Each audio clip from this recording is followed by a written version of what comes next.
All right. What is happening, everybody? I'm gonna let people roll in. See what we got. What do I got for some music?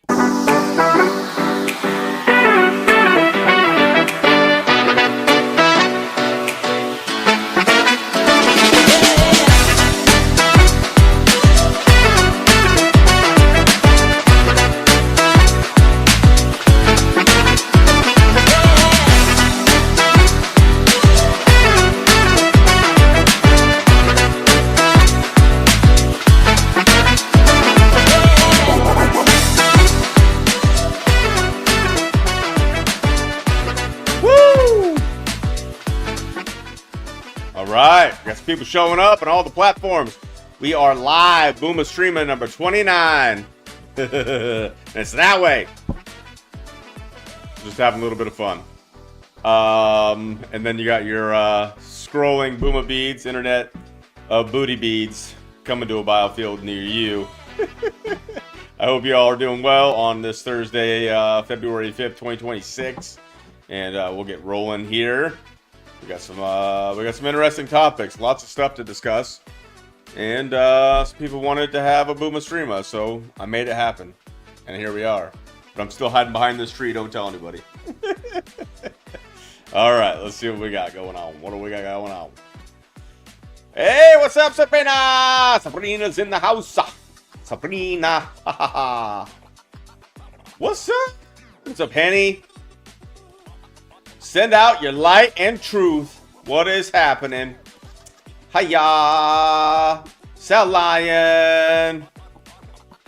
Cutting class. What class you got? You better be cutting class and coming here. You wanted to have this. Appreciate you all. What is happening, Jackie? I appreciate you all being here. Threw it together last second. Some people wanted to say hi, wanted to jump on, and I'll put the link out here in a moment. What is up, Robin? It's always good to see you. And Thelma and Madake. Veronica Rabbit. Oh, man, you guys are all rolling in. Awesome. Never bend nor fold. I like it. Here from Synergy Rumble. Ooh. Is Sabrina on right now? Oops. Crap, I need to start checking that stuff. This is what I do, right? This is my time. After dinner and all that good stuff. Ooh, Springfield, Missouri, checking in. Yeah, I mean, you're farther south than I am. I'm in central Missouri, but not too far away, eh? What's up, Valerie? What's up, Ophelia? Oh, man, we got some new ones. I love it. Charlotte, what's happening? Miss Gomez. All right, you guys can hear me all right?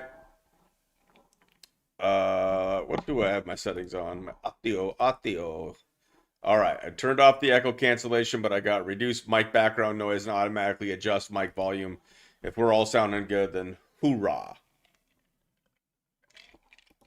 She stopped for me. Aw, Sabrina.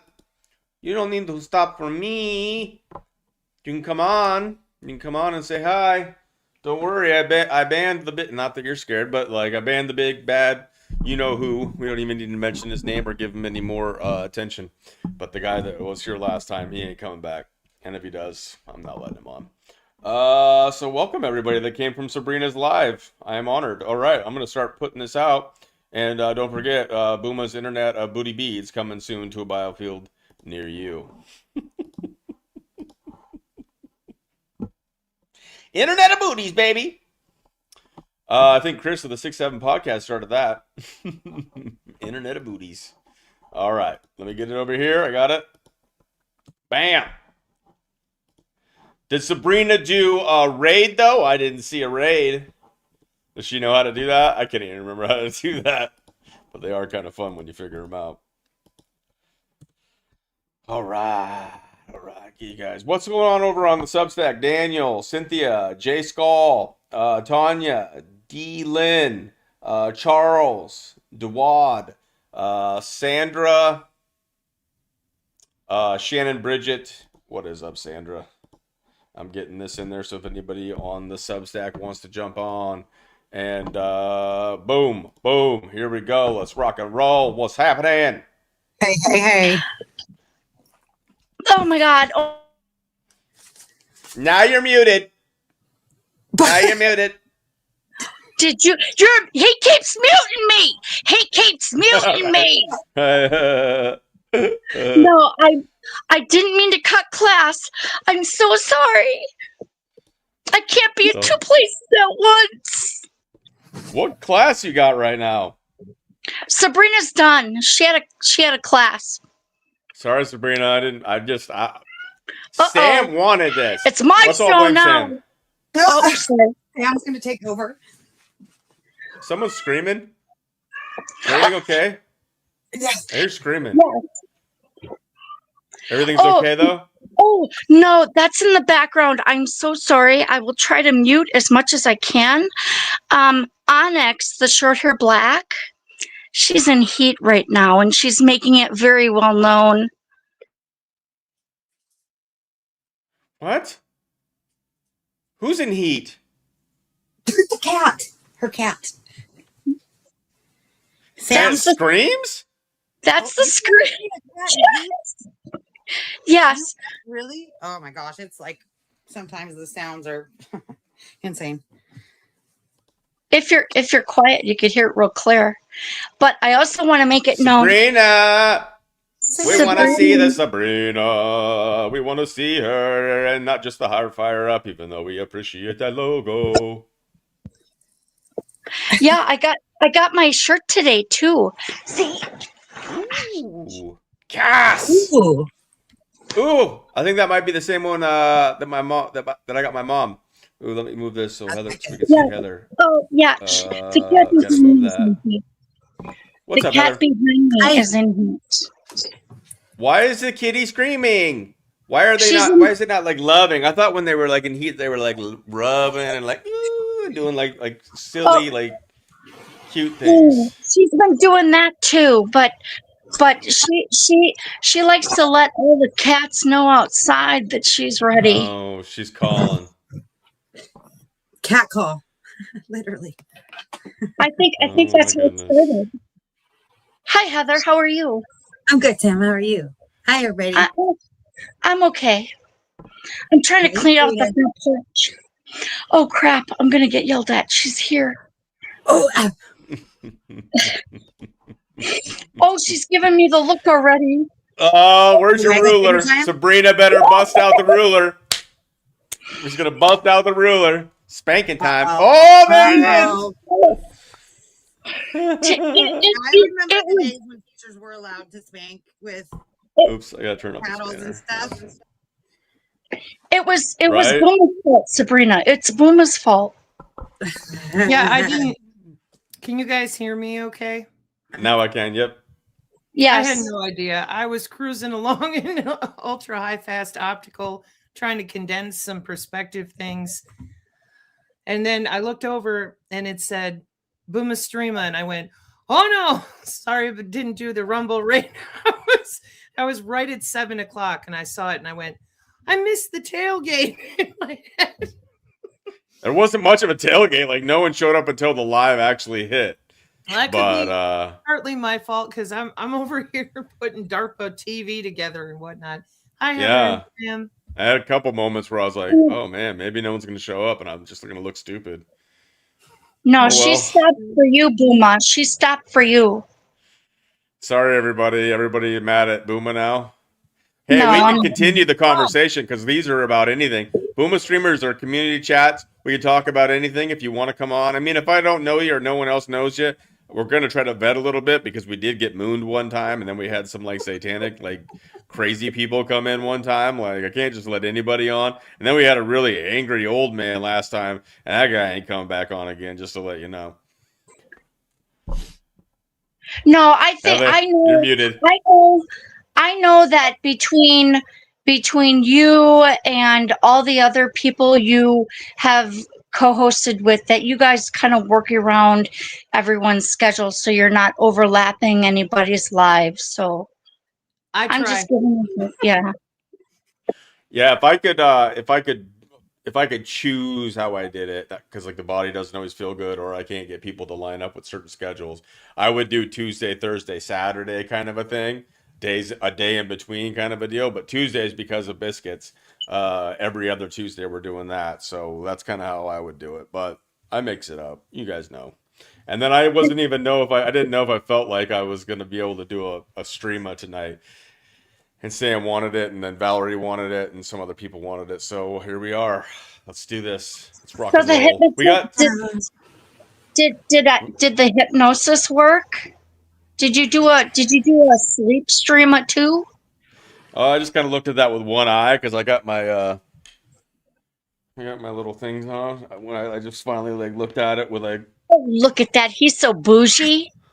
What is Sam? What is Sam? Ah, Sam, I'm going to bed. And then I took a little nap. I never fell asleep though. I just laid there and thought about life. Thought about my podcasting life and what it is. What am I doing here? You have a purpose, and it's here, Booma. Okay, Don't well I'm you here. dare I'm here with the Booma babes. And Sabrina, just so you know, I got my shirt today. Thank you. Nice. I can't hear you. Yeah, you're muted or you changed something. I said, "Yay! I'm wearing my M-band T-shirt. It's got a big thing on the back." Oh, nice. I got some stuff headed my way. I think it'll be here next week. Did you buy yourself something pretty? I did. Gotta make sure it's pretty.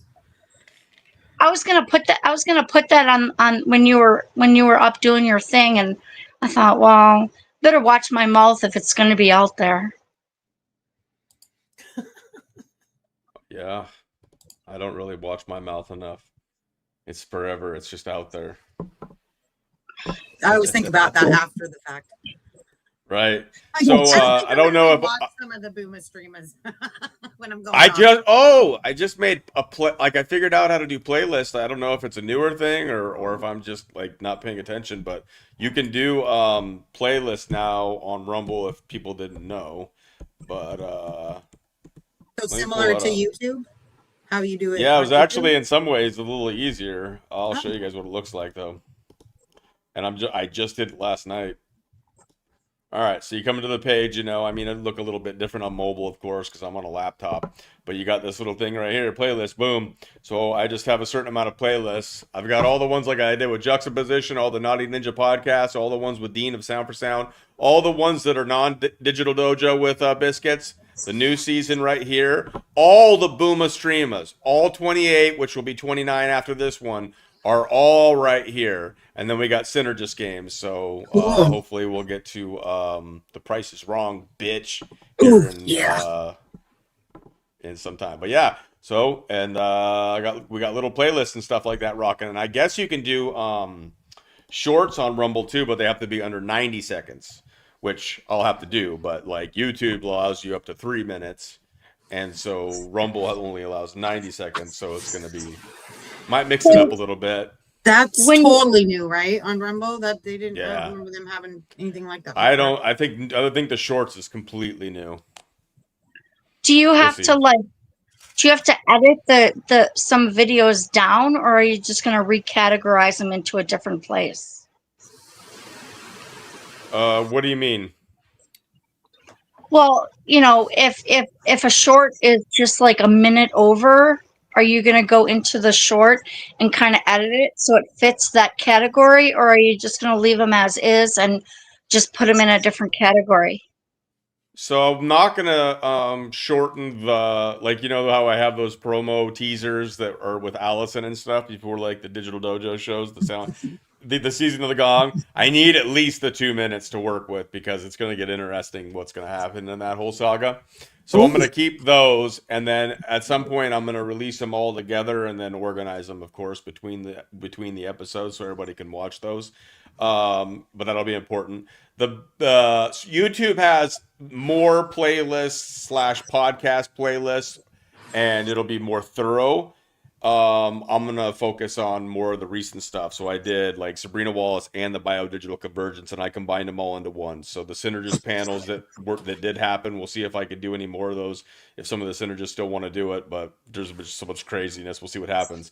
But Sabrina Wallace collaborations, Naughty Ninja podcast, all those are kind of like in one. Well, the biodigital convergence, Naughty Ninja does have its own. Anyways, so I'm doing it a little bit differently, but it'll still be fun. But some of the stuff that I'm moving to YouTube, I cut certain things out. I try to cut out some of the Trump love and stuff like that because I post something and everybody's like, "Oh my gosh, you're backtracking, you're falling behind. Oh my gosh, I can't believe you." And I'm like, look at the date, please." I'm trying to make sure the date is up there. Put it on there several times, like flash it right before the video starts. Warning, this was 2 years ago. Calm down. Oh man, so it is what it is. Everyone just gets so butthurt nowadays. What? I didn't catch all that. Biscuits is butthurt? No, I never said that. Oh, I said, what do you say? I said everyone gets so butthurt nowadays. They do.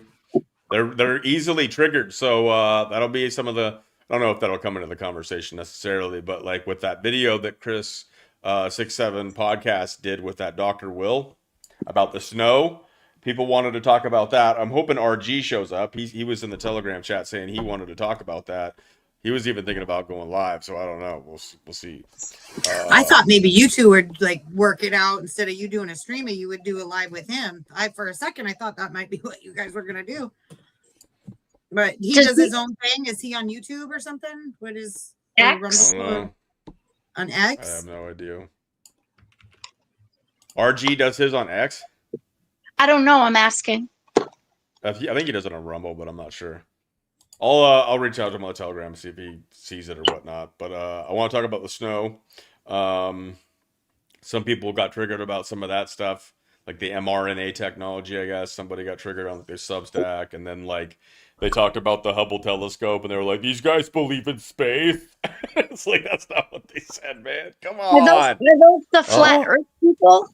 I don't know. What are you, Sam? Do you believe in flat Earth or round Earth? Prepare for war, whatever your answer is. I'm just trying to maintain my own fucking reality. I got enough problems. Right? That's what I've always been like. I was like, I really don't want to get into it, but a lot of people really want to get into it. So eventually, we might have to get into it.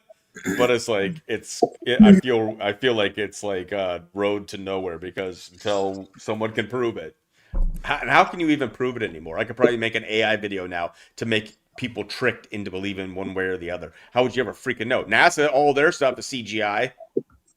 Can't trust them with shit. You got to get somebody who has done it that would be able to talk about it because most of them sign NDAs and stuff. So regardless of who really knows the truth, they wouldn't be able to tell anyway. I had a hard time, like it spins the way it says. I'd really love to talk to my grandfather again about his experience in the sky and what, whatever, but without going into a deep dive and stuff, I don't know. I know that I'm right here. Yeah, we're going to talk about the snow. I got the papers. I actually have the papers I can show on the screen. Sabrina's got some stuff to add to that. I still haven't watched her video that you did on that. What was that? The EUV photonics and semiconductors and spectroscopy. This is the first. Go ahead. This is the first time in a bit that our people are going back into something that's more difficult to understand. Karen and I always make the joke, air molecules on crack. It's not a joke. And it should be amended to air and light molecules on crack, having a party. So be gentle with yourselves. It's tough.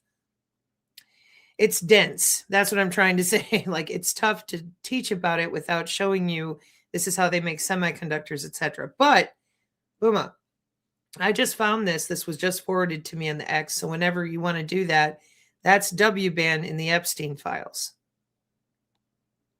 Okay, and I want to thank, I don't know if she wants me to use her name, HMD71. I always appreciate you. Thank you for the Oh, tipster. And blessings, honey. Amen. she says, hello, Booma babes. And this, Sabrina, I tagged you, but if anybody wants to join, I have pinned on at least YouTube and Rumble the link to join this StreamYard if That's you want right. to join in. Oh. So let me Come pull on, up that Sid. what you're talking about there.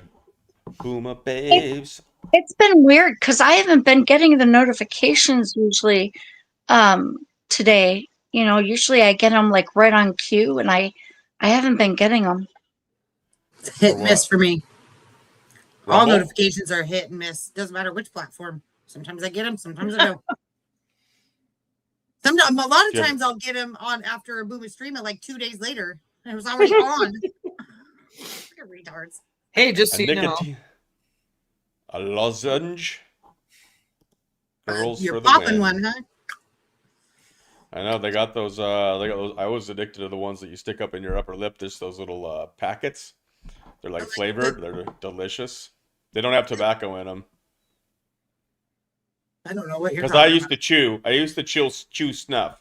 But they Oh. actually have little like packets, but you stick them in your upper lip, and they just like flavored like peppermint, wintergreen, cinnamon, all kinds of stuff, and they have nicotine in them.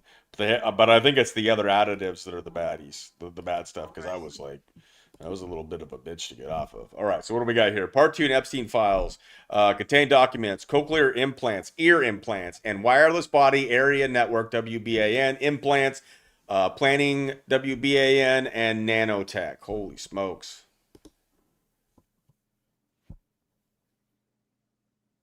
Are you talking, Sabrina? I can't hear anybody. So it's the first image.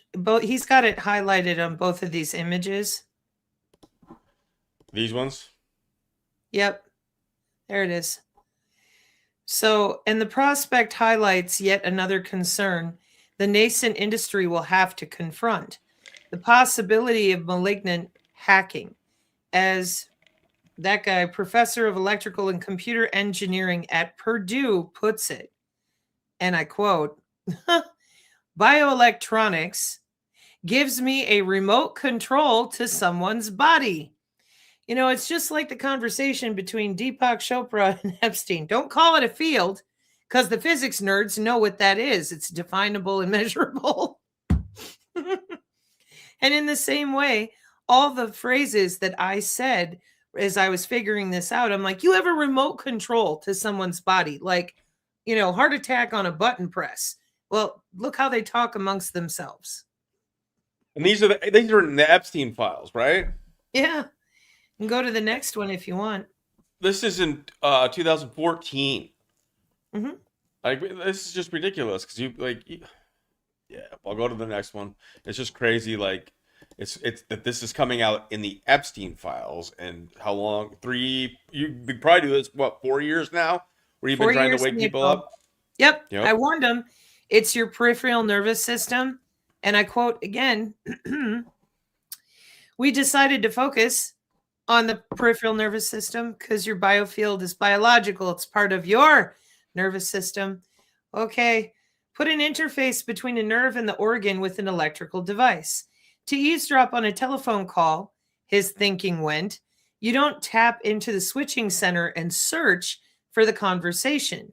You go to the line nearest the caller's location. Compared with the brain, the cable-like bundles that are the peripheral nervous system contain vastly fewer fibers. And then if he goes on talking about his role as GlaxoSmithKline, I think they are, Glaxo, bioelectronics chief, like being a missionary, to attend half a dozen meetings with bioelectronics researchers, because he lives in London, apparently.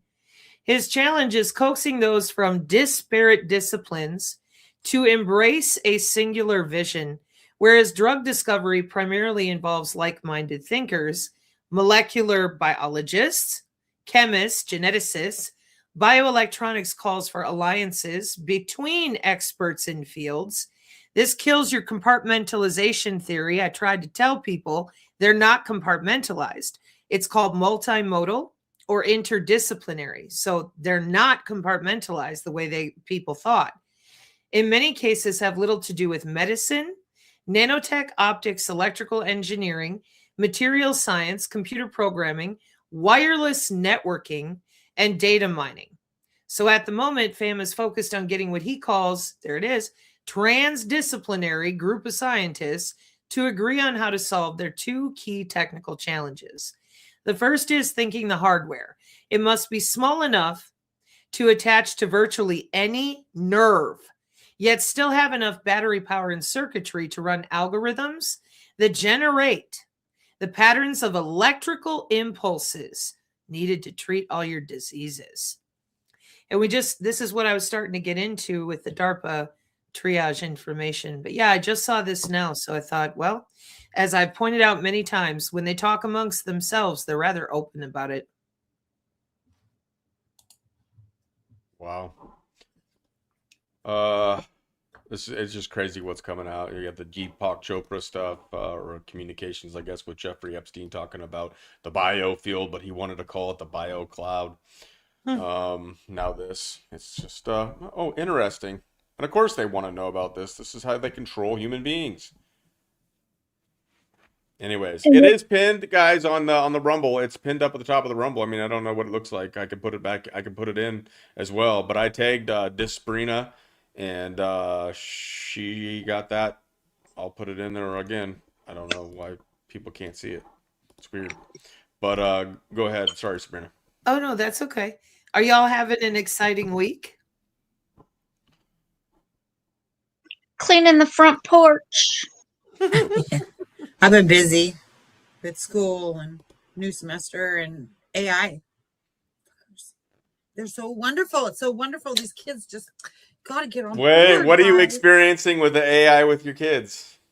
Oh, the second semester, they put out this thing that was just basically saying all the benefits of it and how great and wonderful it's going to be. But also they kind of give some warnings, like you still have to do your own work. You can't just like copy and paste and all the same normal stuff. But at the same time, I don't know. I just think the whole thing is stupid. Basically, they're presenting it like, this is your assistant. This is how you're going to be working, right? Mm-hmm. Like when you go into a field, you're going to have this AI assistant. So you better get used to, they don't outright say that, but that's basically what I'm taking from it. They're basically just gearing these kids up because they've been talking about picking a career since 4th grade is when they started, like asking them what you want to be and pick something and do reports on it and stuff like that.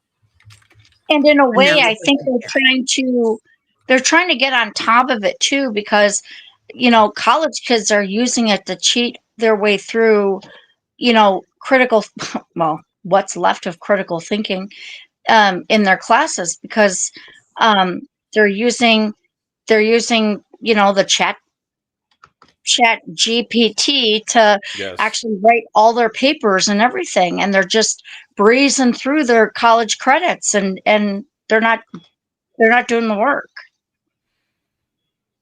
So some teachers are probably hip to that and like will check and stuff, but I just think that they're trying to get on top of that as much as they can, but they're going to slowly realize how out of control this is already getting.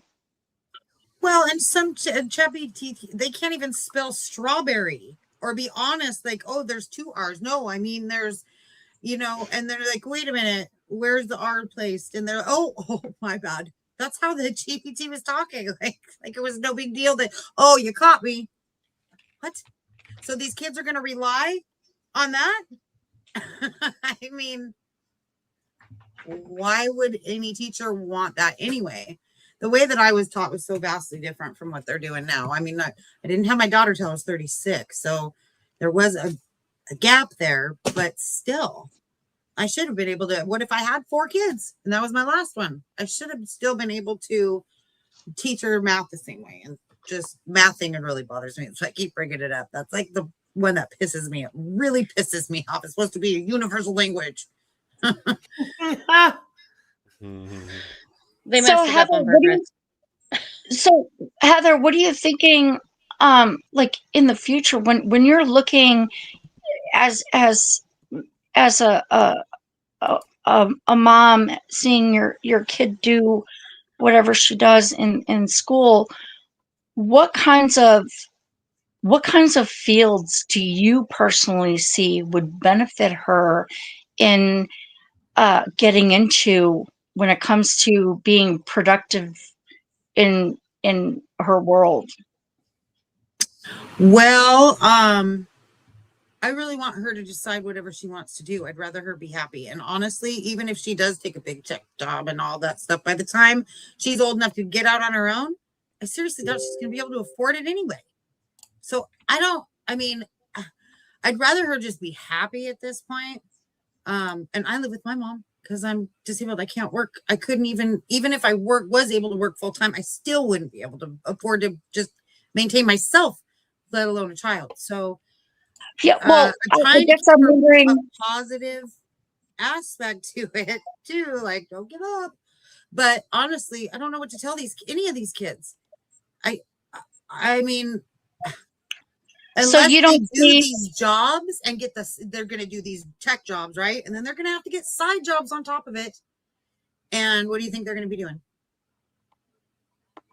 It just, I don't know. I don't even know.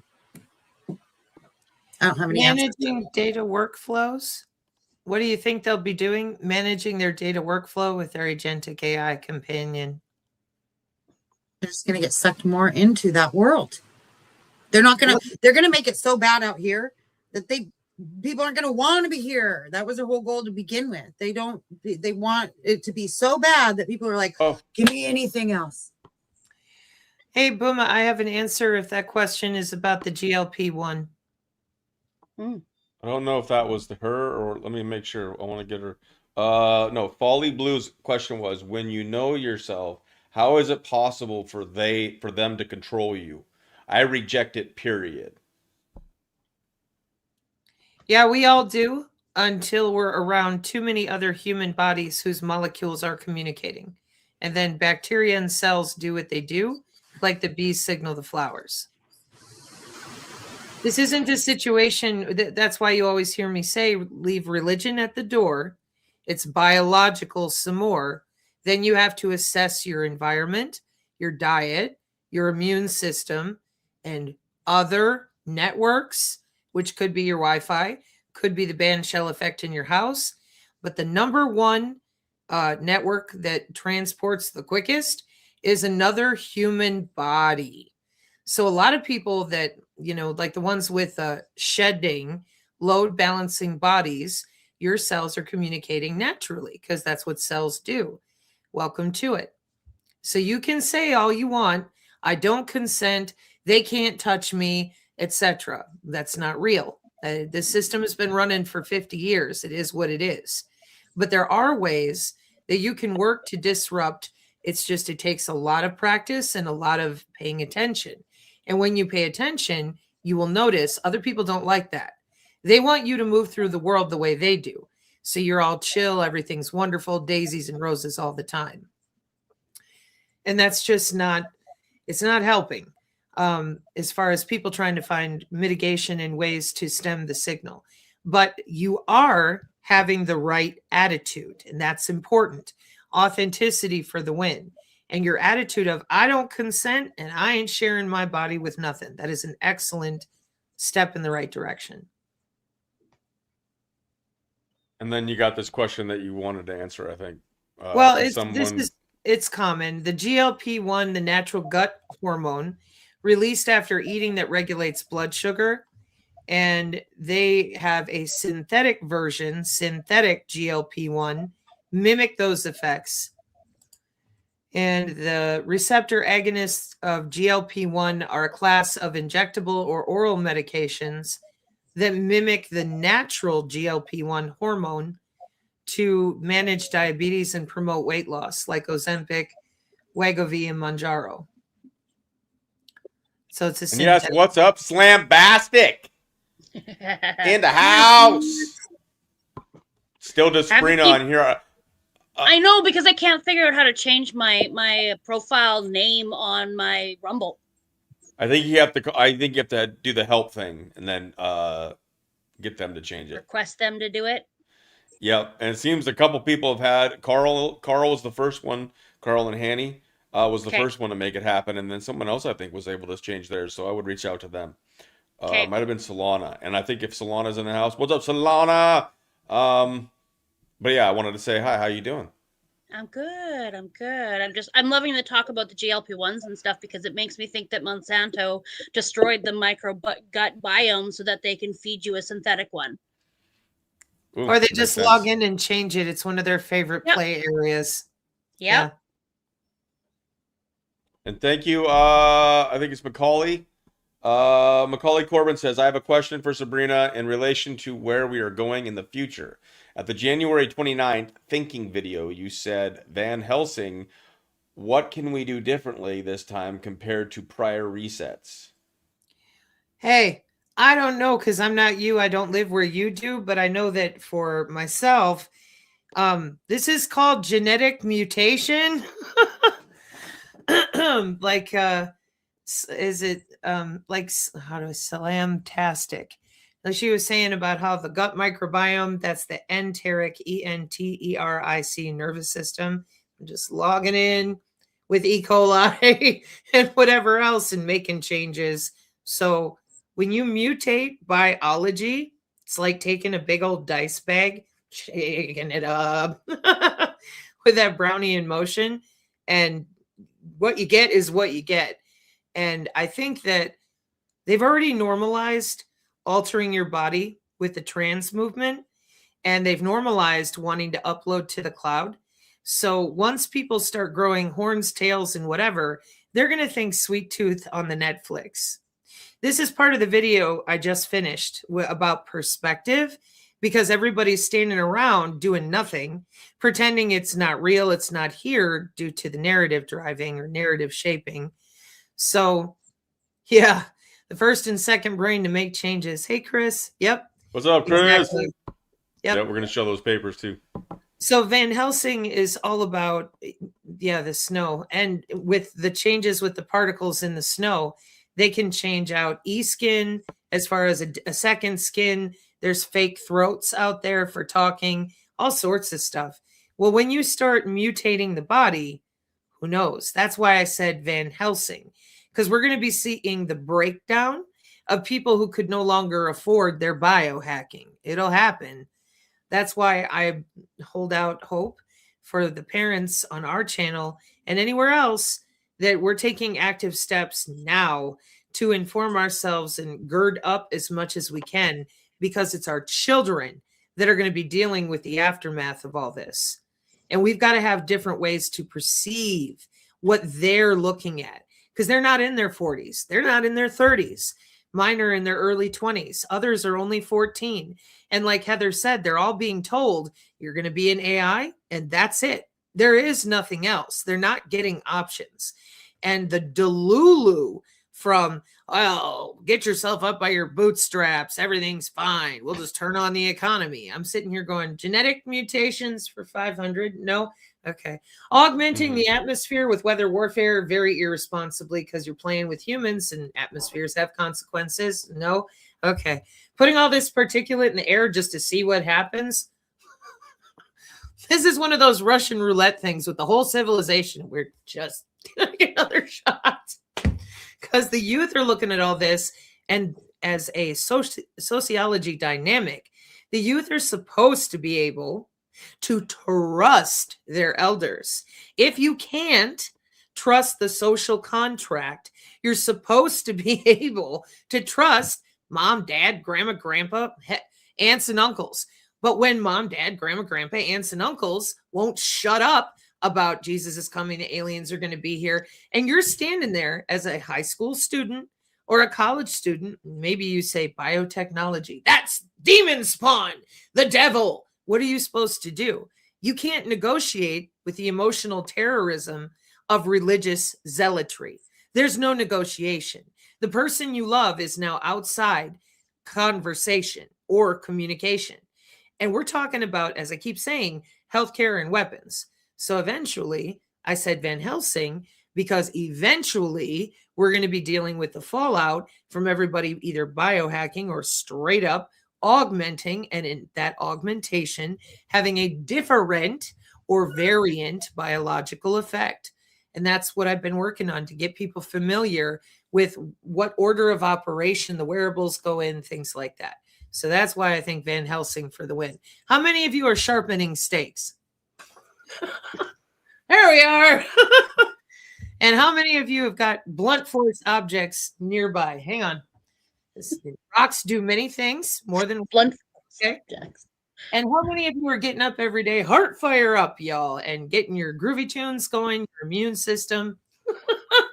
You know, I mean, there's only so much we can do because we are living through this transition in history. Now, I don't know about y'all, but if we're living through it and the only way out is through, it is an honor to be among you. I always want to be around folks that are willing to dance in the rain and laugh, but it's going to be ugly. And everybody gets mad at me when I say that. Y'all know that. They're like, no, there has to be all these other things. And I'm sorry. And then they, of course, well, we need divine intervention. And I'm like, as God deals with JP Morgan Chase. Okay. Hey, new person.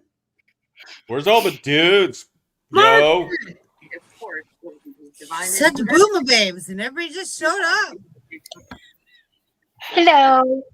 Margaret's definitely a boomer babe. Onyx says hello. Onyx What's up, says Walter? Where's hello. my blunt object? Hang on. Blunt objects. Keep cans of Lysol close by you. I have some here and there. Margaret. Somebody comes at me. Oh, now hold on. Oh, She's got the meat mallet.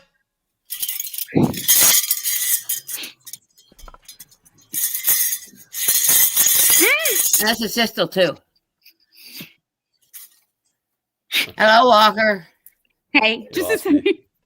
You gotta use that in silence, Margaret. You gotta sneak up on people in silence, Margaret. I got another Zill for that. She's got firecrackers or fireworks for you know, a little cherry bomb, light it up and throw it at Little them. man is in heat again. Oh gosh, we got a cat in heat. We got a dog in heat. Yeah, Onyx is in heat right now. Aww. I actually feel bad for them at times because they are just like. Are you crocheting something, Walker? I can keep my mic open if you want. Meat mallets for the win. Ooh. Ooh. Sabrina busts out her meat mallet. What the heck is going on Give me here? a moment. I got a new You mic, but I got know what Oh you my God. I got a skewer I brought back from Spain. I'll be right back. You've got Booma's meat mallet mamas. Mmm. We are ready. The meat mallet boomer babes. Yeah, Want to see my rolling pin? Well done, Margaret. Booma's meat mallet mamas. Why do all the boomer babes have meat mallets? That's not right. Something's not right here. I think something's going on here. It's not Nothing's beneficial to to see boomer. here. Everybody just calm down. It's gonna be okay. Put our meat. Mary's in mallets the house. What's away. Hey, Mary. Hello, Mary. Hi, Mary. Mary asked a lot of really good questions on the last one. Oh shit! Guess who's in the house now? Yes! And Jamie, you ain't just gonna bust out a meat mallet, right? Like someone brought up meat mallet. Now all the ladies have meat mallets. You don't got one of those on you, do you? No, hell no. I got 2 letter openers. Oh man, freaking meat mallets everywhere. It's just a letter opener. It's just a bamboo letter opener. Oh. Chris is ready to take on the vampires with his garlic breath.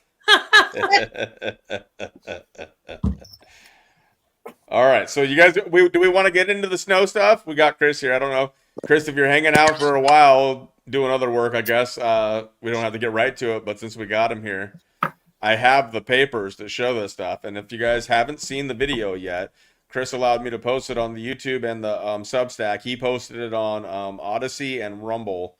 but it's the one with this Dr. Will Spencer, What's in the Snow, and they have it all. Now, I have these papers so we will be able to see them up closer, but I would recommend that everybody go and watch this on whatever your favorite, on Rumble. I reposted it. You'll find it at 6-7 podcast on Rumble, on Odyssey if you prefer Odyssey. Let's take a look at some of these papers if you guys want to talk about it.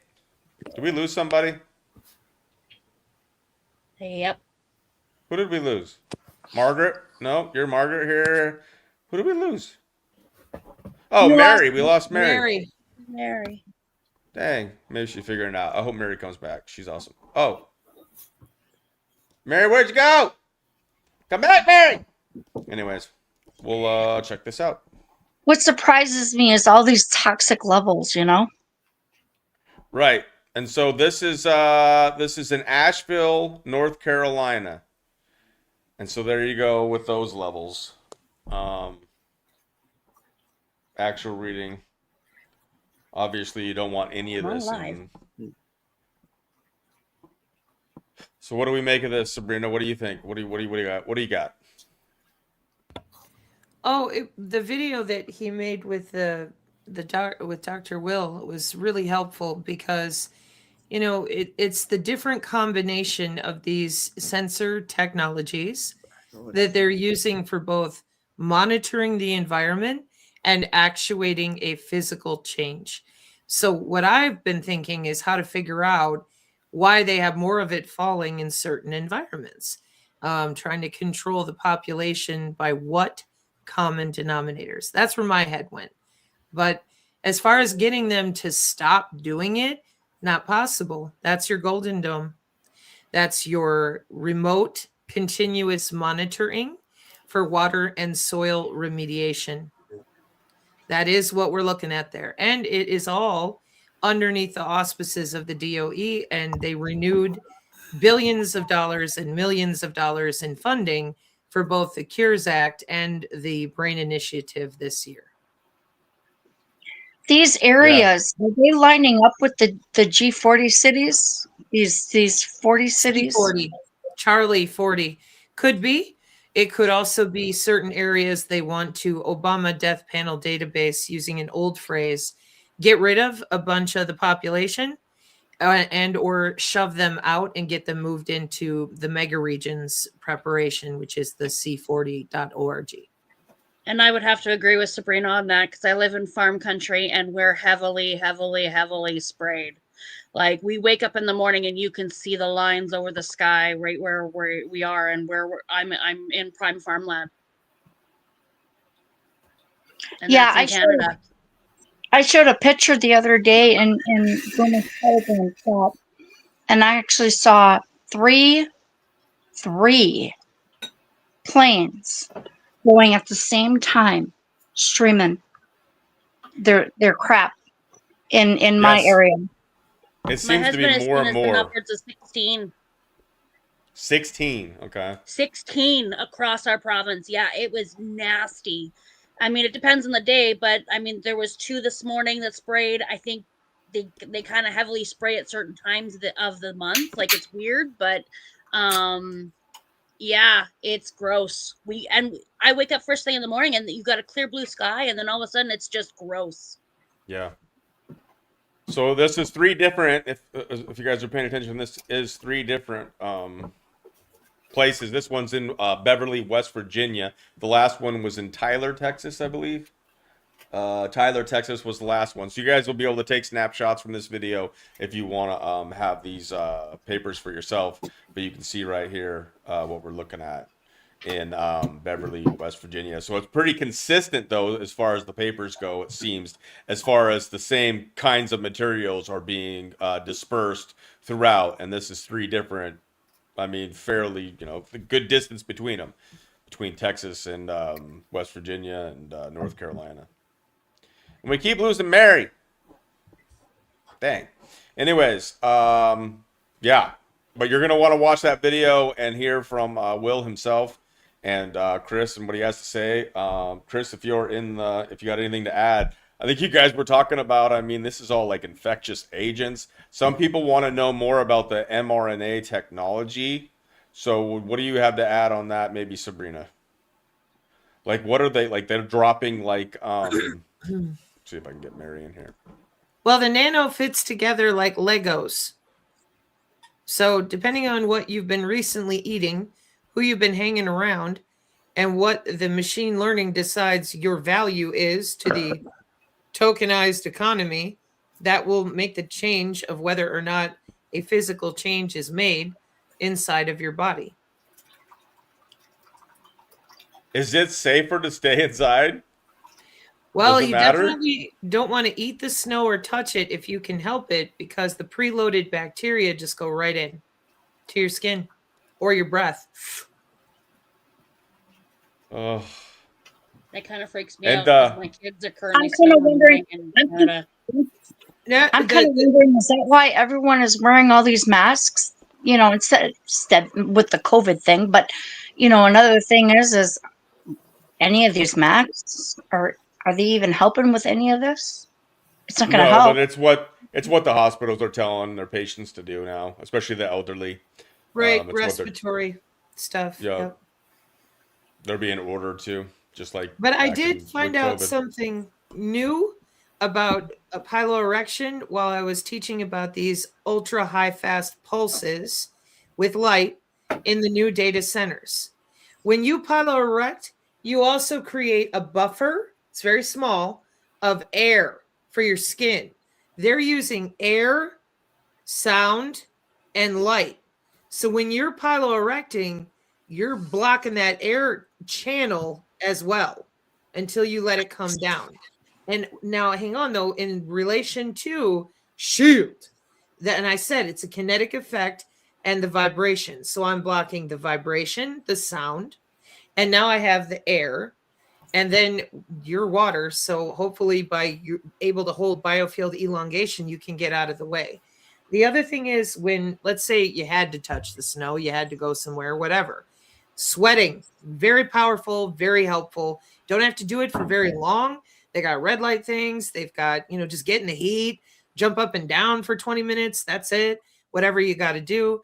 And sweating, getting your skin cleaned and cleared. There's always mitigation there. The problem is you're going to have to do it a lot. This isn't a one and done. That's why I'm so frustrated with the narrative shaping of, we're going to roll Fauci up on the stage and then national defense and our healthcare all just go away. We're going to change it all in a day. And every time I look for that, there's no evidence of that. None. In fact, I have tons of evidence to the contrary. So whatever they're doing, and with these different chemicals that come down in the atmosphere, that's just standard operating procedure for over 40 years. So I appreciate that we can see it. And I'm hopeful that others will have more ideas of how to look at geolocation, how they're doing things. Because I know FEMA used to have mapping of how they did some of this. Nellis Air Force Base had different testing for all this DNA sequencing. So if people can finally take themselves seriously and say, like with the train derailment in Ohio, oh, we had a chemical spill. Back then, everyone yelled at me again. I said that chemical spill was planned in 1953, according to my great uncle's notes, to make a change in the water system that's going to take another 6 years before it's done. And then they do the next change. And everyone just screamed. Instead of yelling at each other, can we try to work together? You know what I mean? Now that we know it's business, well, then can we build a network of people like, and that's what I'm hoping is happening here with Dr. Will and others, because he wasn't the only one. People tested things, but you can't just sit there and go, look what they're doing. You know what I mean? Like if we can respond with a different reaction than disbelief, then maybe we can work together for what they're doing locally. Because all these chemical spills, if you noticed, the public was brought to attention on those. There were 5 or 6 of them in a row. And people were like, oh, how can the railroad be so irresponsible? And I'm like, oh my God. So those are things that we should be able to look at and then see how they connect. It's just a suggestion. There was a new derailment today. A train went off a bridge with a whole bunch of propane in it. A whole bunch. This Where is was about that? water sources for those Yeah. data centers. The water Yeah. has to be very specific with very specific chemicals. And the And temperature too. temperature too. Connecticut. Right. Mm-hmm. But yeah, Connecticut. you were talking earlier about shielding and stuff, and you, Sabrina, you held up something that reminded me of when I was working. You know what this is? Yes. That's an eraser shield, and it's one of my funnest things I play. It makes a really neat noise. You know, when you say stealing your thunder, this is what they're talking about. This is what in theater, this is what they used to make the thunder. Only they used really, really, really big ones, you know, like I've seen that. saw blades and stuff. But Yes.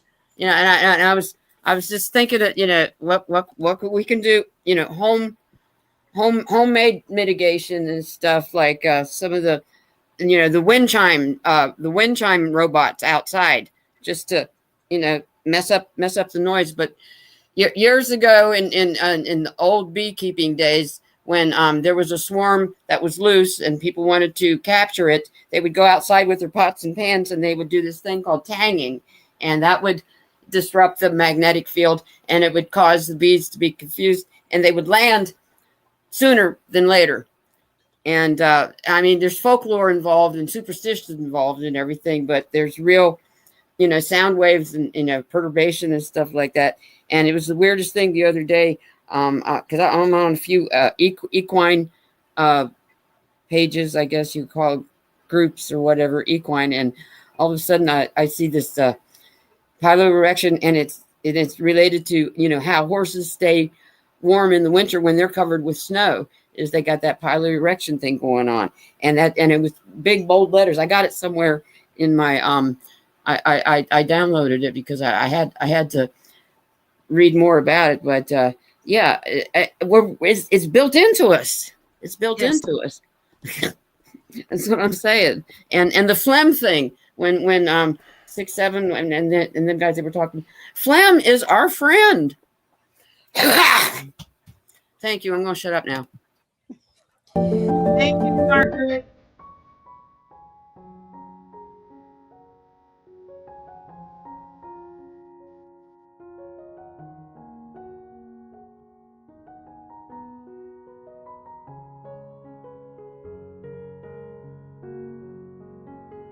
It was very, I wouldn't say chaotic, but there was a lot of emergency personnel, a lot of emergency vehicles, some reporters.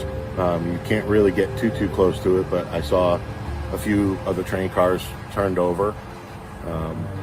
Other than that, I mean, it's in a great location where there's not a lot of residents, so that could be a helpful thing. But other than that, it looks like they have it under control for the most part.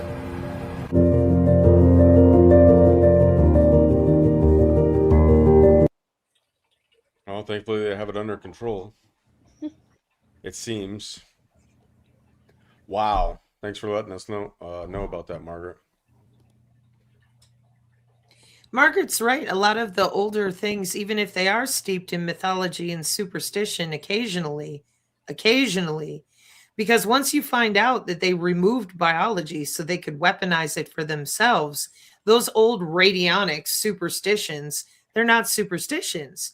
They're what people had to do while other people went to work. They already knew. They had all the knowledge. They took it away from people and punished you if you used it. Thank you, Margaret, for sharing some of that. Because people, like Hillbilly Heart said, you got to go back to, quote, the old ways, like pine needle tea, fasting. The most simple explanation, Occam's razor. Yeah? And that's why step one is you got to be honest. They're not using some magical, mystical new technology. They're using your central nervous system. At least then you know where to start from. Everybody looks so serious. What? Everyone's serious. Sabrina's talking. Well, I know it's serious conversation, and I know a lot of people, they immediately go, oh, no way. Woohoo! Because it's our time as people to be who we are. And when someone says, Oh, well, you can just immediately block that signal and be no, because I'm surviving this. I'm going to thrive all the way through it. I'm not afraid. I'm going to figure it out, find my way, and defend my loved ones. Period. Woohoo! 100%. Buffalo. Be the buffalo. Yeah. Push your head down and power through. And just say it out loud. I do. Get the fuck off me. When I start hearing, especially frequency, if you'll see me sometimes, just look like don't even go there with me. You're Yeah, wasting your actually, time.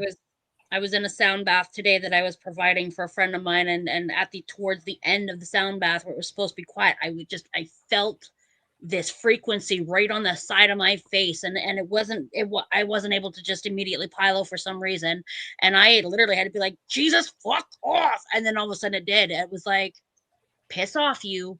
Like, yeah. You guys And are I like had to bring midnight when the Jesus' name spam into it bot. because it was not moving. Yes. You guys are like midnight in the Telegram chat when a spam bot shows up. Yeah.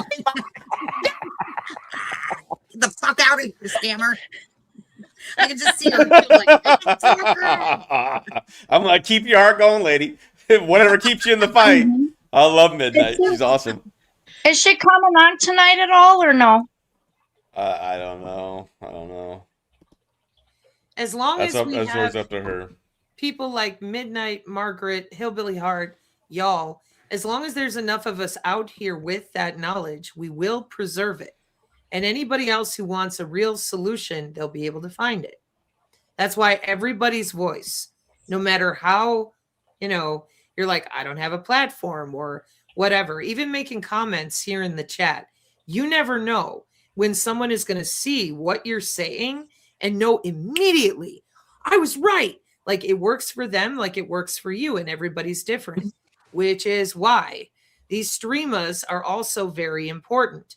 Every voice matters. If you're alive and you're breathing, you're not a synthoid, you're not a robot, you are needed. Everybody is needed. Mary, go. Thanks. Can you hear me? Yep. Okay, so Sabrina, you know how they give those ascension symptoms? And when you hear that buzzing in your ear, is that really an ascension symptom, or is it them logging into your biofield? And if it is, like, because I've tried to go get out, how do we get it out if it isn't quite working right away? We just told you, Mary. You start going crazy. No, I'm just saying. I'm just joking. But that is be firm in your do not consenting. Well, okay. Go ahead, Sabrina. So I get that. Yeah, but it's more than just the sound. It's the feeling from within when you do that inner standing work, regardless of whatever your practice is. As for ascension symptoms, you're getting me in trouble, Mary. I can't stand it when I talk about this. These are my ascension symptoms for years. Even energy workers were like, doesn't sound very healthy if you're getting better. Like, what's going on? But it could be. It could also be a health issue, blah, blah, blah. I say blah, blah, blah because I hope you use your common sense. Always ask that first. Oh, hi, baby. Cat bomb. So when you're dealing with people who know it's got to be an ascension symptom, try to get them to write it down, how often it happens and what location it's in, because then you can start to figure out, is it something running through the house? Is it something that is natural there that, you can't remove, but you can stay away from it? Is it something where you need to have your practice? You'll hear me. Heart fire, singing, breath, whatever your practice is, more readily available. There's a lot of questions and like testing that you can do, but you have to first acknowledge that in my opinion, if it's really something that is helping you, then why does it so often bring the harm, the drainage, the I can't move, I have to sleep all day, etc., etc. So those are some of the things to weigh with it. But for me personally, I don't believe in ascension symptoms because I can't find the ascension they're referring to. Sorry. Yeah, that is what we hear in like the truther movement, some of the people that have been out there for a long time pushing this stuff. I mean, if we want to put names to it, I'll put names to it. I don't have a problem with it. But it's that new agey idea. I mean, Gene Decode, the guy that I came from, he was all about that. It was making excuses for those kind of things. And even when we saw the chemtrails in the sky, he would say, no, those are the good chemtrails. Even at one point saying they were putting hydroxychloroquine in the air to heal everyone. I think they'll that would be so illegal for the good guys to in. do. Right. But anyways, the ascension symptoms is the idea that some people are ascending from 3D to 5D Earth. Or that the Earth is ascending and we're going with it. This is like a transition period. It's like, I don't believe any of that woo-woo bullshit anymore. But the phrases that they use, like Jasara Nasara, the galactic internet, quantum systems, some of the phrases are from your biotokenized economy. And what they're really doing, and what they're really doing with your connectivity to all these cloud systems. So that's why I get suspicious when whoever asked, is it controlled opposition? Well, they use those key phrases to keep people spinning, So I don't know. And as far as the chemicals, there's good drugs coming down in the sky. Well, then why didn't Dr. Will find them? Oh, I remember they were saying that He's they were not the spraying only one. ivermectin on the sky and everybody was getting saved and all this shit. I'm like, no, yeah, they're terraforming the planet in a really good way. Why would they need to? We don't need the planet terraformed for us. It's already done. Right. Yes. So how could it possibly be good for you? And then you know what they did? They switched from there's good chemicals in the air to, well, Tennessee said they can't spray anymore. And I'm like, yeah, because the jet stream stops at the county border. Yeah. Well, they'll use that or like the stratosphere where they can, right? They'll just go, oh my gosh, or of the same. Go up a little further, and those are planes. Those are just contrails that they're flying actual people around and get business people. There's people going on vacation. Yeah, that's it. When it rains, they're allowed to go up that far. It doesn't come through the atmosphere. The stork carries it down, so it's pure as the wind-driven snow. And the river has water filters in every river and every tributary. I mean, come on, think it through. Right. If it walks like a duck and talks like a duck, it's probably a duck. No offense, Booma. Quack quack. But it sounded so good. That's a Mike Gill saying, and I hate that saying now. I'm sorry, I won't say it again. Clicky, clicky. Mike Gill walks like a duck. He's a fucking duck. So anyways, someone was symptoms don't help usually. Hey, what's up, Carl? What's happening? How's the working? Yep. I did have a compadre hanging out for like a moment, and then he's skedaddled on me, leaving me with all these Booma babes. So did you get scared? Don't be scared. They were waving around the meat hammer, so that probably scared him off. I can't really blame him for that. See, now I have to go out and buy one. I know, right? Now you have to have one. Nah, you just need your rolling pins down. Who's this Decker guy? Somebody was asking about somebody that I've never heard, so I just want to know if Sabrina, you ever heard of this? What was his name? Mike Decker or something like that? Let me find it. Everybody was saying, you got to check out Decker's work or whatever, and I'm like, who the heck is that? Put it in the chat if you know what I'm talking about, whoever was putting it. Is he like a scientist or... Hey, oh, you're live. Thousands of people are seeing your face. Internet's forever. I just want to make a PSA. Valentine's is coming up. Ooh. Another boy Sean stepping up for the Proskis and the no-skis. What's going on? What's happening, brother? Hey, Sean.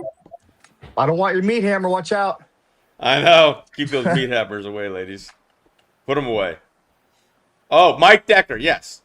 Okay. Well, who is this Mike Decker? Ever heard of him? Incredible videos. Incredible. No idea? Me neither. More context. What do they talk about? Oh, who'd we lose? Somebody just shuffled. See, Booma, now my curiosity got me. Can you Google this Decker guy? I lost audio here. Hold on. No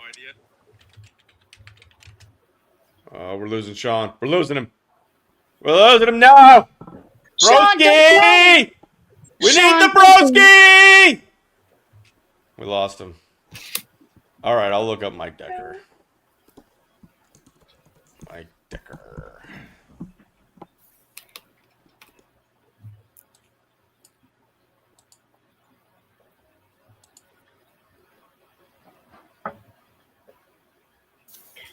My kid's finally asleep. I don't hear her wailing anymore. All right, we lost. Oh wait, here we go. Add that one. Kick that one. Sean, are you there? I'm here. Can you hear me? Yes. All right. And then Walker's back as well. And I have found Mike Decker, and this does look interesting. I'm going to pull it up. Can y'all That's decide very if you loud. can hear me? Yes, we can hear you, but be careful with the. Yeah, can you mute? Yeah, can you mute your mic? Thanks. Yep. I'm gonna mute you, Walker. You're whatever. Okay, Mike Decker. Is this right here? And it's interesting. I don't know if you guys can see this, but it says, "My life was all about bolting beautiful lines in 10 Sleep Canyon rock climbing and living the mountain life with my dogs. In 2014, I looked up at the grid-patterned, unnatural sky, geoengineering, and have been fighting evil ever since." All right. I can't say that I it is what it is. People can look it up themselves, but I like it so far. Worth looking Thank into, you. huh? Hey, can I ask a question? No. Don't you guys feel like, okay, with the whole I'm just joking. with the whole Epstein files coming out, like, are we doing this again? I feel like we're on repeat all the freaking time with whatever new revelation comes out. Oh, didn't we already go through this? Yes, we did. Here we go again. They're going to keep using it until it doesn't work anymore, and unfortunately, it just keeps working for most. So they're going to play it out. If it ain't broke, don't fix it. Sure, they came up with that one. So But the you narcissist feel the will always same way. use the same thing over and over and over again because it keeps working. It ends up working for them. I Yeah, I just like think the they're fact that Sabrina is pointing out. I like the fact that Sabrina is pointing out how, We lost Sabrina. how the conversation, they're so wide open and they know exactly what we're talking about, and they're talking about it thinking it's behind scenes. It'll never come up in the papers or anything. I like that. I like the fact that she's pointing out those things in these new releases. That's what I like. Well, I just feel like we're on repeat. Okay, Yeah. this comes out. Oh, didn't we already learn about that? Oh, yep, this comes out. Oh, we already learned about that. It feels like all the stuff that's coming out is old. Wash, rinse, repeat. Yep. They'll change some of the language just slightly, but it's the same shit over and over. There's nothing new under the sun. Yep. That's Yeah, it's just distraction and while they get the redundancy programs in rebranding. place. Rebranding and the same shit. It's tiring. Yeah, that's the point. Is to wear you down, keep you off balance. Just So what's Yeah, going on so- with Sean? What's going on with Sean? How's you doing today? Steve, we're talking about train derailments. There was a big train derailment right down the road from me in Old Forge like 3 days ago. Now, God only knows what the hell was in there, but there's all kinds of spraying going on out here. Can I ask what state you're in? I am in PA right now, Northeastern. Was it near Scranton? It was an old forge. It's literally, I could walk there in like 20, 30 minutes. That's how close it is to me. Damn. And you don't know what was on it? Like what type of train, what was it carrying? Because usually when they do these derailments, they got some kind of chemical, something that's going to explode, something that's going to cause problems. You can't hear me? Can everybody hear me? I can hear you. I can hear Heather. Sean, you can't hear Heather? Oh, but if I end up just going mute, it's because I'm just dropping audio and I can't hear people if you're talking. It's strange. Interesting. But you can hear me? Yes. Okay, interesting. I'm going to pull this up. Let's see. Heather was asking what was on the train. Do you know? I have no idea. I have some type. I honestly don't know. All right, this is a 13-car derailment. That's somebody's yard. Investigators respond. Hold on. I'll play it from the beginning. And a developing story out of Lackawanna County this afternoon. Investigators responding to a train derailment in Old Forge. 13 train cars derailed behind Music Road around 10:30 this morning. The train's 2 conductors were not hurt. Officials say 3 cars were hauling wine and the rest were empty. Police from Norfolk Southern are on hand to determine what led to the derailment here in Lackawanna County. All that wine went to waste. All that wine. I mean, they did something similar with toilet paper. Remember when lockdowns and we were having all those issues with toilet paper, and then they just set a barge on fire of toilet paper? Oh, there goes our toilet paper. I wonder where the wine was from. The wine, well, but yeah. they might be doing it for Trying to get like the whole city drunk on something in the air future, molecules and right? nanobots and all that. I don't know. They always do shit like that for a reason. They're planning something. Well, with all the tariffs, it really raised the price of certain wines coming from, classic places, French wines and all those Italian, all the Italian wines and stuff like that. I wonder where this wine was from, or if there was a purpose. Let's see if I can do a little searching. Or a message. Sometimes they send messages that way. Let's say that these 2 families or whatever, one's into wine and one's into this, and they're like, "Fuck you." Now you're gonna. Now I'm gonna. You know what I mean? I mean. They do shit like that, though. Narcissists will do shit like that to each other. Booma, you're so on point with this investigative journalism. So on point. You bring it up within seconds. Best investigation. They're trying to hide it. They say the officials did not specify the exact type or brand of wine. They're not telling us. Son of a bitch. What was in the wine? Something that would benefit us all? Was it really wine? Ooh, was it? Or was wine? it adrenochrome? Oh, I thought. Oh my God, Booma, why you get me thinking? Sangria. Sangria. If there was adrenochrome, that'd be so messed up, though. I don't know if they would what do sangria that. There's is. probably too much money involved for them to, unless again they're sending a message like, "Oh, okay, you pissed me off, so now I'm gonna fuck with your money supply." Maybe it could be that and 10 other things too. It could be that they're trying to say that human error is too much, and so now all these trains are going to have to go with AI and just be completely automated instead. True. Welcome, Michelle. It Welcome. could be everything and all of it. I could see that being more realistic of them trying to blame it on human. Well, they want cars automated. There's too much human pretty error. soon there's going to be planes. Look at all these pilots are having issues. We're going to have to do something. I was surprised that they didn't start that shit before, because I think that was part of it was happening to people, right? Just because they were whatever. Why would they not tell us what kind of wine it is? Like, what are they now hiding? that makes me really suspicious that it very well could be something like that. Can I ask a very remedial question, I think, for the crowd? But what the fuck does adrenochrome look like? What does it look like? They can have it in liquid form. It can be clear because it's like they have synthetic versions, but then they can also make powders. Yeah, it's messed up. Yeah, they're spraying heavily out here all day long. It's crisscross, like all the clouds are just made synthetically, continuously spraying out here. It's disgusting. Yeah. Sean, though, but you have not heard what kind of wine or what that really was or anything that was in the train derailment? I Nothing. didn't realize there was this many derailments happening right now. So like it was curious already, but now you just mentioned the spill one. It's like I think they're transferring stuff that's evaporating upwards. It's interacting with the stratosphere, or it's some kind Well, the of one in something. Connecticut was propane, and that would be a lot of propane to release into the air if some of it leaked or whatever.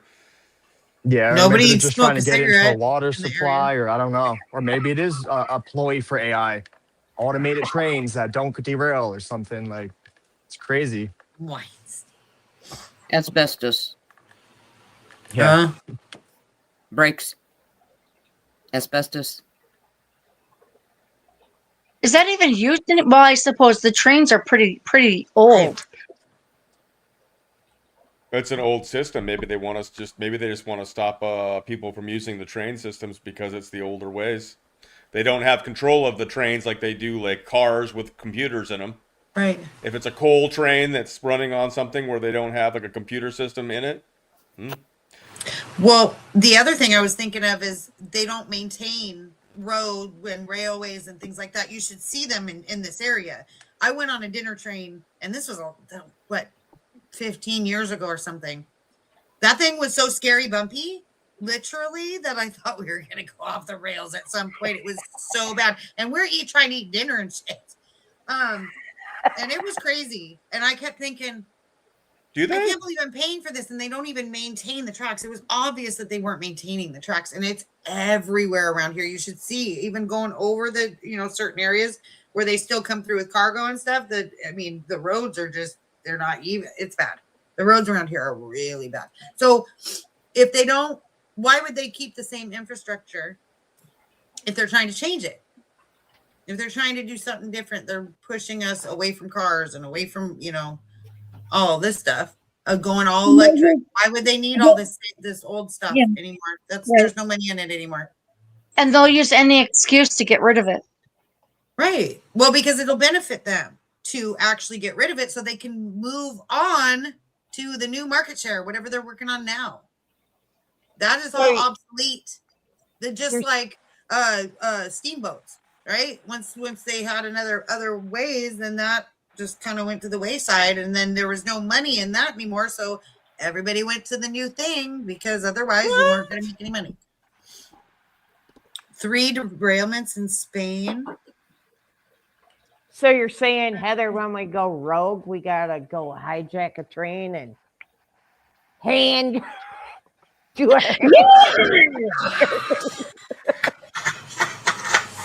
They used to plan these train collisions. They used to charge admission. Years ago, in the steam train days, they would actually plan ahead of time and charge admission and try to recoup, because they knew that they were going to destroy them. So they try to get as much money as they could by selling tickets. And a couple of them actually harmed the crowd. Oh, wow. Booma, can you repeat what Miss said? Who? Miss Cojones?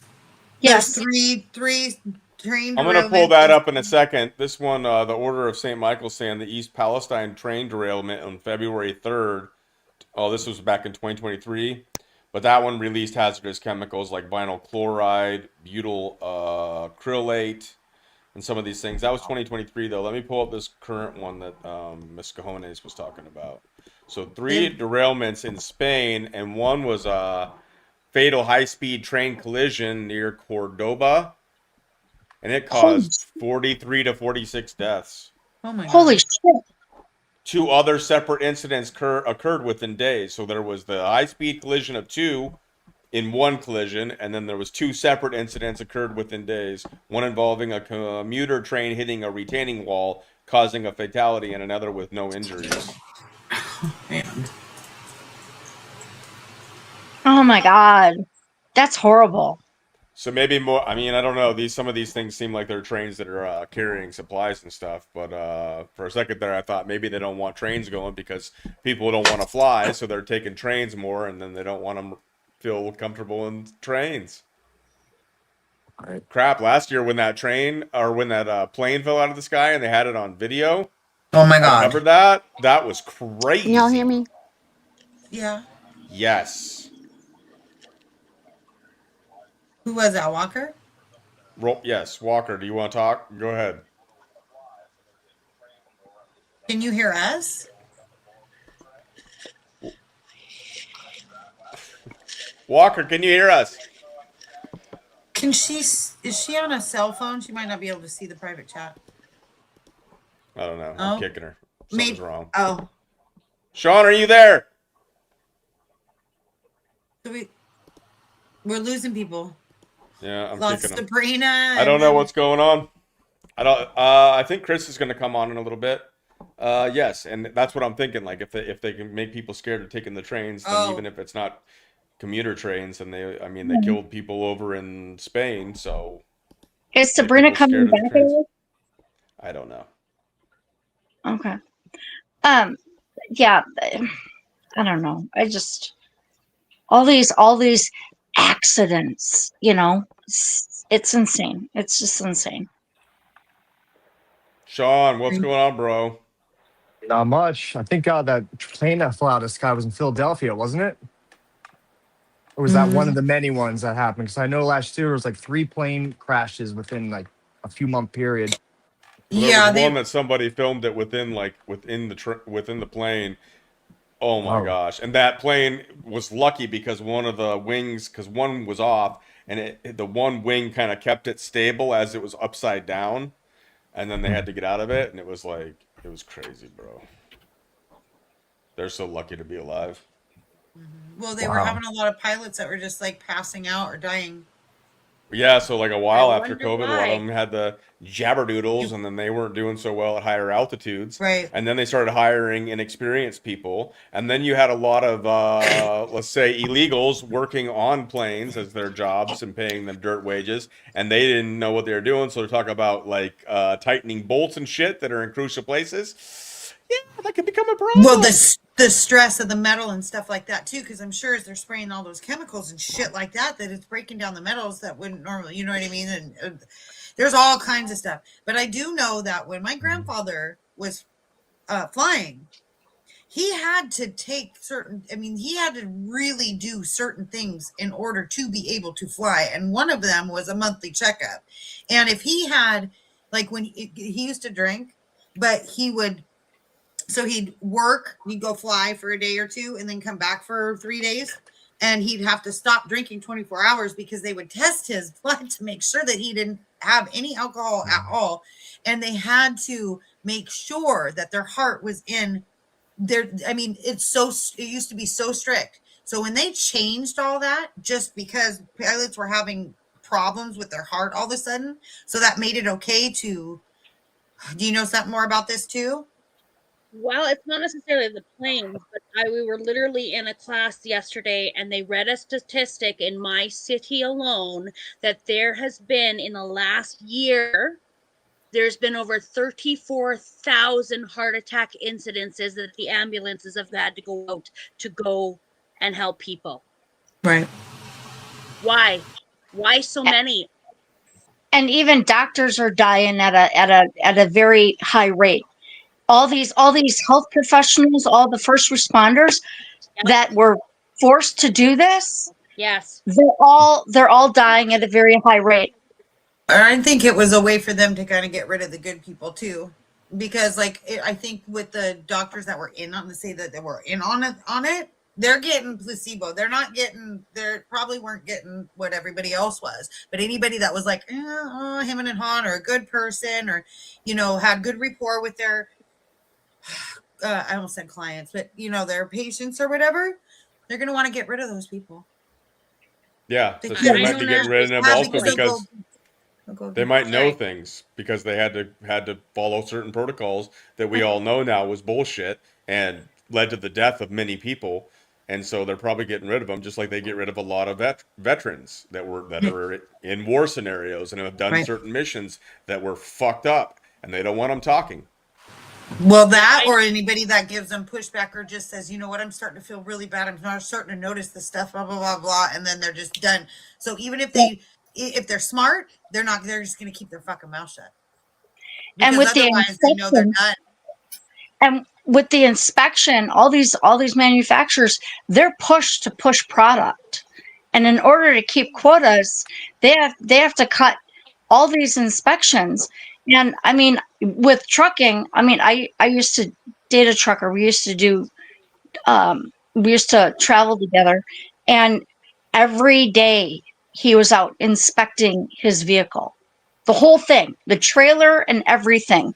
And you know, they're cutting back on hiring quality people to do this. They're cutting on you know, protocol to cut prices on everything. I mean, yeah, let's, like you always say, you know, money is the bottom line, but you're also dealing with people's lives. And again, nobody cares. Nobody cares about people's lives anymore. Oh, you're right, Sam. And I mean, here in Canada, they caught a few trucking schools in Alberta that were legitimately caught lying, handing out fake trucking licenses that they weren't supposed to be, and they were to all, unfortunately, new immigrant, particular people in our country, and it was caught, and they were shut down, but so And you see people are them. lying to get these jobs that they're not qualified for, and then they Well, wonder why all these trucks are breaking down on the road.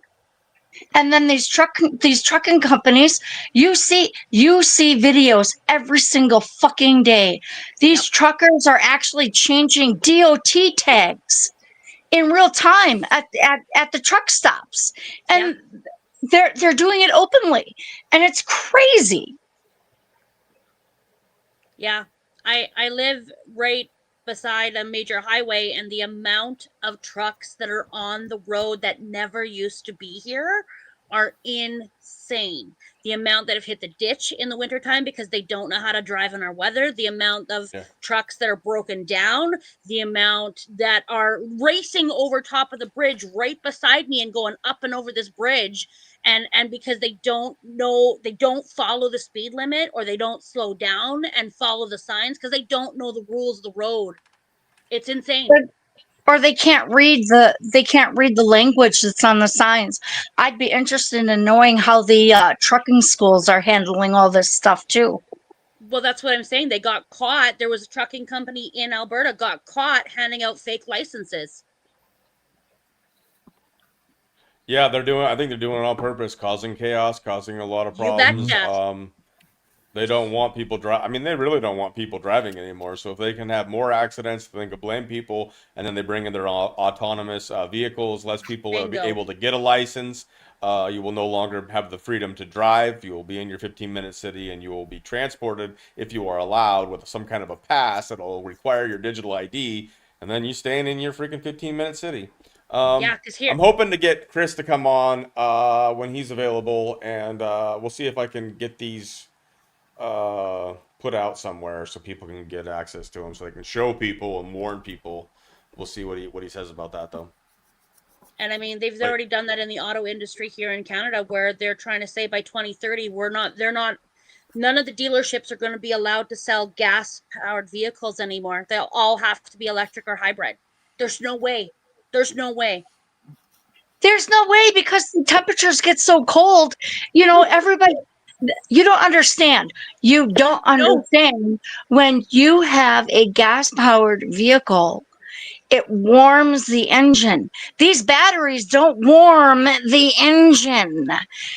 You know, the people that live in the colder areas need that warmth, not only for the luxury of warming up your vehicle, but in order for the vehicle to work. And it's, I'm Sam, you need glow plugs for the diesel. My husband and I were literally traveling to a conference just outside of Calgary in Canada, and there was literally a flash snowstorm, which caused a 14-car pileup. We were stuck on the road for 4 hours waiting to get just between Calgary and Banff. And there were Teslas that were turning around and having to go back to Calgary because they wouldn't have made it in the snow. They would have literally frozen and killed their vehicle. My best friend works at a storage location where they have indoor storage compartments to store vehicles, and she's getting constant phone calls asking for people if their storage units are heated, because people are having to park their electric vehicles because they won't make it through the winter. And I'm going, how it's not possible. It's not possible. Neither can our electrical infrastructure here in Saskatchewan. Like, I literally talk to people who work at our SAS power plant, and they're like, our infrastructure can't handle the power load. So how are they going to plug in all these vehicles? Like, it's just, none of the numbers make sense. And the rest of us Canadians are just like, nobody wants them. Nobody wants them. And how is this going to work with all the data centers sucking up all the energy? Right? It's literally so idiotic. It's hilarious. Oh, they're gonna find a way to make us pay for everything. It'll be eventually they'll make us pay for air. Just real quick, because somebody brought this up, then we can come back to this. This just happened. 56. Oh, let me pull this up. I got a video here to see what we got. See what this one's all about. This is crazy, all this stuff that's happening right now. Tonight after a helicopter. 2 DPS employees are dead tonight after a helicopter crash in Flagstaff. It happened last night after a gun battle between police and a domestic violence suspect. The chopper was there to assist during an emergency. Fox 10's Brian Webb live in Flagstaff with the latest. Brian? Christina, John, we still don't know why the chopper came down. It happened just west of downtown Flagstaff in a mixed-use area, both industrial and residential. The crash site itself is at the bottom of that hill behind me, maybe a half-mile back there, and you may be able to make out the tail rotor, which is separate from the rest of the wreckage. It barely missed some railroad tracks back there and someone's backyard. Night video of the chopper spinning out of control and plunging to the ground, killing 2 people on board. Kathleen has lived in this neighborhood for nearly 20 years. And it's shocking when we lose community members who risk their lives to protect us. The chopper went down at around 10:30, but police say the trouble started earlier with a domestic violence call, followed by a 2-hour shooting spree as the suspect jumped from rooftop to rooftop, firing the entire time. I like get down, and then the guy's like, my hands are up. And then when he said that, 2 seconds later, he rolls over and kind of rolls over the roof, and he runs away, basically. 3 officers and a trooper fired back. The suspect was hit by a bullet, taken to the hospital, and is now in custody. No officers on the ground were hurt, and the domestic violence victim is okay. These officers' valor and their heroic behavior resulted in us putting ourselves between that gunfire and this victim and rescuing her to safety. The chopper was on the scene to help police during the chaos until it crashed at 10:27 p.m. Investigators don't know what went wrong, but the impact is being felt far beyond the crash site. Please keep our personnel, their families, and all those that have been impacted in your thoughts and prayers. So I'm just hoping it's not somebody I personally knew. And I'm just praying for the families. It's tragic. Wow. I don't know what happened there, but interesting. So, wait a minute. Are they really personnel of the first responders, or are they just an affiliate that was helping with the situation? I don't know what to see, but why would that chopper just all of a sudden come down in a 2-hour gunfight? Dang, bro. That's a And lot if of they was the helicopter on scene while the shooting was happening? I mean, because the guy sounds the person who was doing the shooting sounds pretty violent. Could they have been shooting at the helicopter also and caused it to go down? Yeah, well, that's what I'll look for it, but I don't see anything where they're confirming or denying anything Didn't really sound all that clear. And then they said that they saved that woman So was the woman on the rooftop with him? Like, wouldn't she have already been in safety when he went He on said the she run? was okay. That was a lie. Right. First of all, of course she's not. Oh well, they just probably meant she was alive. That's probably what they meant by okay. But still, it's like, how did you save? I don't know. They have a script. Bullshit. Yeah, who knows what to believe anymore with anything that comes out of the news. Seriously. Well, and who knows? Like they have remotes, right? So that domestic violence person, or they clicky. I don't know. Maybe they wanted to take those people out. I don't know. Who freaking People are knows so anymore? dangerous. We need to control them more because they're so Is there a way to dangerous. take guns? Were they I think asking it's like questions? take away the guns because they're doing it in Canada big time. They're literally taking away all of our legal gun owner rights to own anything, and they're trying to go after even our hunting rifles and such. And it's absolutely atrocious. And I mean, I think it's a ploy on because they're always constantly trying to go after your guys' gun rights. They really are. Always. They've been Right. making that known for decades. Yeah. I mean, decades. Look at the very first school shooting was in 1970 something. Yeah. That was a Well, I girl. think with the hunting rights, especially in Canada, you know, what's your deadliest animal up there? And how big does he get? Well, I mean, even on the farms, like you look at coyotes, you look at some of the other animals that can come up and actually harm you on your own land. And there's no way our CMP can get out to all of the farmlands that are out here. We're miles apart. Like I'm going to say my closest city is at least a 30-minute drive, if not 40 minutes out. And I'm in a small village. There's no police officers are coming out here. I don't have a police station in my village. So no, like, yeah, it's to take away gun rights in Canada for sure.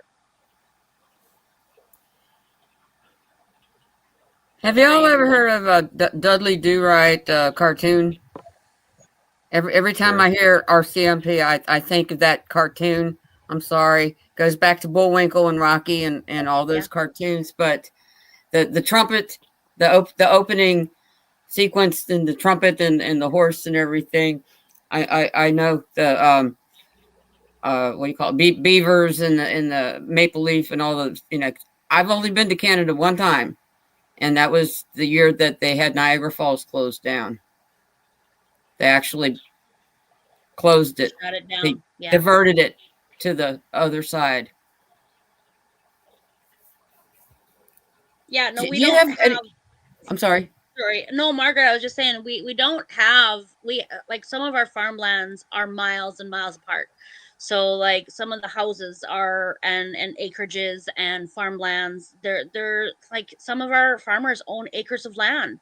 So there's no way that we can be protecting ourselves out here. And I mean, no, Sam, you're right. We don't have a lot of really bad wild animals in Saskatchewan, but I mean, I don't know what they have more in the mountain ranges where they have more of the wild cats and they have some of those things. I mean, a moose can do a lot of damage when he's running across, you know. Or the grizzlies, the grizzlies, the Kodaks, they can do a lot of damage too.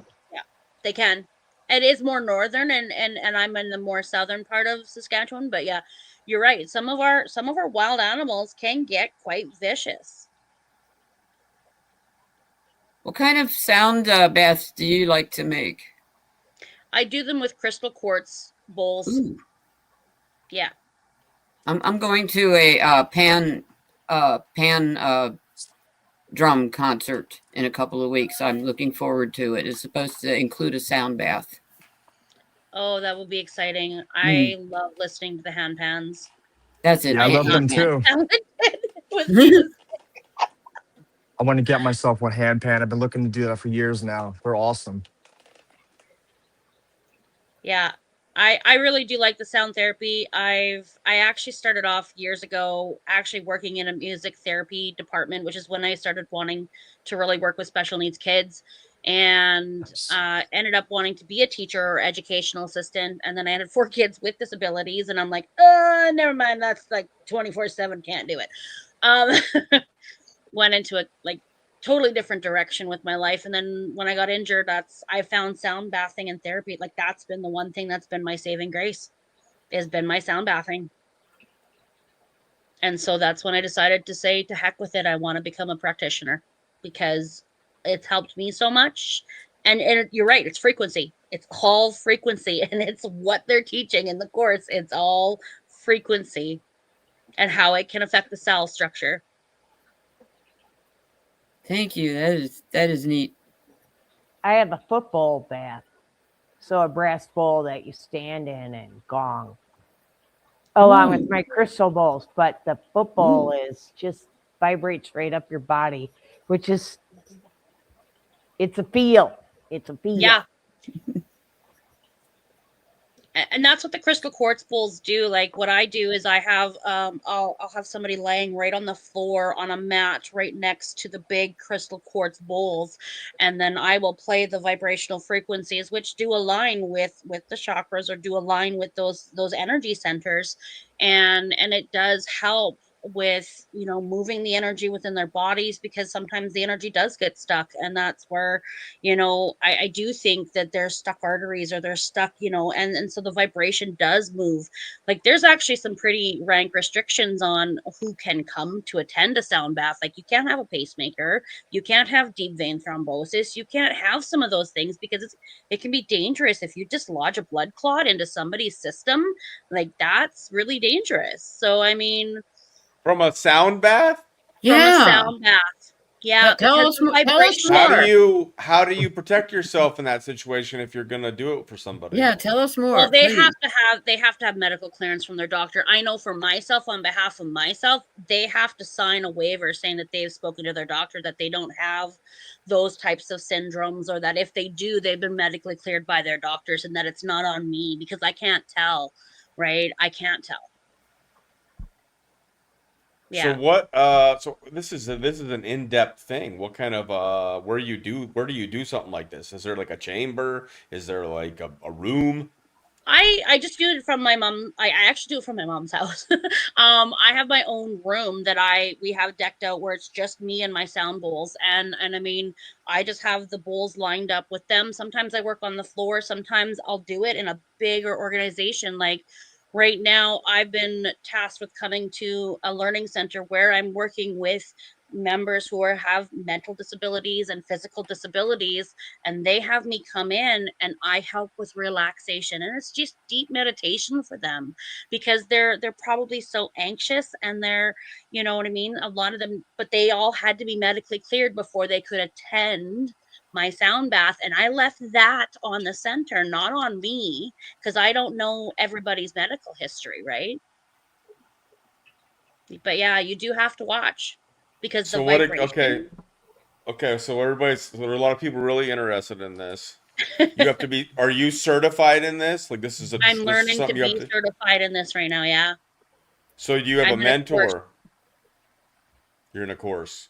I'm in a course What? right now, and I'm being mentored by someone internationally. And yeah, so I have to become certified, and I have to submit videos to them of what I'm doing. I have to go through their whole course online. There's a lot of different, I have to do case studies where I have to prove what I've done with somebody to show the change in their body. So like it's not just a little, oh, I'm just gonna play the bowls for fun. Like there's actually some training to it. And that's why I'm like, if you don't think frequencies, and you don't think, if they're already talking in those courses that photons and phonons affect the cell structure of the body, and I think that's how I found Sabrina, because I was like, yeah.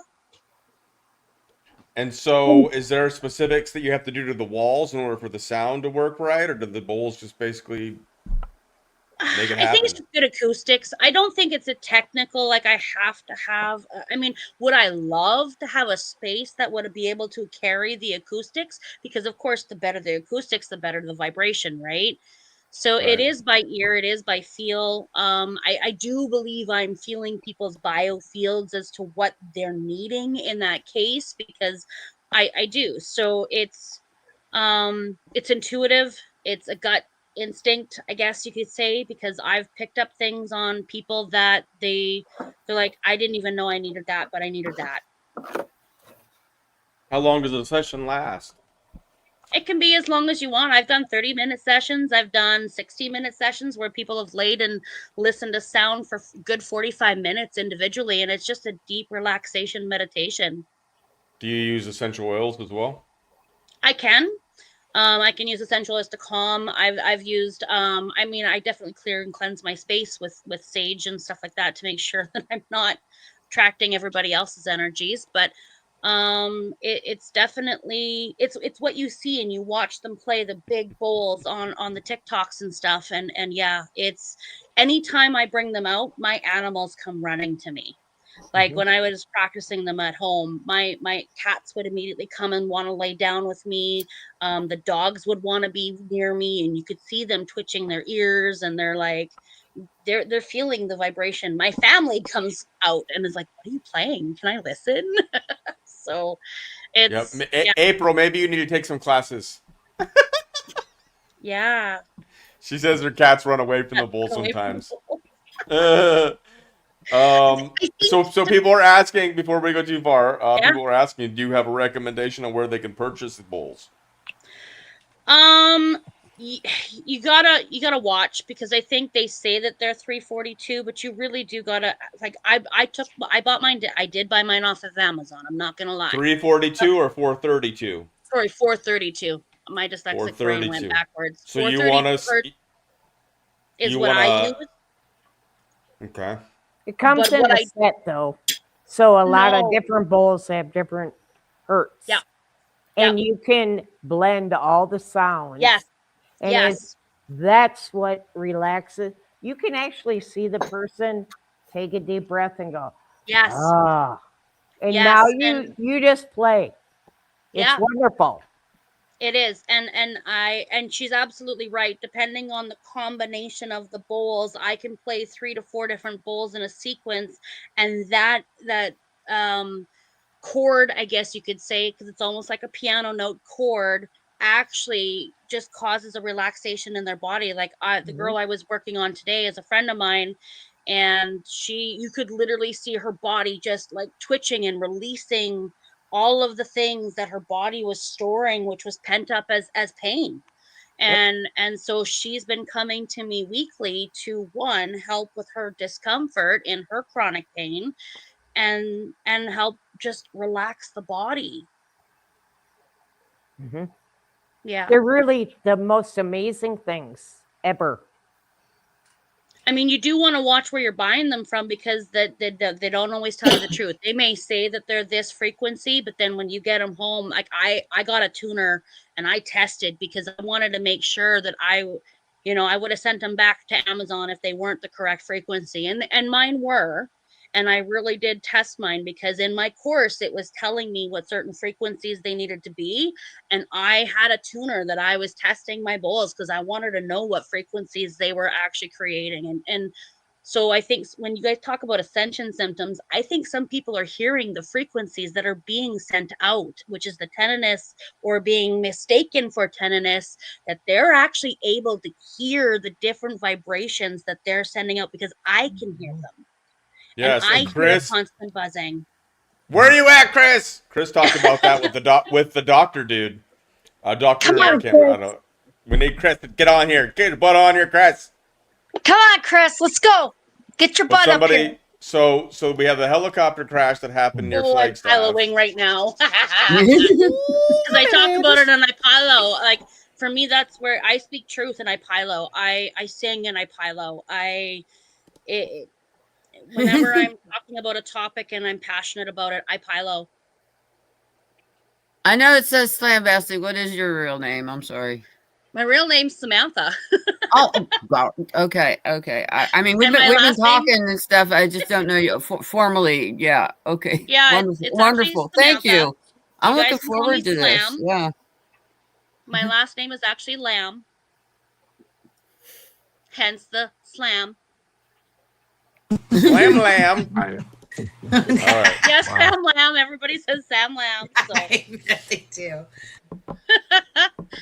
So crazy enough, there's also looks like a small plane crash where somebody died in Prescott Valley. That's so We are also following another deadly aviation crash overnight. A pilot is dead after their aircraft went down in Yavapai County. This happened around 8 last night off Paquito Valley Road, just north of Prescott Valley. Here's a look at the scene here. This is from our Arizona's Family News chopper. The FAA says that a small Cicada TB-21 went down with its pilot on board. That person killed in the crash. We do not know their name at this time. We also do not know how that crash happened. The NTSB is sending out its investigators to determine what caused that plane to go down. Well, there's a lot of data centers and a lot of stuff going on in that Arizona area that some of these flying vehicles might be getting disrupted by. Isn't that the same? I think Sabrina mentioned that area once too. Yeah, when we get her back on a couple weeks ago, yeah. Yep. And Where is I think Chris? Where is Chris? Chris! He's working, but he's gonna try to get on here. And Sabrina should return. She had to get some food.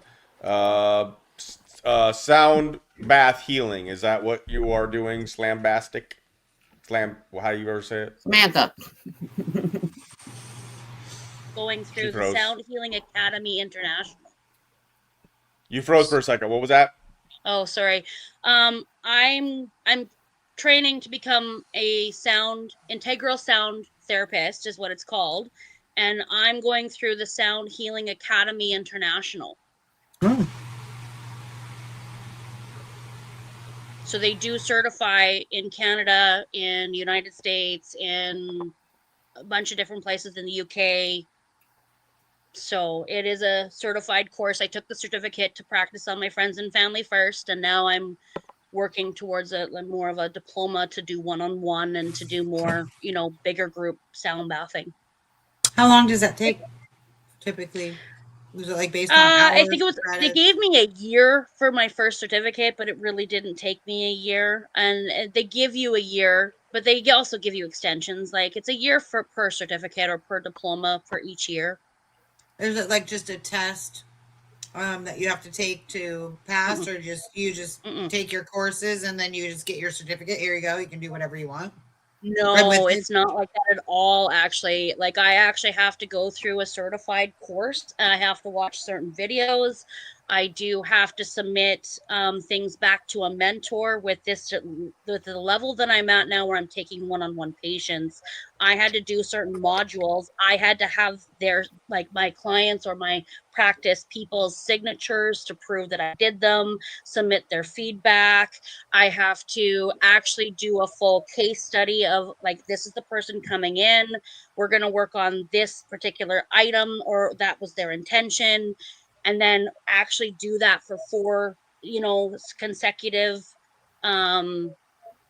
sessions, and then see how it's progressing. And I have to hand that in for 4 to 5 people. It's not just as simple as going, I'm just going to learn online and play the bowl.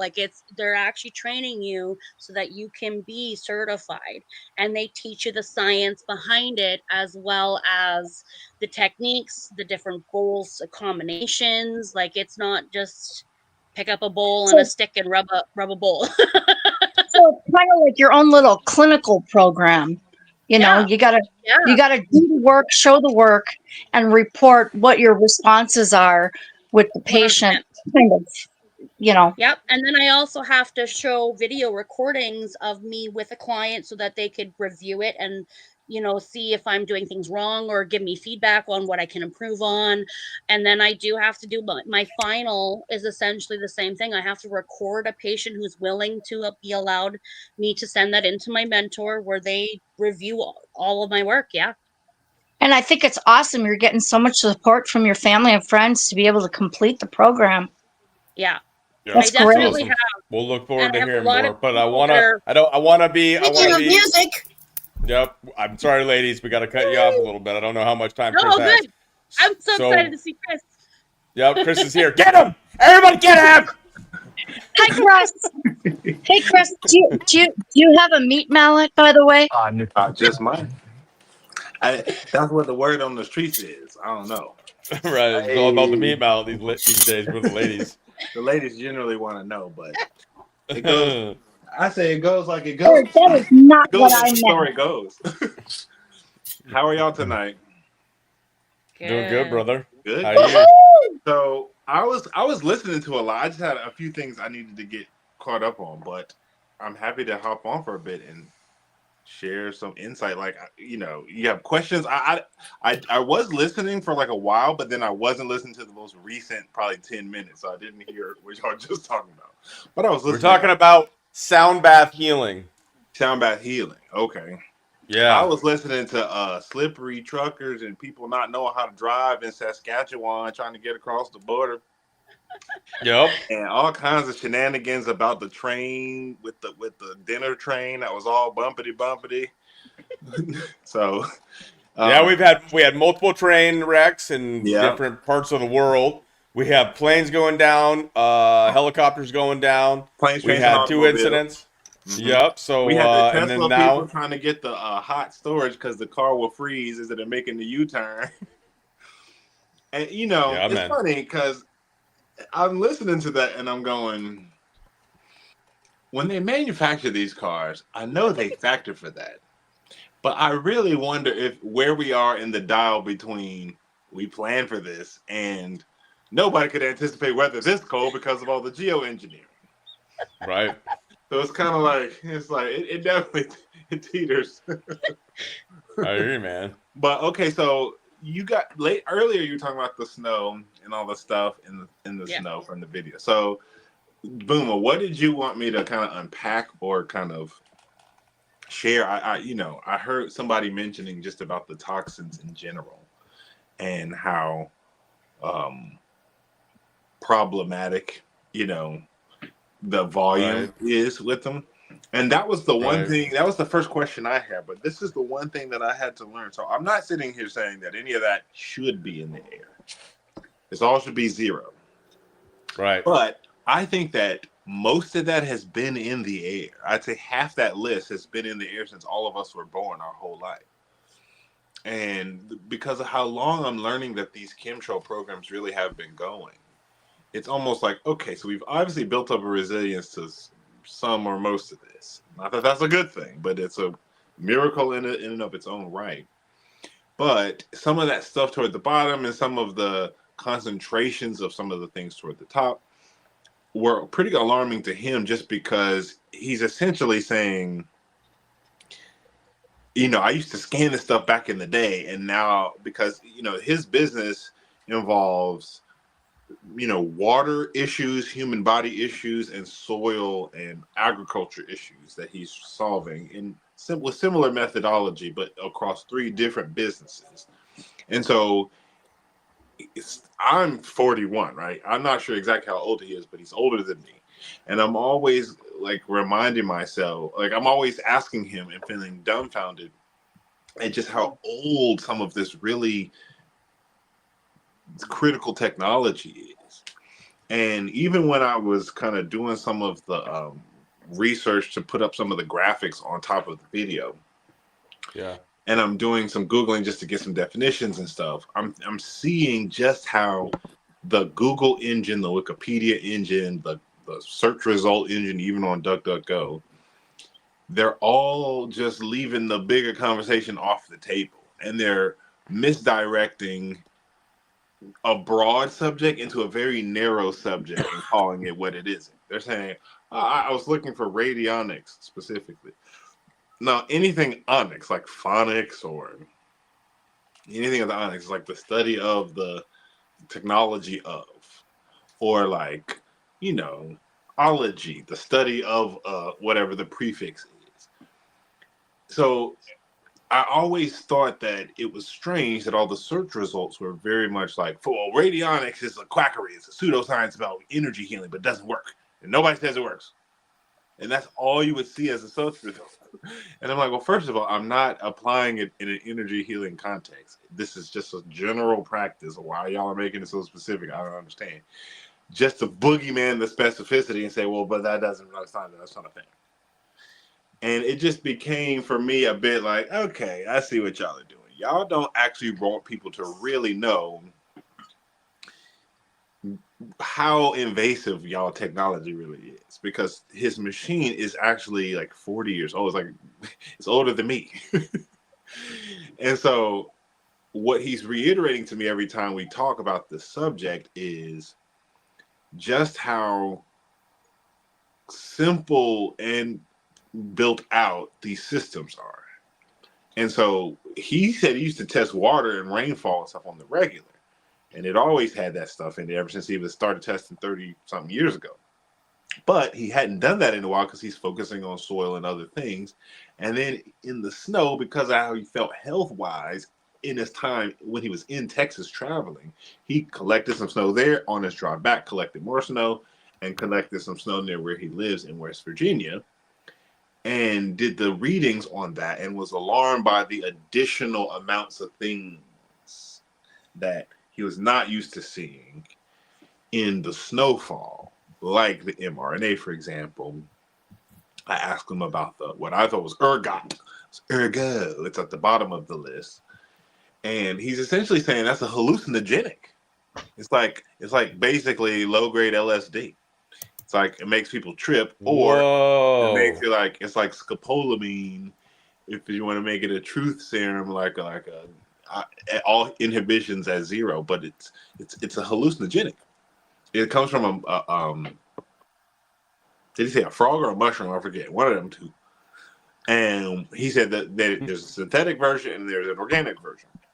And you can, as I'm Googling this to get the graphic to put on the screen, I'm reading a little bit about it. I'm going, people have no idea that mushroom derivative synthetic LSD shroom juice is just being sprayed out over them kids.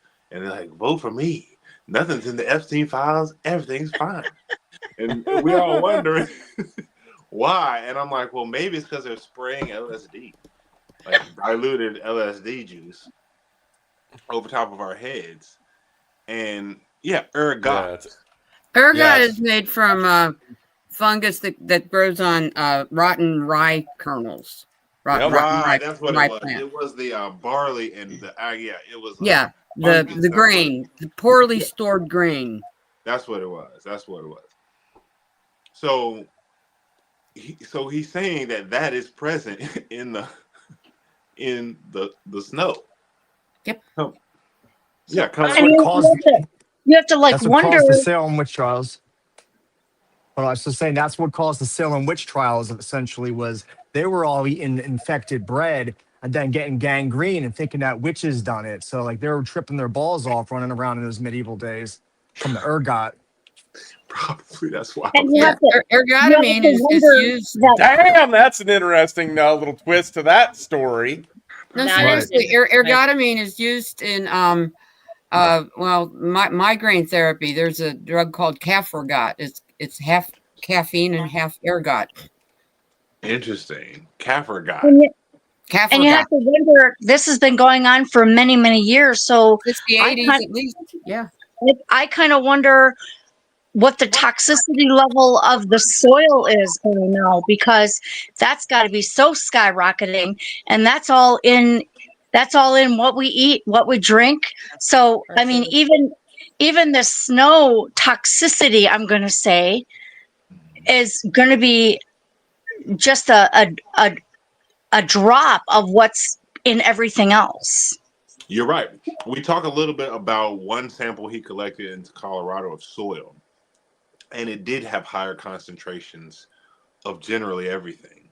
And part of his business is, like, he has a company, one of his YouTube or Instagram channels is Soil Savior. That's his kind of soil branding on the soil company, because what they do is they go through and with a series of probiotics and like actual organic enzymes, tailor the decomposition of all that stuff and reintroduce and remineralize it by the acre. And he's like, people just don't understand that they've been doing this for so long that their soil just doesn't have anything in it anyway. And even if you grow your own food, you're still not getting no nutrients. Yeah, we ain't getting nothing from And he anything said that you we've can tried get the last that. few You, years. you have to just actually be aware. You have to remineralize it. You have to just be proactive because everything organic is regenerative. It's just not regenerative if you're not helping it under the assault and you're just assuming that nothing's assaulting its natural generation. And that's just not what's going on. So he's very optimistic. He doesn't take it as a doom and gloom at all, but it's just because he's been around this information for decades and active at the forefront of helping people with solutions and mitigation, particularly in soil acreage. And like he's doing some big deals with some big plots of land, like millions of acres in different locations, like working with different groups to kind of help them budget out a process to do this, because people kind of get the hunch, but then when you see it with the machine and you can see. Yeah, exactly. Somebody that we're talking feet deep into the snow. Exactly. When you can just see the readouts and you can like tell based on this spectroscopy information that's coming out, this is what we're dealing with here. There is no ambiguity here. It puts a whole new kind of like fervor to both your awareness and your solution, your solution idea. So somebody definitely had a question. I know. I had a question. Okay, yeah, My son actually first saw the report and saw the numbers, and his question was, "Is that the parts per million? Like, what do those numbers mean?" So I asked him that very question too. Is it parts per million? He said, "No, it's not parts per million. It's the reading percentage. So think of it like out of 100, all of these things represent some collection of numbers out of 100, and the higher numbers represent the bigger concentration of things. Now, is that in 1% that stuff, 99% water, 25% that stuff, 75% water? I don't know. He did say he would do the parts per million math. He just said, I got to sit down and do some conversions, and I would have to figure out what that is. He said, I can do that. But when I asked him that very same question, right when he first texted me those photos, he just said it's not the parts per million. But what he's saying is that these numbers are all elevated from what they used to be years ago, and it's a bunch of new stuff in here I ain't never seen before. And technically, those numbers shouldn't be there at all, right? Exactly, precisely. All of them should be at zero. Anything, even if it's 5, is bad because Exactly. it shouldn't be in the first place. Shouldn't be there in the first place. A lot place. of that shit said synthetic right there. Yeah. Which means it can be programmed. Right? Exactly. So the bigger takeaway that I'm putting together, this is a great audience to kind of share these thoughts with, because you guys, for the most part, get it, especially Sabrina and her work. I think that what we're looking at in the form of all those ingredients are different components, different Lego bricks. Think of it like the rectangle brick, the square brick, the circle one, the single brick, the double brick, the 4 long, the T-shaped one, the triangle ones, and they all are being sprayed out to help build out the Nano Lego magnetic network. That is the everything network. And that includes weather control, plant, soil management, identification, survey, the whole gamut. But it's also very, it's kind of the half-life of its, I should say the shelf life on it seems to be like 72 hours. And then it's like, you got to spray more out. It's like they're constantly having to put more out because Mother Nature and the human body is constantly recycling and regenerating and shedding and detoxing. So they're having to find new ways to put lipid nanoparticles in for your own body's bone marrow to regenerate the biosensor. And the whole point is that these different things become unique frequencies, and any unique frequency, especially if it's not biologically derived, can be made or can be harvested and then identified and then logged to be a specific number that can become a node or a sensor, or at least an identifier for a node or a sensor. And are you saying also, as you were doing these searches, that they were actually kind of steering you into a certain direction and kind of making you like, look this way while we hide all this over here? You know, do you have to be more specific in what you look for when you're doing when you're working your googly fingers? Yeah, you have to just know the right terminology, or they're gonna just it's like wordplay and connotation war that we're in. So, for example, I asked Dr. Spencer in the show, is the field of information that this covers called radionics? Because that was the first term that I had ever heard applied to it. And he said yes. And he said it's also called psychotronics, because it is. But here's the thing. It's probably got 20 different names. And no one of those 20 different names encompasses kind of everything that this particular field can do. I released this video, and Sabrina sees it, and she takes it upon herself to kind of further the discussion and explain that spectroscopy is exactly what it is that this field of study is. And she's showing an article from the National Institute of Standards and Technologies, like the head guys that deal with standards and technologies, .gov, who are openly talking about spectroscopy and the ability to look detailed and use the entire electromagnetic spectrum to gain information about a thing. But when you type in radionics in Google, what you get is, this is a quackery. People try to use this for medical and health alternative medicine, but tests were done in the 50s and they basically said it doesn't provide any benefit, so they stopped using it. So it's quackery. Again, with the wordplay and redefinition and steering you somewhere. Exactly. But steering you into this very tiny application of it. Medical treatment is one application of it, but it's not the only application. It would be like saying that a CD-ROM can only be used to load Windows 95. See what I'm saying? It's like, it is an appropriate application of that, but it is not by any means the only. But suggesting that it is the only and hyper focusing on that one is lying by omission. Meanwhile, then I search, psychometry or not psychometry, psychotronics. Enter. Psychotronics is a field of study that's pseudoscience that deals with, aberrations and it's just kind of like, man, they're really going way out to tell me what's crazy and what's totally legit. And then as soon as you type in spectroscopy, enter, boom, you get the government telling you exactly what it is.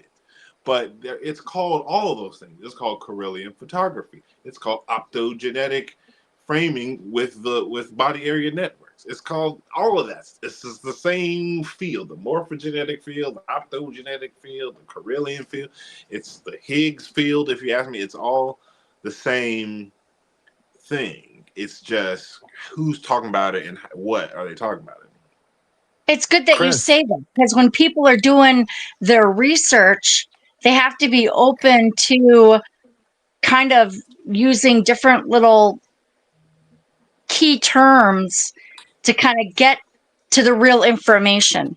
Right. And to your point, I want to see what you're going to say, but man, I did see the question.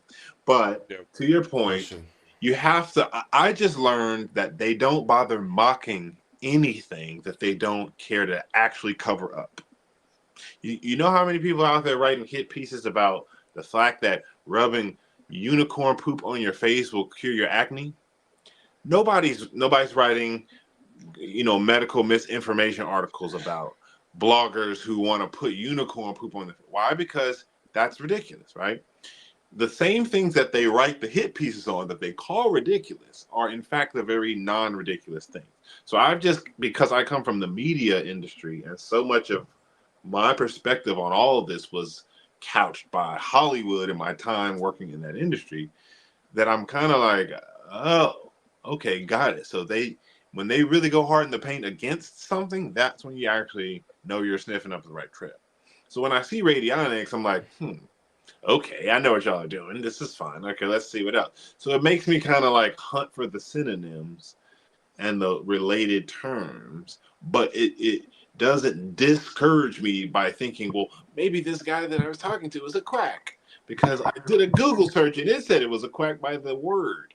No, it's hoping that you don't look into what that information is, because not only could you use it to get rid of your primary care physician, but you could also tell exactly how invasive they are. And then it begins to break down these other lies, like the whole ice situation.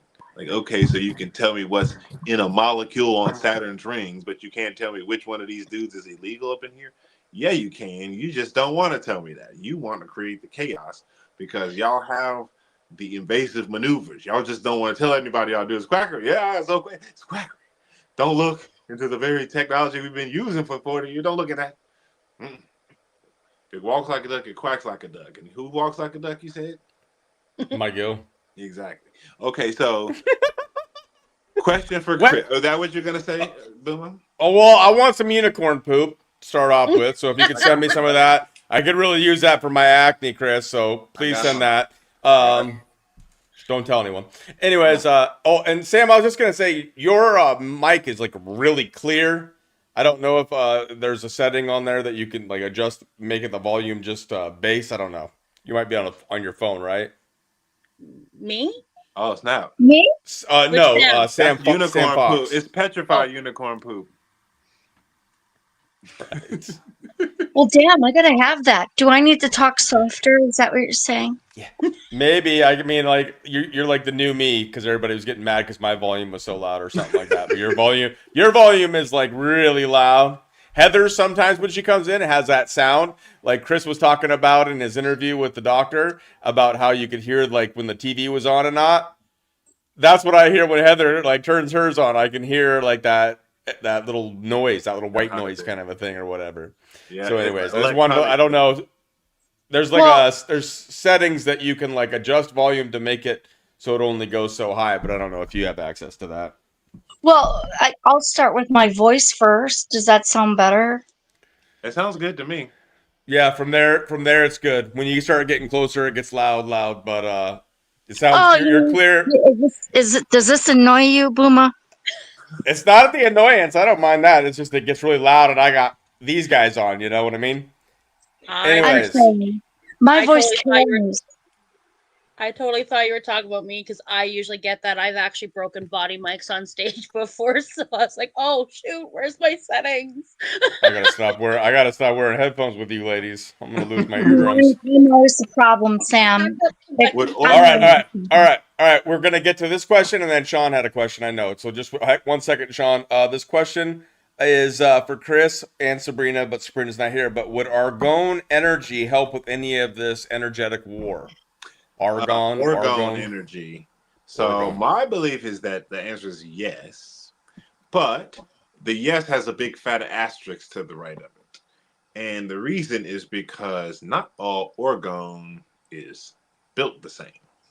So in a general sense, you're thinking in the right direction because we're in an energy war and an orgone device is an energy mitigation manipulation device. So you're using the right tools.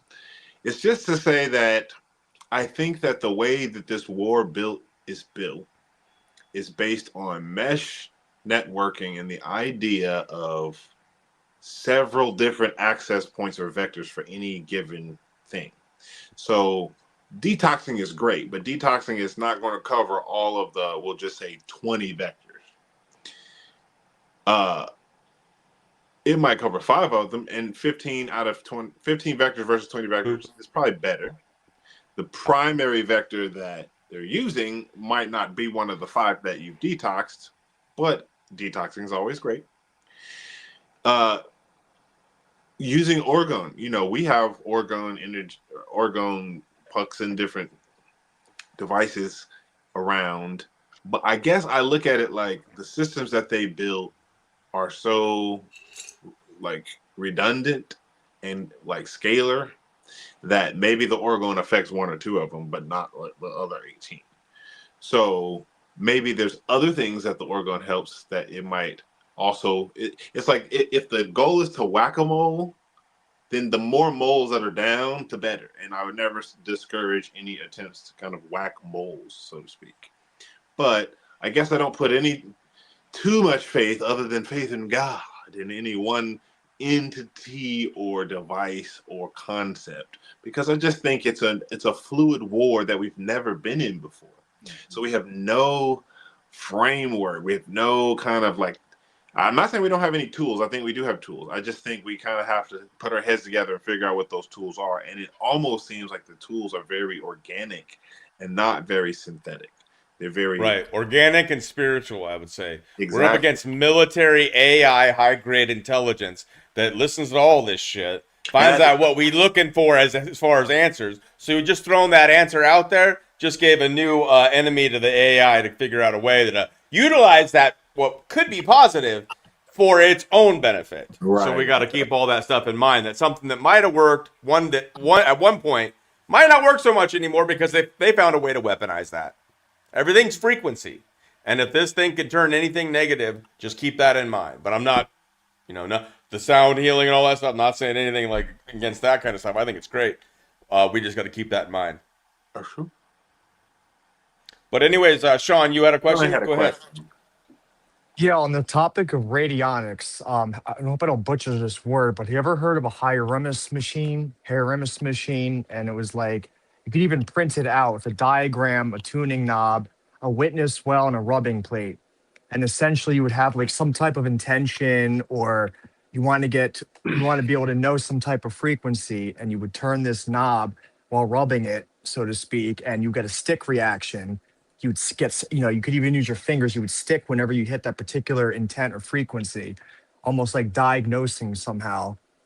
Do you have any idea what I'm talking about? Or So yes and no. I've never heard of this particular device, but I based on the way you've explained it and based on the way that all the devices in this category work, I think I kind of get what's going on here. And I'm speaking a little off the cuff just because I don't know the device specifically, but they like same concept as dowsing. You know what dowsing is? Absolutely. Okay, so in the same sense as like dowsing for water, I think that what happens is certain people and certain equipment, electronics, are very sensitive at magnetic flux and just perceiving it. And I think that this device, what is it called again? it was something like from the 50s, Hieronymus. It was actually just a diagram of like paper you could staple together to make a makeshift version of it. Or like a black box that was made, like a black box with a knob on it and a plate. And he was this person, I think he was a doctor, was diagnosing different ailments and able to tune into specific frequencies. Right.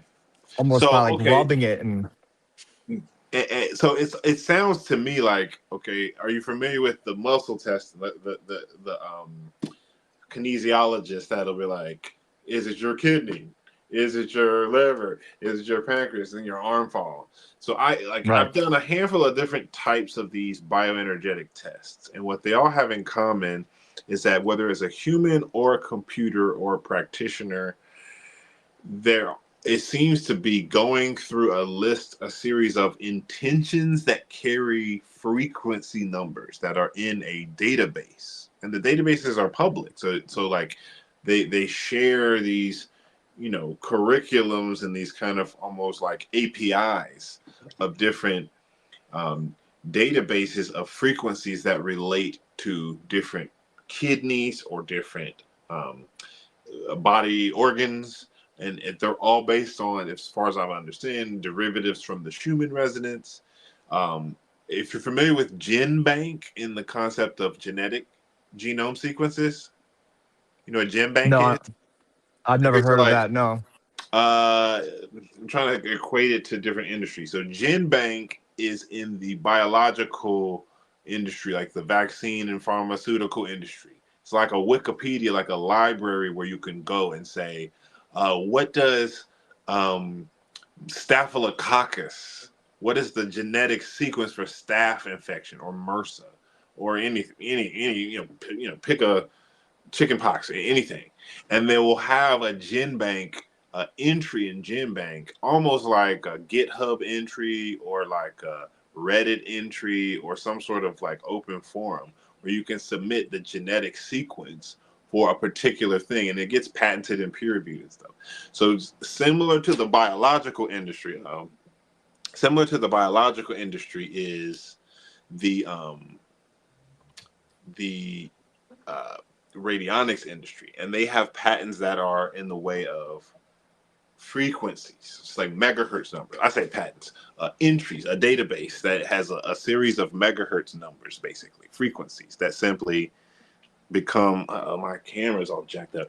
Frequencies that become numbers you can place into a machine, and that number will get you a readout. Okay, I'm trying to think of the best way to explain this to probably give you a small example of how it would work hypothetically. Let's say I'm looking for a issue with your liver. We'll use your liver. So intention is an energetic reality that works at a certain plane of it all. And the way that the levels go is the energy plane, spiritual plane affects the energy plane, and the energy plane affects the chemical or enzyme molecule plane, and that affects the kind of enzyme and systems physical plane that comes further down the chain.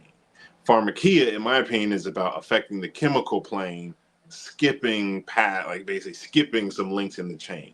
Energy healing is about going a level up and working higher up. Spiritual healing, the ability to kind of pray or perform a miracle at a distance in the future or the past or whatever, that's a level even higher up outside of time. But the example that I'm trying to paint here is, let's say we're dealing with a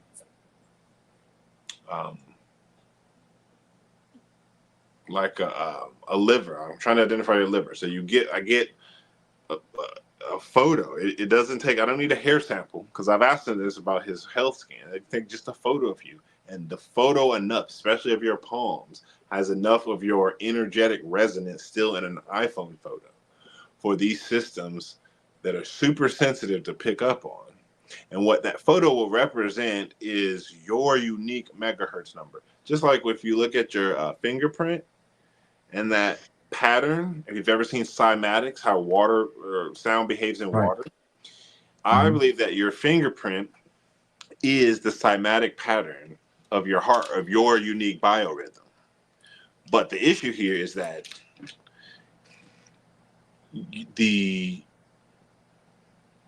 instead of an image number representation like your Touch ID, you're dealing with companies that have logs of megahertz readouts of you. So I'm testing your liver. What I'm doing here is I'm sending a signal out that looks for you and waiting for the response to come back on just the subfrequency of what that liver number represents.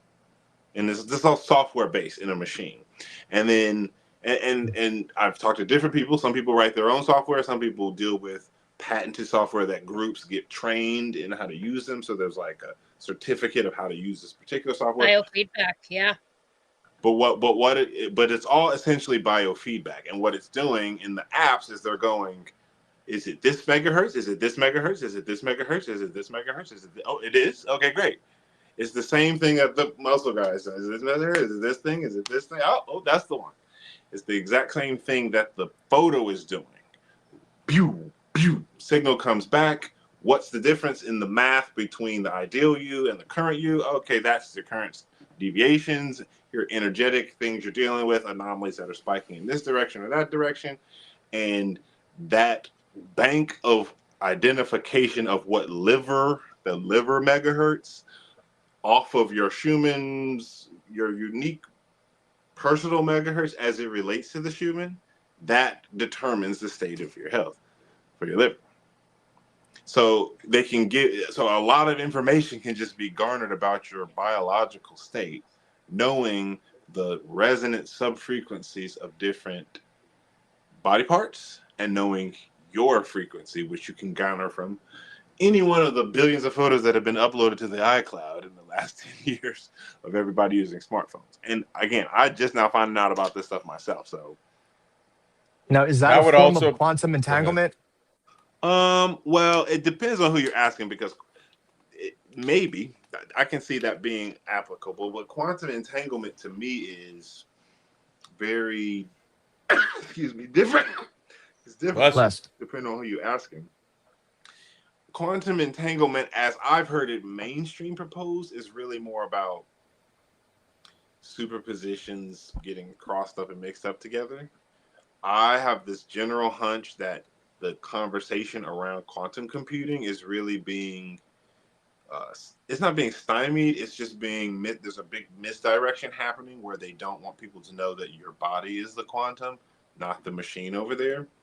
So there's a nomenclature overlap thing in terms of quantum entanglement that's almost more biological soul-ish than it is superposition related.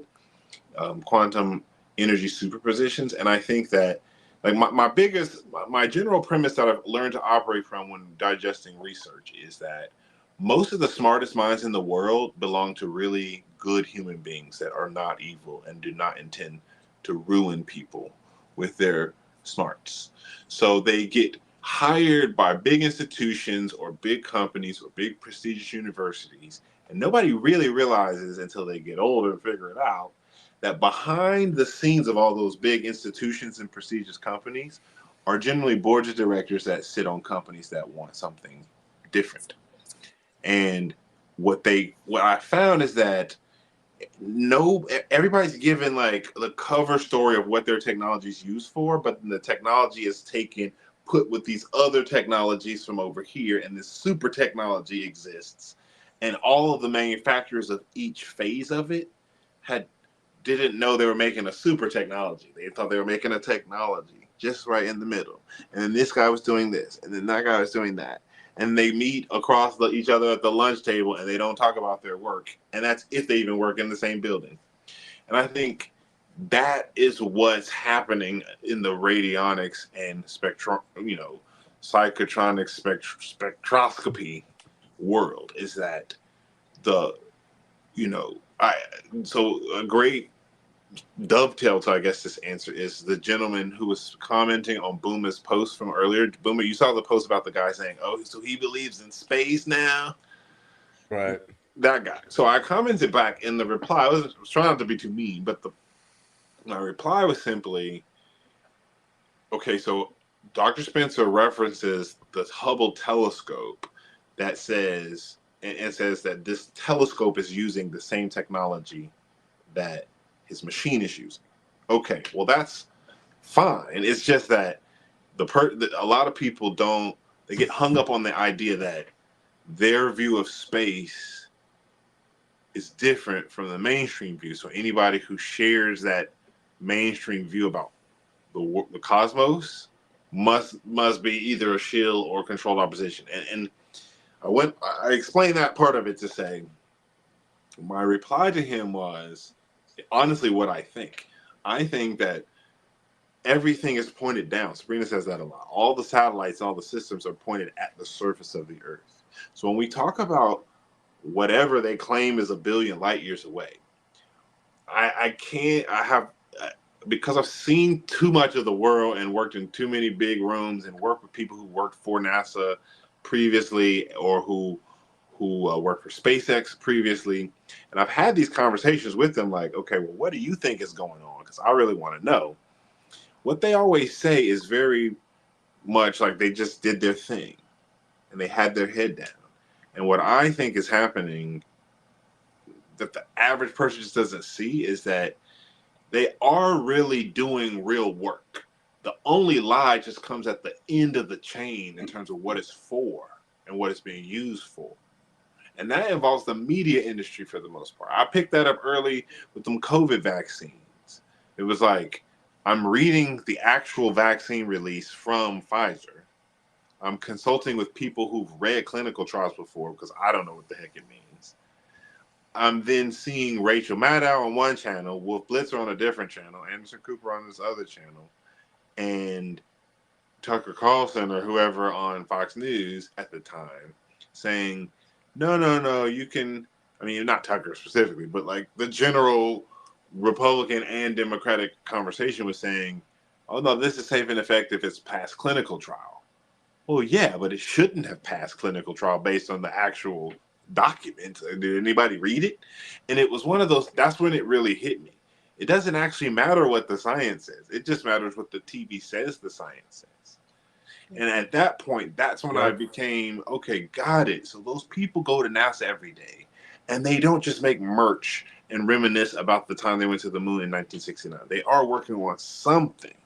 Now, the lie at the PR department that says they're working on a galaxy far, far away, that might be not true. But what if their telescope is pointed at something? And that something is something that they don't really understand, but they want to understand it better. They're lying to the television that it's Uranus, but it's something. Is it a reflection of Earth? Is it a celestial body where a bunch of souls live? Is it a server? I don't know. It could be all of those things or none of those things. It could be dimensional and nothing to do with our dimension. So it's just a light and in another dimension is something. I don't know. All I know is I don't think NASA goes to work every day to figure out how to get to Saturn, but I also don't think they go to work every day and sit with their thumbs up their butt. I think they're actually working on something very cutting edge, and they're using a lot of technology that they're not telling everybody. And they said, okay, yeah, we went to the moon, and that worked from 1969 until basically last week.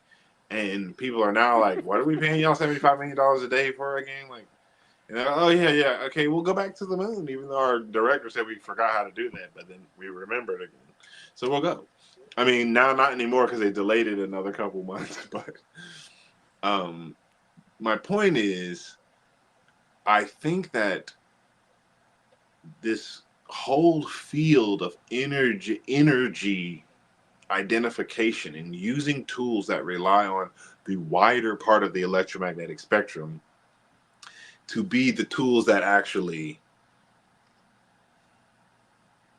I don't know, that govern and run how their thinking works. You see, like, I'm trying to settle in on what it is. My point is, because I know I'm kind of roundabouting your big question about radionics. My point is, in 2026, I think we're 126 years past the starting line of when this became a curious study. We're into deployment in the 1950s, scaling in the 1990s, version 3.0 in the early 2000s, and probably version 7.0 by now. And it's moving into this globally plugged in Lego bricks.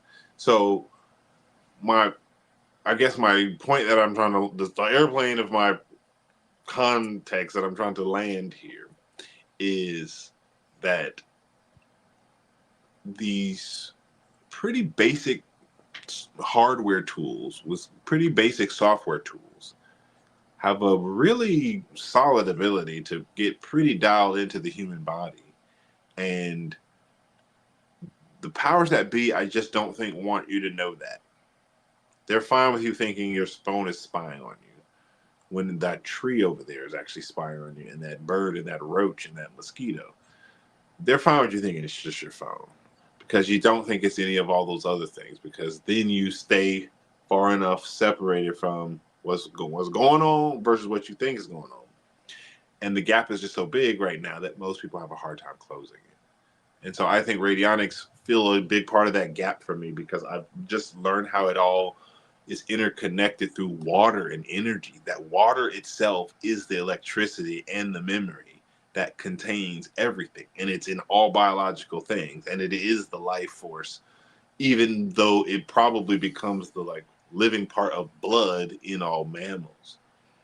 So period. I'll end it there, but hopefully that answered your question or helped to clarify what I'm thinking. It's great listening to you, man. Thank you for all that. I appreciate that. For sure. Happy to help. I just try to help clarify what's going on, because I think people are smart. I just think people are struggling we're in a nomenclature war. And for all the things I think English is great at, I think all the sarcasm and all the synonyms and homonyms don't make for the best language for truth, and it makes a great language for deception. There's a lot of sleight of hands and pseudo judo. But there was a question that popped up. I just saw that comment, Booma, or was that not a question? Something about birds. Well, there's a whole conspiracy. I think it's the birds ain't real conspiracy. Does anybody here actually believe in the birds aren't real conspiracy? See? You what? Margaret, you believe that? Why? This is why I believe it. Because I just when I You say believe it? I believe aspects of it. I watch these feral cats eat birds, bro. No, when I say aren't real, I don't mean they're not biologically real entities.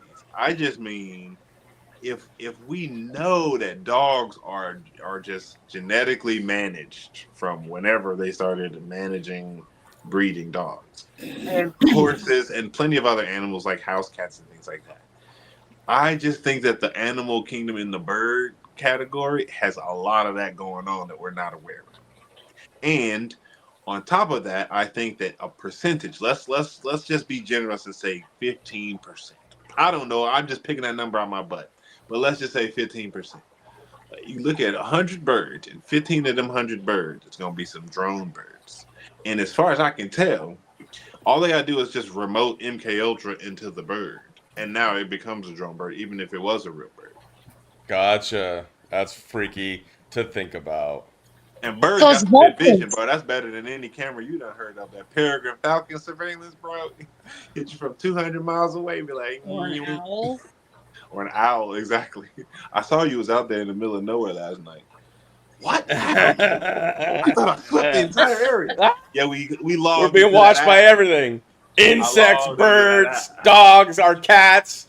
We just had our, we got these 5 kittens over here, and we just had them, I think they got the rabies, and they got something else, but it's all mRNA, and they might be putting something in it, so they just zap into the cat, and they watch us from the kittens. That's what I'm thinking. See, that's along the lines of the thinking that I think we're dealing with. Is that a cat? Mary? Yep.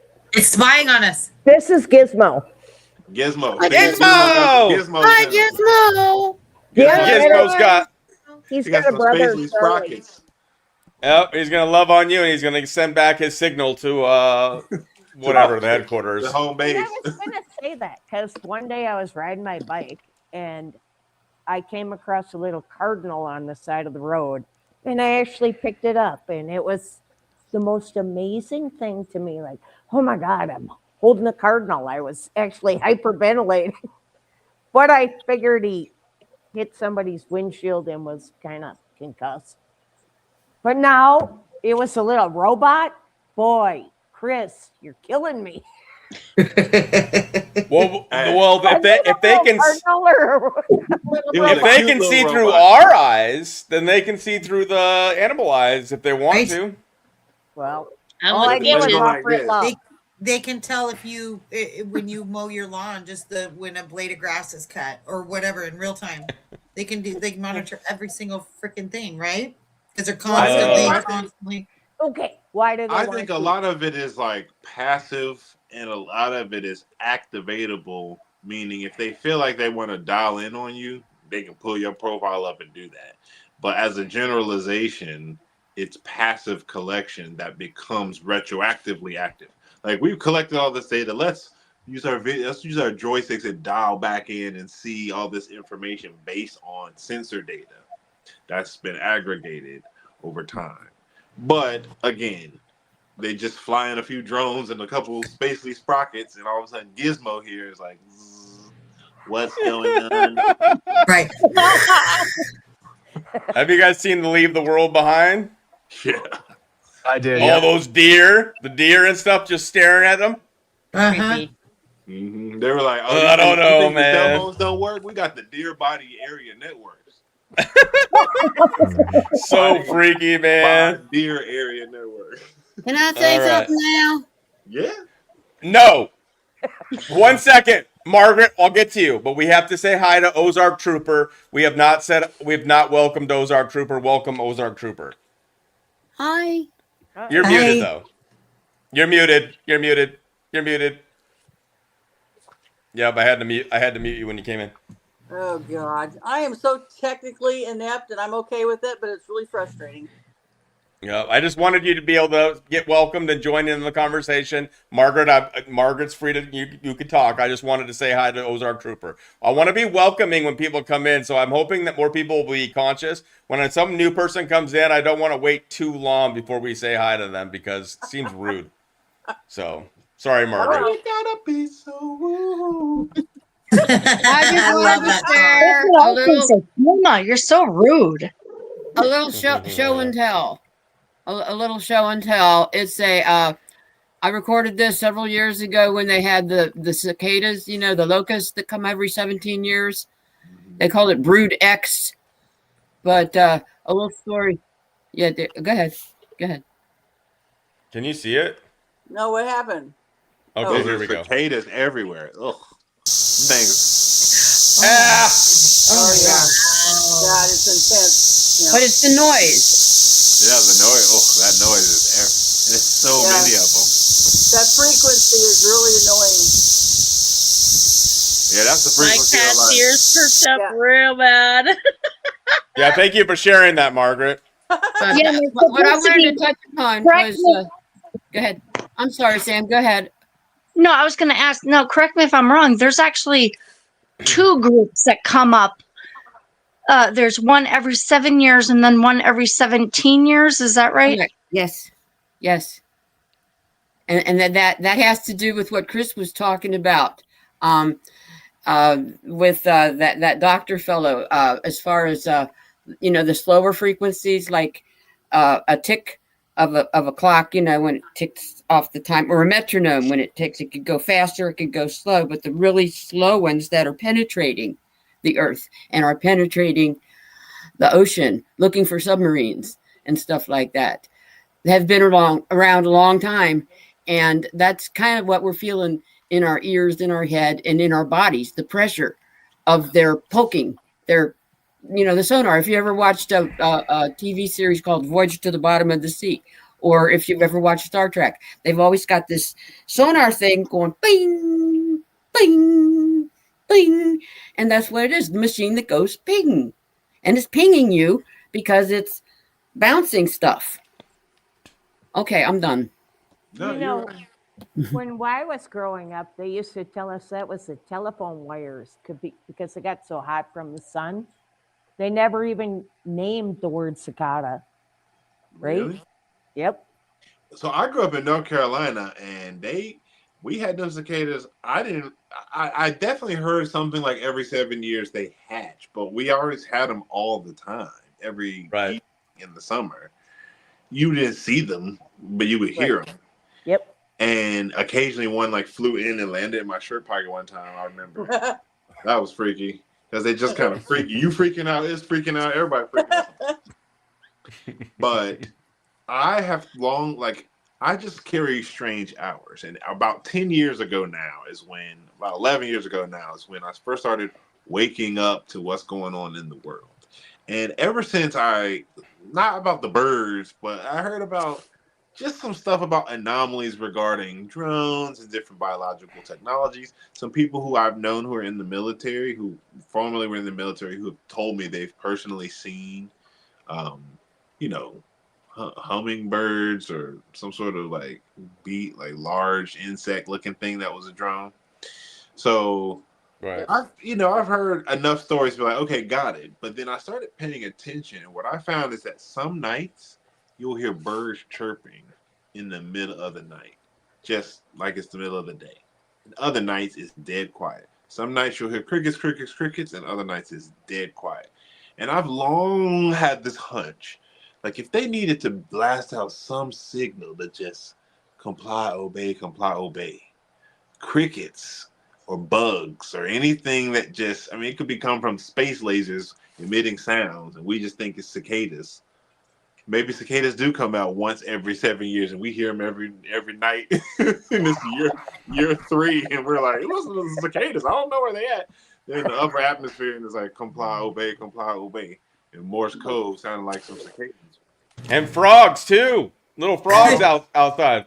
Always out. The frogs. It's like, of course, I think frogs are real, but I'm just at a place that's like, okay, obviously they've had 100 years to just biologically R&D anything that they want. They're to the point now where they can biologically recreate humans, and people can't even tell.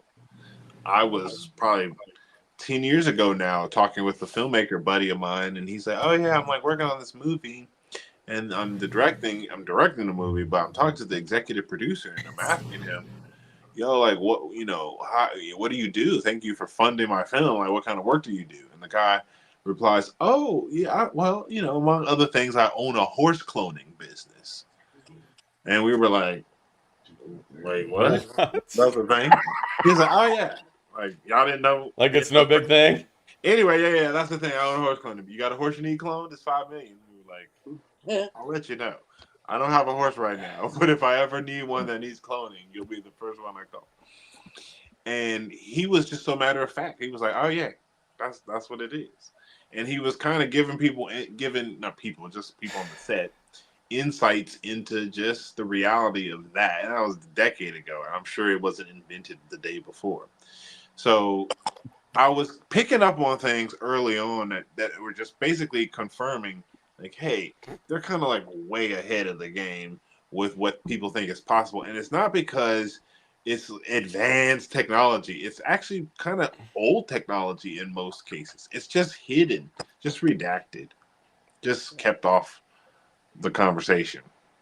So, but I was watching like the Osbournes before Ozzy died. They started to come back out with a podcast or whatever, and they were talking about certain conspiracies and stuff like that. But I swear it was like the first, second, or third episode, because I didn't watch a lot of them, but I was just like interested because they were popping back out and they were talking about conspiracies.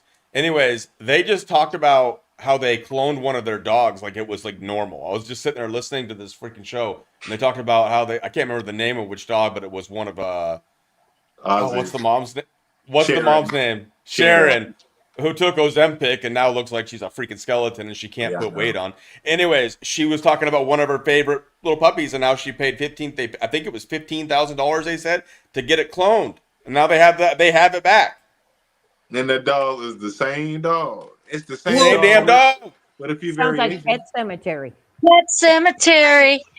I heard, well, I haven't done any deep dives or studies or anything on this, but somebody had told me once, like the Dolly, the very first sheep or whatever that they cloned, that it didn't have a soul and it ate the other sheep.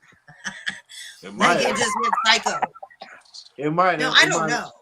Because when that happened, I was really young. And I do remember, I remember that too. Clinton coming on TV and them saying they made it sound like they were making cloning illegal, but what they were actually saying is that the government wasn't allowed to be involved in the cloning process. Like it had to go to the private sector. Yeah, which is the government, ironically. The whole government is the private sector. But I mean, everything's clandestine operations. They just have Blackwaters and different organizations that aren't technically the government, but they operate for the government. Black projects. Clonaid, who I think is the company that does the animal cloning, was in the United States, and the lady that was like the head of that stuff was talking about how they cloned a human. There's videos of this. Now, whether or not she was full of shit to call it psyops and stuff like that, I guess could be debatable. But she was talking about it on the news that they had cloned humans. There was saying that the first time that they cloned a celebrity was Michael Jackson. I don't know if any of that's real, but they had to move it from the United States up into Canada. So Clonaid is now up in Canada, but I am pretty sure if you go watch, I mean, I don't know what episode is on, but it was one of the first ones, the Osbournes. They literally just say how they got this dog cloned. And it's amazing how it's everyday conversation. It's just like the emails that were in those Epstein files. It's everyday conversation to them, and it's exactly. It's because the shock value wore off 20 years ago. No, I thought it was Dick Clark. I thought the first one that they cloned was Dick Clark. It might have been. I heard different people. Jimmy Carter, right? I've heard that the first president was Jimmy Carter, but not the first actual clone. But again, clone was probably somewhere in a public lab figure. In terms of they say that the Germans did it back during around the time of World War II. Right. That's where they said that it started. In Nuremberg trials or whatever, they actually just killed a bunch of clones. Now, some of them might have been real Boys people. From Brazil? Then that's where the argument is that they literally told how they did it. You saw the movie, right? I've seen it. I've done videos on it in the past. Yes. Yeah, that movie. if They y'all tell the haven't seen whole that movie, process. it's a movie called The Boys from Brazil. It came Yep. out in like 1979 or something like that. And I won't spoil it, but it's relating to the subject matter. Got Doberman Pinchers in it. Probably, yeah. Sure, but you give them a little bit of the premise. They're trying to clone Hitler and recreate his life so they can have him again. Yeah. Okay, I But got they it. tell the process of how they clone, like, I think bunnies or something like that, right? Or mice. Mice or bunnies or something like that. Yeah, you're right. Some wrote it, but so yes, I think it's possible. Now, I have heard, it's been my understanding that the body does require a soul to operate. Right. So are these things even really human? Well, yes, because yes, asterisk. So, I'm Yes, that's I'm right. arriving at my conclusion based on a decade or so worth of anecdotal stories, research, a bunch of different things coming my way. But I really do look at it like the human body. If you've ever been to a funeral, you've seen a dead person, and you've seen, okay, Auntie so and so, Uncle so and so ain't there. They go their body, but they ain't there. That they is the consciousness, soul, spirit. Everybody has different terms for it. I don't have a strong opinion on which one. I think it's like our attempt to kind of define this spiritual, energetic thing that's really hard to nail down. But I think that the body is everybody pretty much agrees that the physical, corporeal body is a separate thing than the living soul. And it's come to my understanding that the body is built, even animal bodies, that they need something animating the body. There's something electrical that has to keep this electrical heart beating. If it ain't a defibrillator or a ventilator, it's got to be something else to keep the heart beating. And in the case of clones, it's a borrowed or swapped in soul or consciousness, or a machine, or an AI, or a combination of things. But the body is born soulless. Unlike a normal body, I believe a normal body soul is put in at conception, and then the body grows with that soul. And then in the case of these clones, these are like like fleet vehicles bodies. They just are built or engineered, and then they have to be given a soul in an artificial manner. I think even How do you give it a soul, though? I've heard different people. I've heard different people. Say what? Well, I was going to say part of the reason that they do the satanic ritual abuse is for the purpose of splitting the consciousness into sections, right? And then they can use those parts literally and put them in other bodies. Yeah. So and also when they do the ritual practices, they're summoning demons, and so the demons can then either inhabit, like a human that was born like you're supposed to with a belly button, or the demon can. That's why they're doing a lot of the cloning and the artificial life forms, whatever that is, right? It's because the demons want a physical body to exist in. Yes. Correct. So spirits, exactly to that point, need bodies. So I look at it like if you look at the human body, and I think the human body is brilliant, and I'm not a nihilist, and I'm not a Gnostic in that way where I'm like, oh, the body's dreadful and we need to be only spirit. I don't actually think that way. I think we are built pretty brilliantly. But I think that they've modeled the human body and they build a bunch of machines that flow synthetically, similar to how an organic body works. And I think a computer is a great example of that, but so is a car. So if you look at it just like a car, like a simple vehicle, you are the driver that comes with your car. But you can be kicked out and another driver can be put in the car. That's right. The car ain't anything without the driver. But then two people can be in the car, and it could be a car where you got a backseat driver. Somebody else has got a gun to your back saying you drive, and you in the driver's seat, but you ain't really driving. Go ahead, Boomer. I know. Mary probably has a bunch of questions, too. I think she's I going to put do. her hand up. Sorry. But you know that girl, Sydney Sweeney, right? Yeah. Okay. No. Who is this before we get too far? Supermodel. Because I don't know. Google her. Supermodel? Yeah, she's Google got her, but some. keep this mod the safe search on. Or She's off. What almost, is it again? Sydney Sweeney. yeah. So she's got a certain look of. She's almost got a dead look about her eyes. My question is this: do you guys wonder maybe she's a robot and they're throwing her out as a supermodel to see if we buy it? Well, And yeah, you know what? I'm sorry, Sydney. If you're a real person, I apologize. But just so my this thought.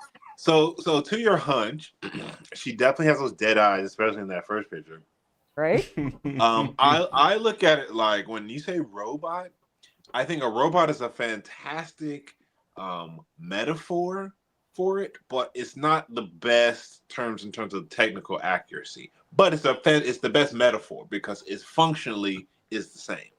A robot, you can dial up an iPad, say sit down, shut up, be tired, be hungry, do this, do that, don't do this, don't do that, don't say this, enter.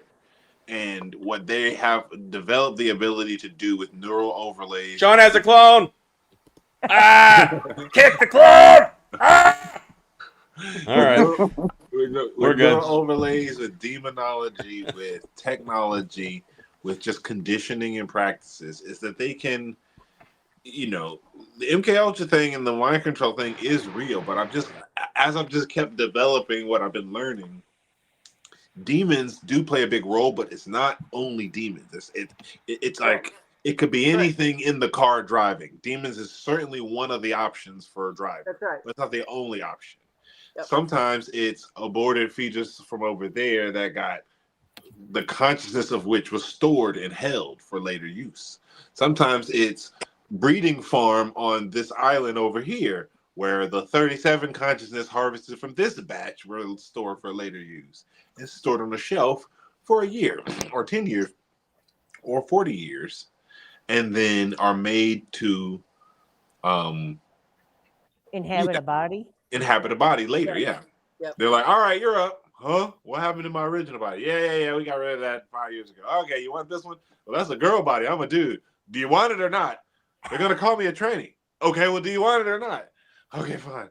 But okay, so aren't they a robot? They're not a living human. Well, then that becomes the definition of what a living human is. So I would say functionally, yes, they are a robot, but they are a sentient, corporeally animated human vessel with a soul. It's just a very like a possessed person isn't a robot, but they're kind of acting like a robot. You see what I'm saying? They're acting under the authority of something that's not them. And if that is the general motif of robot, then I'm totally down with that definition as a metaphor. But in a technical sense, I think it's just a bunch of things going on, a bunch of options. So one individual might have something a little different going on. And I think that if you're talking clone, just like basic clone, you can clone like if let me not use myself, he's putting that in the ether. But if Sammy has a clone, Sammy can choose to animate that clone by having a machine and a process take his consciousness and put it in the clone body, or using an AI and using a login remote neural overlay, or having a demon that he summoned through a ritual inhabit, or having a separate consciousness from an abortion come in. It's like probably 10 other things that I'm not even thinking of. So, they can, not a demon, but like something higher or bigger ranking than a demon. One of the fallen ones with the old bishops and generals from the army. Any one of the ones the Book of Enoch talks about. Bigger rituals, but apparently that's possible too. So it's a whole mix of stuff. Then you have like the whole military obsession with finding mummified genetics, DNA from ancient Babylon, reanimating all that stuff. And then the demon that originally inhabited that body wants to come back. Now you got to put, it's like, that's my body, I want it back. Like, well, no, we cloned your body, it's not yours no more. Plus we got football star plans for this guy. And there's like, there's just a lot going on in the possibility of what is genetically possible. Is there a lot of demonology happening? 100%. Is it the only thing going? I don't think so. But I do think that I think that the people who govern this realm, if you will, they operate in the demonic and the darker world, and so there's a lot of demonic security guards and managers overseeing what's happening. Like, nah, you one of ours, so we put one of ours with you too. You're not getting your free will isn't as free will as you want it to be. Because if we invested all this money in you, we gonna make you a pop star. You gonna be a pop star with our security officer stuffed up in you too. So it's kind of like it's a lot of that going on too. Sometimes when I look at Nicki Minaj recently, I kind of get those vibes of her recent tweet and kind of some of the stuff she's done recently. I'm like, I think she's like the new Kanye, bro. Kind of. She's saying crazy stuff, right? Well, crazy in terms of like, Nicki, you sure you want to live? Because I don't know if you keep saying stuff like that. But she's not wrong. She's just, it's confusing because she was like literally bathing in blood just like a month ago, So, but what I really think is that these celebrities are fighting for their life, yo. They're really fighting for their whole entire life from some big devil or from some big company that's got their consciousness in a jar in a tube somewhere. And their clone is out there doing this, that, and the third, and they finally get to walk back out in their own body, and they're like, "Come on, y'all! They sacrificing babies, tweet, oh Lord!" I think it's a lot. I think these celebrities don't know what they're getting into at first. Some of them do, but not most of them. I agree. What's messed up about this is that it's like in line with the Q shit because it's all about the Democrats and talking about sacrificing children and all that stuff. Yeah. It's like there's truth to this, I'm sure, but then she takes the political stance, which is like, what the heck? Where did you come from? Yeah. Well, and then she changed sides, Sorry. She changed sides. First she's a Democrat, now she's a Republican. I know, it's crazy. I'm so sorry. I didn't mean that. You're not bleeding from the ears, are you? It's okay. I'll live. That was pretty loud, Sam's mic is like rocking, like she's gonna be heard over everybody. I can do my sultry voice. I can do my sultry. You gotta do your sultry. I like it. All right, Walker, do we have you? Can you hear us? Walker. Yeah. Can you hear us this time? Walker. I don't think she can hear. I don't think she can hear. That happened last time too. This is like the third time we've tried. Third time's the charm, I guess. Just go into your settings, your StreamYard settings, and be like, she can't hear anybody. We can do spoke to. Can't hear you either. Goodbye. We love you, Walker, but we got to fix that. I don't know what the deal is. Well, we got Sean back now. See, there's only this many slots, so I couldn't bring Sean on with Walker on. But if Walker, Sean can't hear anybody. Y'all keep talking. I do want to keep talking. I might have to hop soon because my kids are gonna go to bed shortly. Right. But does anybody have any further questions? Because I'm super hella long-winded. I can talk. Mary will keep you here for another 3 hours. I got it. I only have one. Go, Mary. When are you going to release the Sabrina song? Because, boy, was that a bomb, man. Thank you. Yes. Soon. I'm going to, we've talked about, writing it out and actually producing it properly. Because I have it saved on my loop pedal, the thing that I use when I'm live. I have it saved. But I want to, maybe build it out for real. And so we talked about finding her time for her to come back and do that soon. And we're working. Bro, we gotta save the world really soon. So that's true. We need to get that song out, and then this guy's working on a documentary that's gonna change the game. But you gotta put it out, bro. Right, I know. That's why I need you. You're my hype man. You're like my work.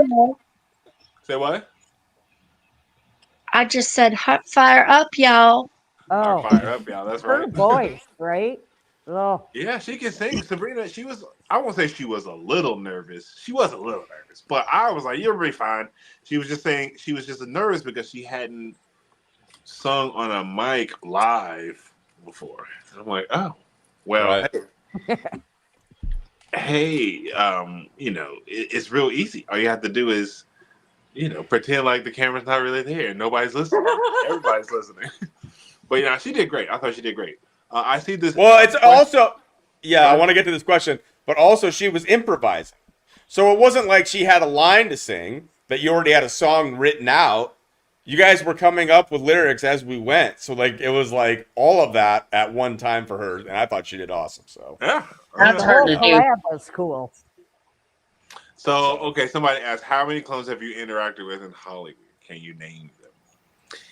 So, I don't know if he would. I don't know if you'd name them, would you?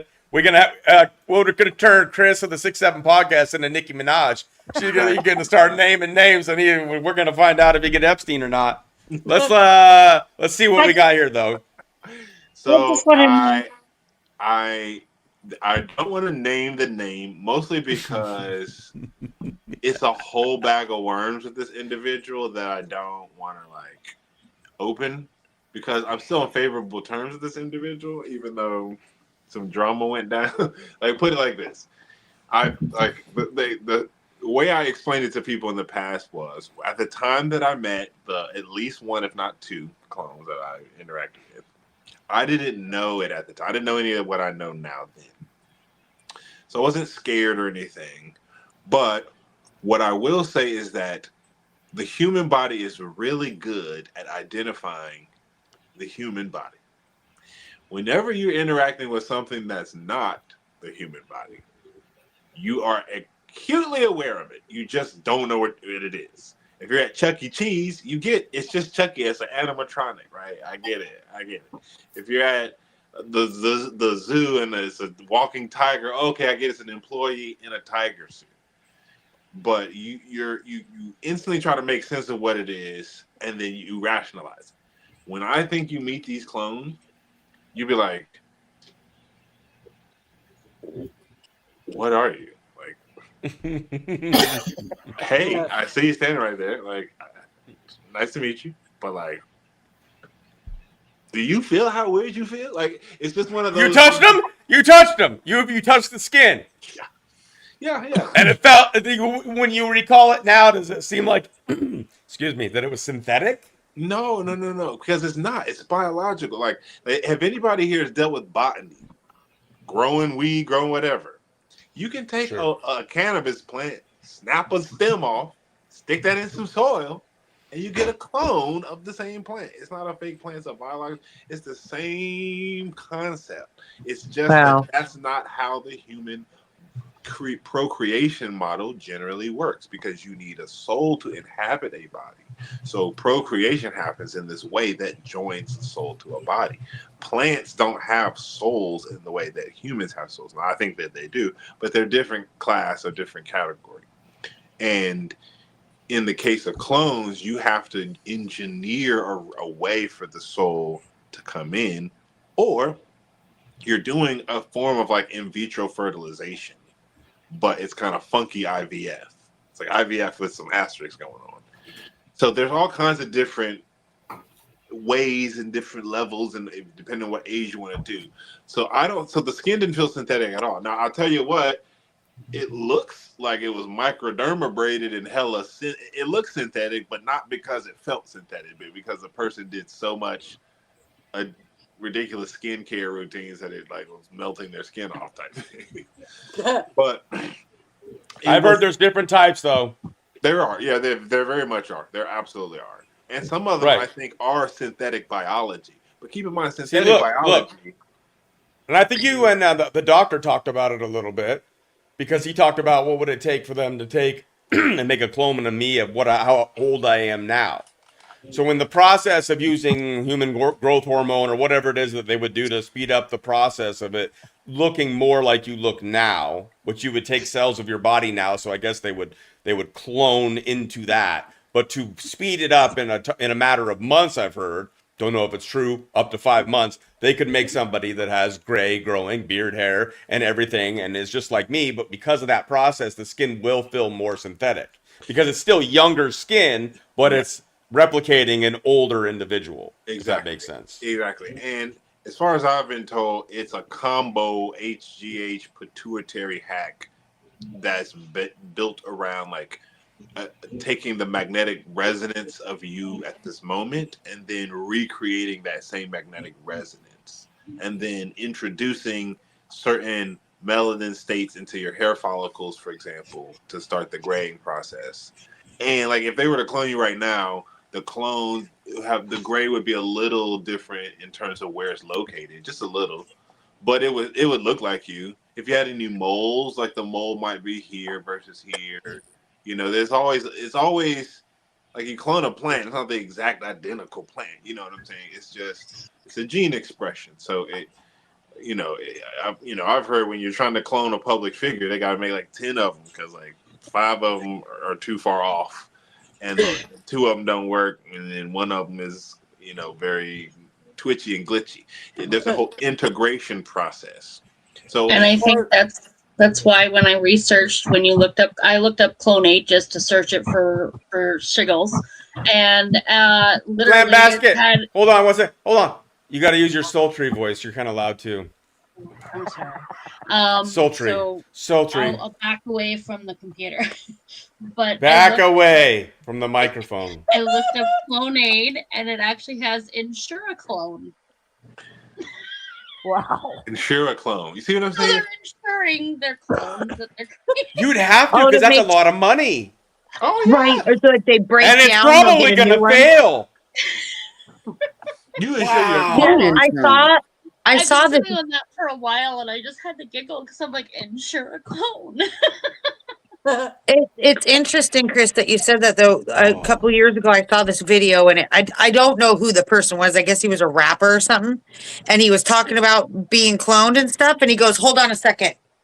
He goes, "Nope, it's me." And he like had to look at a birthmark or something to make sure that he was the original. It was That's what he was saying. Was it B.O.B.? I remember him talking. I don't remember because it was a couple years ago, but it was some kind of rapper. I mean, like he looked Heather. gangster rap. What? Sultry. Sorry. What happened all of a sudden? What happened all of a sudden? All the Booma babes, your mics are like, woo! You know what? I think My the common computer stopped denominator working. here. The common denominator here is Booma's headset. I think that's hey, maybe Chris is just sounding extra sexy tonight, but his voice sounding sultry just the way it is. Hey, it's because I got the Chris, I was trying to make a meat slammer joke. What's the meat grinder or the meat mallet? Meat mallet. That's what it is. Meat mallet. Ah! The meat mallet. In your opinion, out of the whole entertainment industry, what, for lack of a better term, genre of the entertainment industry do you think, in your opinion, is most demonized? As in demon. Could it be sports? Could it be music? Could it be actors? Could it be... I think sports is on the lowest, actually, because it's got a high turnover rate, and like everybody on the end of the bench ain't doing nothing but practicing and sitting on the bench. And I think on the other end of the spectrum is the art world. Art is the worst, then fashion, then music, then TV and film, and then sports. If I had to guess, not a guess, I know that art is way worse, and that music is worse than film, and that fashion is worse than music. I've been told that from people who've crossed over both worlds. Early on, somebody in LA in the music industry sat me down. They were like, "Oh, you think the doggone music industry is bad? You ain't seen the art world, bro. You ain't seen the half of it." And I kind of had already knew that because I think the art world is really just a front for laundering. Right. The fashion world is a front for human trafficking. The music business in general is a front for human trafficking and debauchery. I say a front. It's a loose front because the culture of the music industry has like a veneer of human trafficking mixed up in it. Like Diddy is a great example. So many people were in and around Diddy and probably didn't say nothing because they didn't think it was like human trafficking because it wasn't presented that way. You know what what I'm saying? It was just presenting like some girls like to party, and Diddy has his crew and some people go over there, and that's what they do. And he's New York, and he's like New York royalty. That's what they do, and they get in with the police. You know, they don't ask too many questions. And I think that the music industry dovetails really well with the human trafficking front, because all of those kind of high art, high vulnerability industries are very rife with vulnerable people. Yeah, people who want the money or who need the money, and they prey on the vulnerable. I know I did Canadian Idol back in the day, and the contract was insane. I didn't even want to sign the contract, to be honest. I was like, I don't know if I should be signing this, because I was reading it going, I think I need a lawyer for this, but they get innocent people to sign it. Yep. And it like takes full advantage of them professionally. And then what will happen is that the girl, if they want to take advantage of them in any other way beyond professionally, they're held under professional contract. And then it's like, okay, well, we'll let you out your contract, but you have to sign this NDA. I'm like, okay, fine. Mm-hmm. So yeah, it's a very wicked industry. And it's like nobody really is told that when you go out there. You just have to kind of like hopefully have enough good people around you to just be like, hey, don't party with them. Hang out over here. Don't go over their house. Stay out from them. Don't play with them. Do this. You need a few people around you like that, and you need to not be thirsty for fame, and you'll be all right. Second, you're thirsty for fame, even if they say, hey, don't go over their house, you'll be like, but I could be famous if I do. So I think I'm gonna go. And you go anyway, and then you mess around, come home and can't say nothing about it because you're embarrassed and you don't know who to talk to, and you might have seen the police chief there at the same party, so now you like really don't know who to go to. Yeah, it just becomes people become enslaved by their own greed. It's greed. It is greed, but the thing that I've had as a huge empathy for most of the celebrities in Hollywood is that it's not greed of the celebrity. It's greed of their manager, greed of their spouse, greed of their parent. It's not the celebrity. Usually, I put a big usually there. The celebrity is usually this delicate, rare gem that all these sharks identify and then prop up on a pedestal just to get a piece of the dollar that falls off. So the celebrity themselves are never usually the powerful one there, or the mean one, or the brains behind it. They're just the one that can hit the note and look pretty and stay over there and don't say nothing. And usually they're often the ones. Say what? Do as they're told. Exactly. And they're often very petite and very just frail people. I mean, knock on wood, that translates great on camera, so they say. But it's also like anybody could take advantage of you because look how tiny you are. Like I'm pretty sure like a 10-year-old boy could take advantage of you just because you're just such a frail person. And that just is the general archetype for that industry. So yeah, there's bigger ladies and different size, shape men and women, but it's just a very entrenched industry. Like you show up to LA and it becomes very aware to you very quickly that you're the small fish here and that everybody has been here longer than you. And you're like, how do I get to Santa Monica? Which way is north? What's the 101? Like, where's the valley? Like, and everybody's just moving a billion miles an hour. And then you get a couple auditions and you get a couple agents and then you get a couple meetings and a couple callbacks and you book a couple things. And then you start to work. And the way I always explain it is like rings. You got the outer ring, the inner ring, the real inner ring, and then the middle core. That middle core is that 1% elite. Nobody gets in that core without chips in you and rituals and all kinds of stuff. The ring, the inner ring that's next to that middle core are just people who are hella talented at what they do. So they are vendors or contractors for the people inside the core. They work at a high level. They all know each other. They all swap jobs. Okay, I can't do this. Oh, I'm touring with J-Lo. Can you take my Ariana Grande show? Oh, I can't do. Oh, so-and-so's on Kimmel this week. Oh, I'm doing so. Can you fill in for me here? I'll do the spot. It's like swapping restaurant jobs at a restaurant. The bassist with the bassist and the keyboard, they're swapping. Everybody's just kind of hopping on different people's tours, filling in where they can fill in at all the different levels. because they're all crazy talented, like the most talented people you ever heard of. They all in that one city. But what you find is that when you get to the city, you're on the outside ring. And everybody in the outside ring is just in LA because they in LA. They either want to get in the inside ring or they're a chef or, you know, anesthesiologist. And they don't actually want to be in Hollywood. They're just in Los Angeles. Then you get into that inner ring, which is, oh, well, I work and I've done a commercial and I was on set with so-and-so this one time. But, you know, you're not making a career out of it. You're still working a separate job. You're just also an actor. Then when you're on in that third ring, that's when you're making plenty of money and you're making a career. You haven't signed anything. There's no rituals involved. Usually you're only there because you're talented and you're good at keeping your mouth shut and getting the job done. And you're like, and people like being around you. Or they like partying with you. And then at a certain point, you keep getting more, and then you get the invitation to get into the inside ring. And it becomes as clear as a glass window, smashing you right in the face. And you learn real quickly, oh, okay, that's the back room, and I'm actually not allowed in there. I don't even know if I want to be back there, but like I can clearly see that that's over there, and I'm over here. The rest of the party's over here, and the select few are over there. And you know, there's just so much unspoken.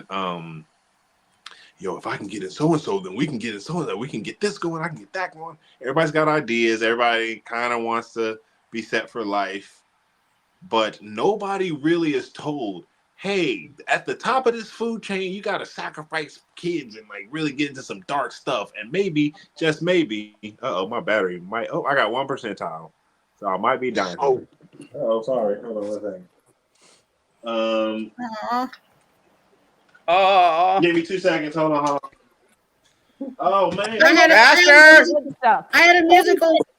It was just a question. It was just a quick question. Don't miss the question. Okay, it's charged. I got it. I got the battery. I'm going to sleep. Okay, can you hear me? Yeah. Can you hear me? Yeah, we can hear you. Okay. Yeah. Are Okay, we? You're very sultry compared to some of the ladies, just so you know. Well, thank you very much, Dabuma-san. I want to give thanks to my meat mallet. It keeps my. Hi, Christopher. How are you? Well, I'm fine, Sam Fox. You sound quite foxy. It's been quite the pleasure. Quite the pleasure. All right, Margaret, where'd you go? I'm coming. Somebody had a question. Margaret had a question. Yeah, I had a musical Spielberg question. Okay. The tail end of the Close Encounters the third movie. Mm-hmm. Yeah. The tail end. There's those notes that they play. Dun dun dun dun dun. You know what I'm talking about. Have you looked into that? Have you studied anything about that at all? The composer, but the movie, and I know that the movie. I know that scene at the end. Yeah. Was apparently has a specific person on set to verify the accuracy of the reenactment of that scene. Yeah. And I think that the soundtrack was probably dialed in accordingly because of how serious they took that scene in general. So while I haven't really looked into the notes, is that the one that plays like they call the Devil's Note or whatever? No, I don't think it has that Discord part, but they're color coordinated and they're hand sign coordinated. I remember they were going all over the world talking about the phenomena of the frequency of the notes. Like, people were meditating and they were going, doo, doo, doo, doo, doo. But it had to do with, sound and shape of the notes itself and the colors of it, that when the spaceship comes up to the top of Mount Shasta or whatever mountain they're at, it's coming down and the colors and it starts out with just those notes, and two of them are just an octave apart. I mean, it's the same note, but it's just dropped an octave. I forget. I used to know them and I used to play them, but because it's a spooky thing that musicians like to do. Yeah, right? I don't know that. I gotta look like playing the theme from The Exorcist on a piano. Right. You do that to freak people out. Yeah. The name of the movie was Close Encounters of the Third Kind. That's right. And it has that little boy in it. I loved that movie when I was a kid. I love that So movie. Bum, bum, if you bum, watch bum, that bum. movie, just watch it knowing that apparently the ending scene actually It's happened. different. Yeah. Yeah. Oh, it's different recently? No. I watched it a bunch of times years ago, but musically lately, the last couple of years, I looked into it even deeper. But go ahead. Well, musically, I'm not sure. Maybe it has changed, but at least that You're saying the final scene is it really happens. What really happens? I don't remember watching that one. What happens? This is the Go ahead.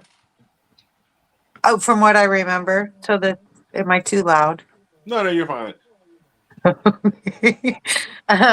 So the little boy makes contact throughout the movie somehow with an alien, let's say, and then they bring the mothership over to like in their backyard or something, and they're trying to make contact, and they're doing the bum bum bum bum bum, and they're going back and forth and playing this music. Is it from the Simon game? Was that the He's reunited? She's reunited with her son.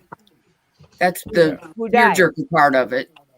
But Oh, go so ahead, he Nicole. died or he got taken away or something, and then see, I can't remember all of the movie, but So the premise is the part if you haven't seen it, we won't spoil it for you. But the important part, which doesn't spoil it, is that at the end of the movie, it's called Close Encounters of the Third Kind. It's about encountering a spaceship. They don't show any space aliens coming off the ship, but it's about making contact with this ship. And I was told by multiple different people disconnected from one another that is a reenactment. Now, the big question then becomes, okay, a spaceship from where? Who was it? I don't actually think that it was from any galaxies far, far away. I do wonder if it was interdimensionally pulled here. I also understand that as far as the rankings of things behind the scenes, I don't believe that humans are at the actual top of the food chain. I believe the angels, both the fallen ones and the non-fallen ones, exist at a slightly higher rank than the humans do in terms of the pecking order. And I think that some of those fallen angels absolutely do feast on and genetically hybridize with humans. And I think that in exchange for some of that meal prep or science experiment, a technology exchange is given, and at certain junctures, meetings and encounters, whether close or far, are had.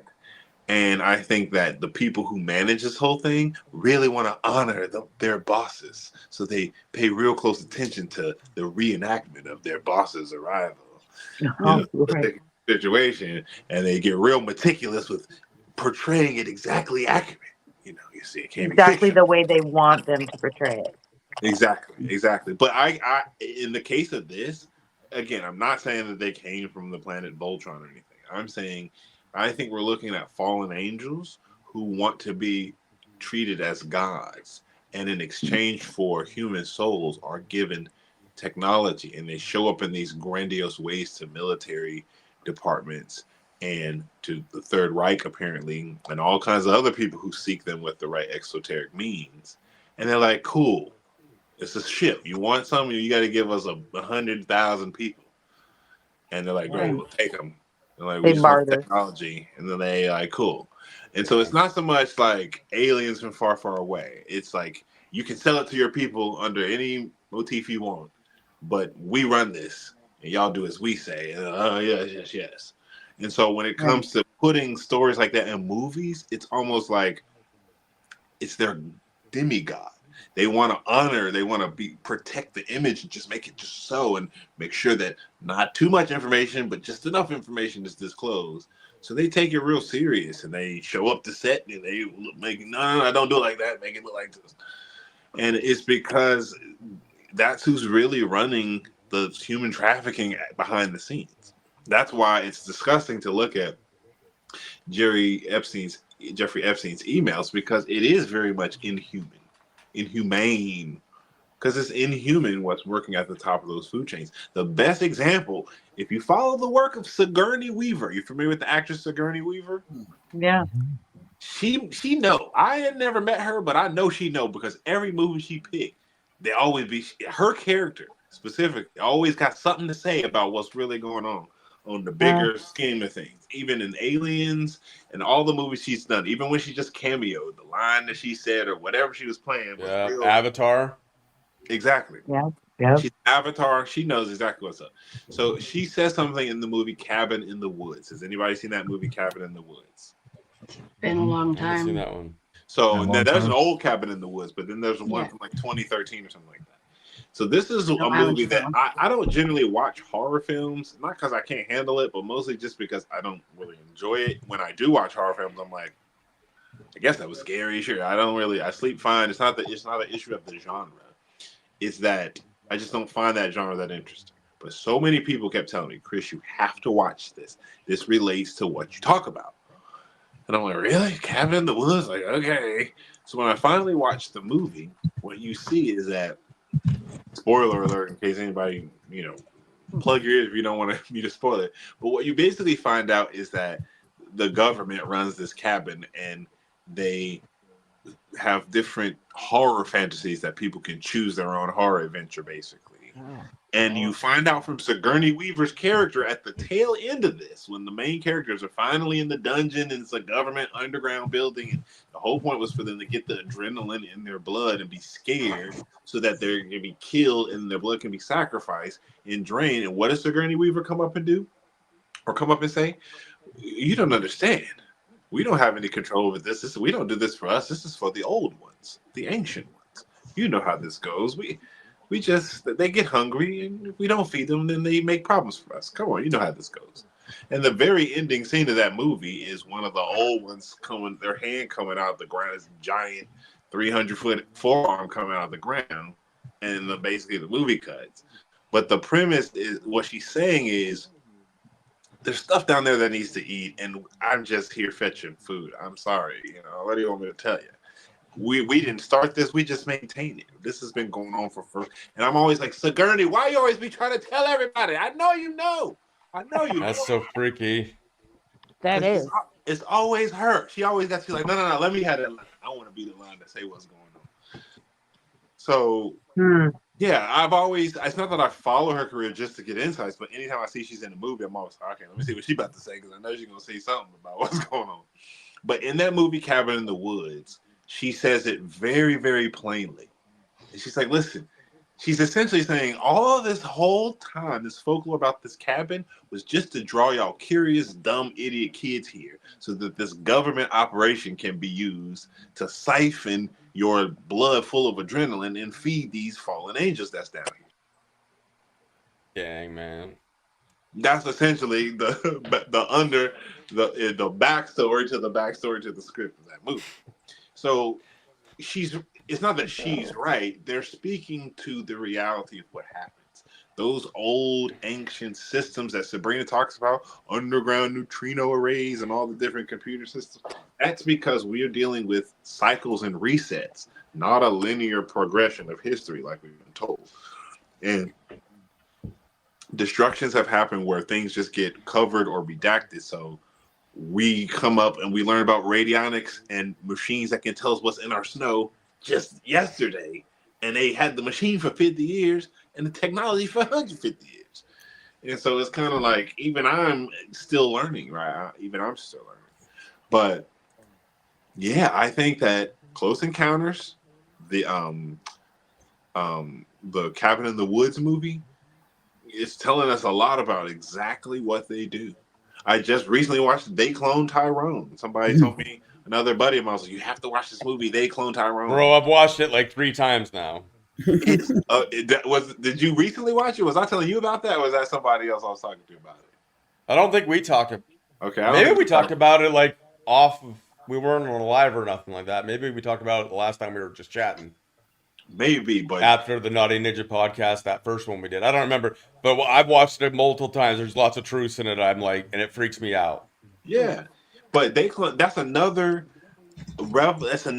movie that's saying, y'all, this is what they do. Please understand, this is what they do. And it's like as simple as a botanist taking a cherry tree, snapping a stem or a root off of that, and then tapping the root and putting it in another potted soil or starter pot and starting a new tree.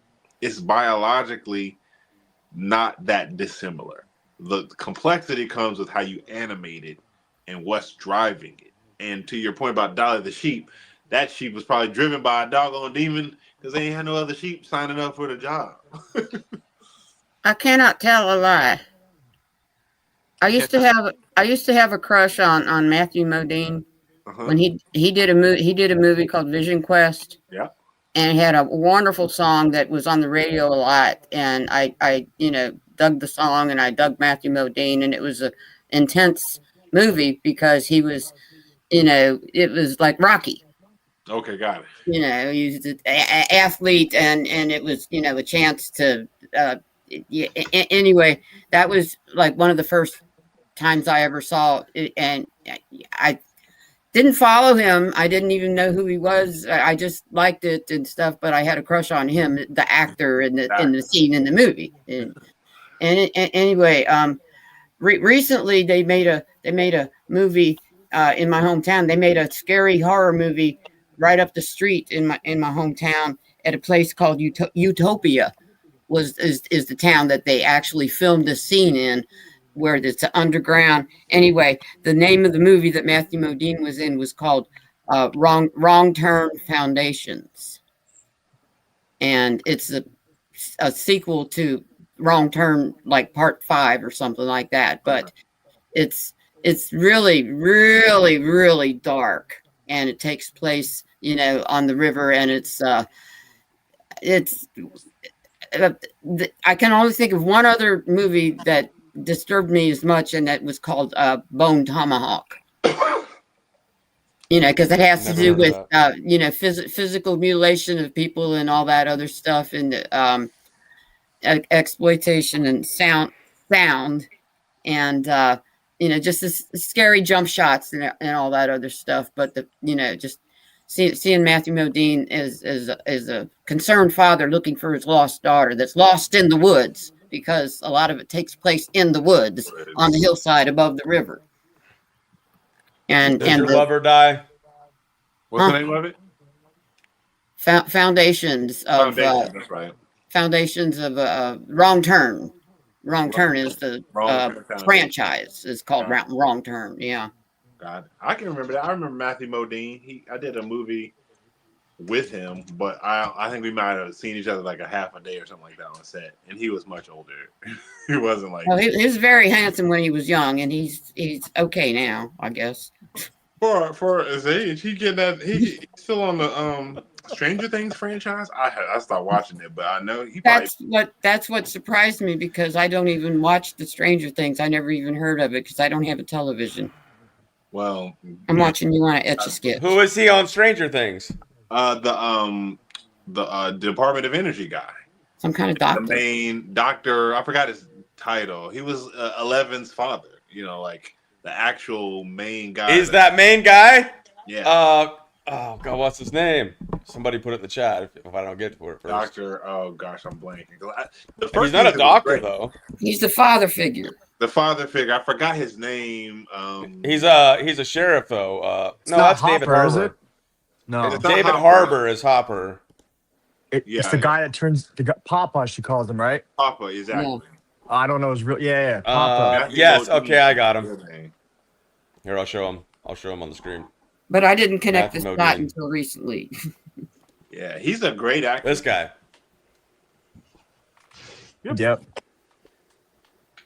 What's his name? Yeah. Joe, I forgot it. There you go. I love that photo with the blue and that shirt he's got on. That's a great photo. So I gotta run and get these kids ready for bed. But if y'all are still, I'm gonna still listen. And if y'all are on for a little bit, I can hop on later. I just don't know when I'll be free. These toddlers. Oh man, you guys want to keep this going? We're almost at 4 hours. What are you guys thinking? 6 hours is the goal. 6 hours is the goal. No, that's only on New Year's. Nope. Look, we could do, Chris. At some point, I'd love to have a discussion about these ancients or the olds or the Nephilim or whatever they are, and with the AI and how old the AI is and how long they've been working with the AI. Honestly, I the think fallen the AI is angels. a vector for them. So I thought about that a while ago. Like, again, I'm up for changing what I think, but I've just learned as I've grown to learn more that the more I think I know what's going on, the less I actually know what's really going on. Like, the more I learn, the more I learn I don't know anything. But what I truly do think is happening is that, according to really solid historical, I say solid with a big asterisk, but historical texts such as the Book of Enoch, that's held in quite high regard in a lot of spiritual circles, it has a very solid framework that I think dovetails with a lot of religious texts and historical texts, like the Epic of Gilgamesh, or just ancient texts that are not necessarily adjacent to the Christian theology, but nevertheless do speak about giants and the concept of Nephilim, this idea of a mixture of human with other. And the whole premise of Nephilim, according to Enoch, or demons, is that when the Nephilim, who were the fall, Nephilim, like the word is a Hebrew word for the fallen ones. So the Nephilim are the ones who had fallen, and their offspring were the giants, or the Gibborim, or the Horim, or the Anakim. There's different names in the Bible. There's different names in the Book of Enoch, some of which overlap. But the point is that they, essentially make this pact, and they leave their first estate, which is they left their first dimension and took on a third dimensional manifestation and did the do, and then unnatural, mules essentially were born as a result. And Enoch, who has good standing with the creator, goes to the creator and says, hey, these angels are a bit concerned because the things are becoming a problem. They feel a bit bad about their decisions. And the Most High, the creator, says to Enoch, like, Enoch, what's up? This is out of order. The hierarchy is such that angels are supposed to liaise between me and humankind. Here we have you liaising on behalf of the angels to me. Like, what's up with that? You go tell them angels.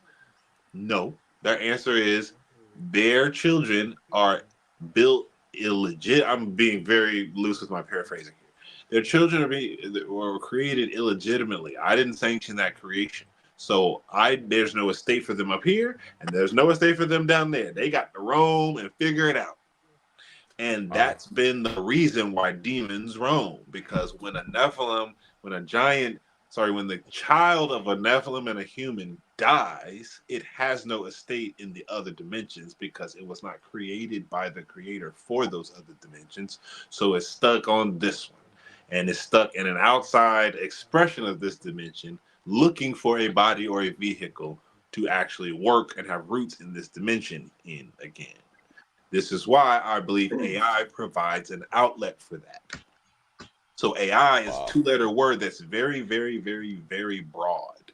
On one end, you have, hey Siri, what time is it? Hey Alexa, play so-and-so, and that's AI.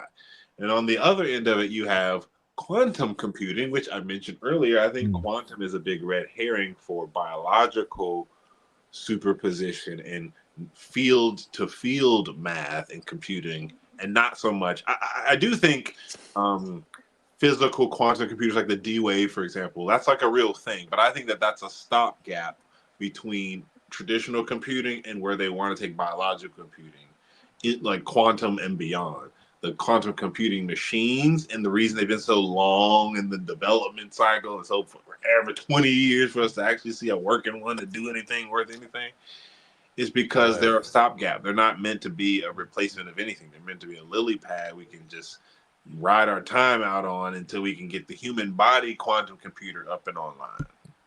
And that's the most efficient. Have you ever heard of Gary Wayne? I have, yeah. Yeah, he's published 2 really intense books about this specific subject matter. Yeah, I have. Yeah, you're right, because I had a friend recommend it. I haven't read them yet, but I think I ordered them. I have them on my list because I was like, where did I hear that name? Yeah, Gary Wayne. He does lots of podcasts about Genesis 6, which talks about where the fallen angels are actually the watchers, Exactly. but the Nephilim are their children. You know, the Well, offspring. it's But like he's so interesting. Oh my God, he's so full of knowledge because he compares. He's got a YouTube channel too. Yes, he does, and he also has on his website. I gotta pee. On his You website, guys- you can actually go in and get a synopsis of each chapter. Mhm. In the he's got 2 big books. He is fascinating. He compares biblical scripture to. I mean, he's researched all the different religions and the written documentation from civilizations. He's really knowledgeable. I really recommend if anybody's interested to put his name in and look up some of the interviews he does. Yeah, I am. I will, because I find all that stuff fascinating and I love learning. And me too. I think that all of the realm of the hybrid creations that have existed between then and now, including all the breeding farms and the experiment labs that they pump them out, all of that can be and maybe is being built to wait in the wings to be a terminal on the other side of AI, sentient AI, where you're actually engaging with the system and the machine is their body. Because it's like the spirit needs a vehicle. We have a biological vehicle. Maybe they have one based in silicone instead of nitrogen. Right. It's just different materials, but it's a body, it's a server somewhere. And I think that, I just look at, I don't have a strong conclusion that is for sure the only reason they've done it, but I can see that as a logical puzzle piece as to why AI is being so heavily relied on, is because if the agreement on whatever sentient energy is powering AI at the far, crazy fringe end of the spectrum, if the agreement is, all right, we'll let you play back on Earth, but you got to work for us. You got to do your time in our system, and when we tell you a command, you got to execute it. You got to put in 10 hours on ChatGPT every week. That's your penance for getting the system. Marina what's her name? I'm trying to remember the young lady. She's Russian born. She was on a sailboat for a while, but she's got an interesting blog and she does leather work. Marina something Tarova. Wait a minute. Let me see. Let me find Karlova. Marina Karlova. Yeah. And I don't know where I've seen her before, but just the fact that something wrong with my sound. Yeah. Something. Yep. Marina Karlova. Well, I actually do have to take off, but I'll look into Marina Karlova. And I want to say, Dorian said he had to go pee, but that's been a long pee. Long time. The pee has Got to wash your hands, man. He got to wash his hands, man. He want to talk about something. He got his meat mallet. Take him a minute to pee with the meat mallet. So we know the only meat mallet you're dealing with is in that toilet getting flushed right now. It's called lunch yesterday. Well, thanks for coming on. Yeah. Happy Thank to you be for here. coming on. Yeah. Happy to be here. Happy to be here. We like having you on. Well, I like having you on. I don't like speaking for other people, but is my sound okay as they come through sultry? Yeah, it sounds great, Sam. Thank you. Oh, he's back. You got your meat mallet dried off and pulled out the toilet. Well, congratulations. Man, I waited way too long, dude. But you were talking. I hear like buzzing and stuff. I don't know what that is. Anyways, you were talking about stuff that I just wanted to listen to. But man, that hurt so bad. Even when nothing was coming out, it still felt like I was peeing. I've been there. It's like when your pee muscles are just pissed at you for making them wait so long. They're like, we're going to make it sting longer. Oh, Lord. At least you haven't Praise had God. kids and you didn't pee on your computer chair, so that's good. Yeah, man. That was intense. Like camping. Yeah, camping is intense, but that was intense. Do you guys get it? I get it. Intense? I love that stuff. Like camping? I got it. Like my Lord. You guys keep talking about yourself. I gotta hop off, but I'm gonna listen. So gonna put these kids out, but I'll keep an earphone in to check it out. But thanks again for having me on, Dorian. And it was great. All your questions were great. I'm happy to, chat through it. Sean, thank you for your inputs and everything. Whoever the person is that came on 3 times, but we couldn't hear her audio. Hey, sorry we couldn't hear you, but maybe next time. All righty, I'll see you. All right, Thanks, bye, man. Chris. Bye. Appreciate you. Booma, will you, when it comes to those movies that have the, am I too low? You're good now. Okay. It's that heavy sigh that makes me pause. You're gonna get plenty of those. I'm sorry. When it comes to those movies that have those, those subtle meanings and everything, do you think you'll ever put a Booma's pick once a week out to kind of, hey, look for this movie, you guys got to watch this movie, and see this subtle, Like current movies or any timeline? any timeline? Well, there's a lot of them, but I mean, I got really big into the Leave the World Behind because I think that one is foretelling everything. I think a lot of them do, though. I can't watch a movie without seeing some of the messaging that I'm like, my family looks at me. Did you see Leave the World Behind though? I think I have, because I was watching a lot of the different things going, whoa, wait, what? Right. Well, that's with Julia Roberts, which is Pretty Woman, which is likely a dude. But some of the weaponry that they use in that one, I haven't seen it really That's the depicted one where that all way. the cars shut off and they're all stranded on the... Airplanes fall out of the sky, all the navigation for large ships fail and turn off, and so they run into the beach. You see a scene like that. There's lots of imagery, there's the kids wear a shirt. I don't know who is buzzing really loud. Is it me? It's Margaret, I think. Yeah.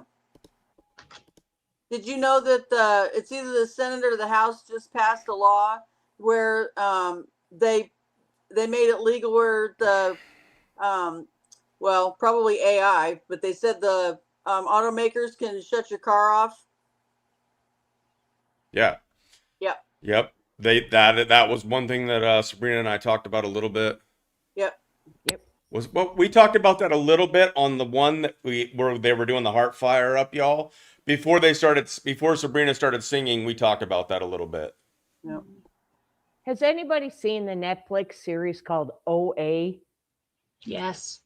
Because they do consciousness transfer in that one, which was kind of freaky, but it was, I don't know, I got sucked into it. They never came up with a new season.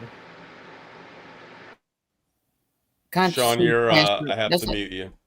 Is that like a mind meld, the consciousness transfer? Like the Vulcan mind meld? I don't know exactly how they do it, but he actually had these people prisoner in his basement, and he was trying to steal their consciousness. And he took a girl who was good at music, and Appreciate you, brother, but you're not. It's You'd not have to working out watch tonight, man.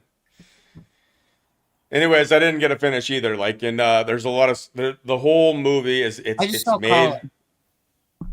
Yeah, he's here. Okay. He says, "Hi, honey, I'm home. It's 4 a.m."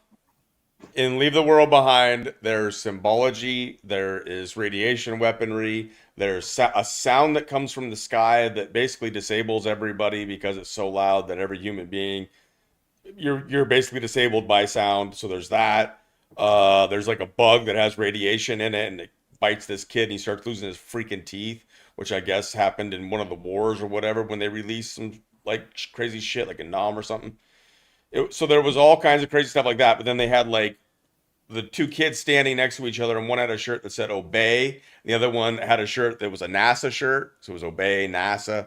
They had the animals were acting weird, so flamingos were coming into the area that wasn't an area where any flamingo should ever be.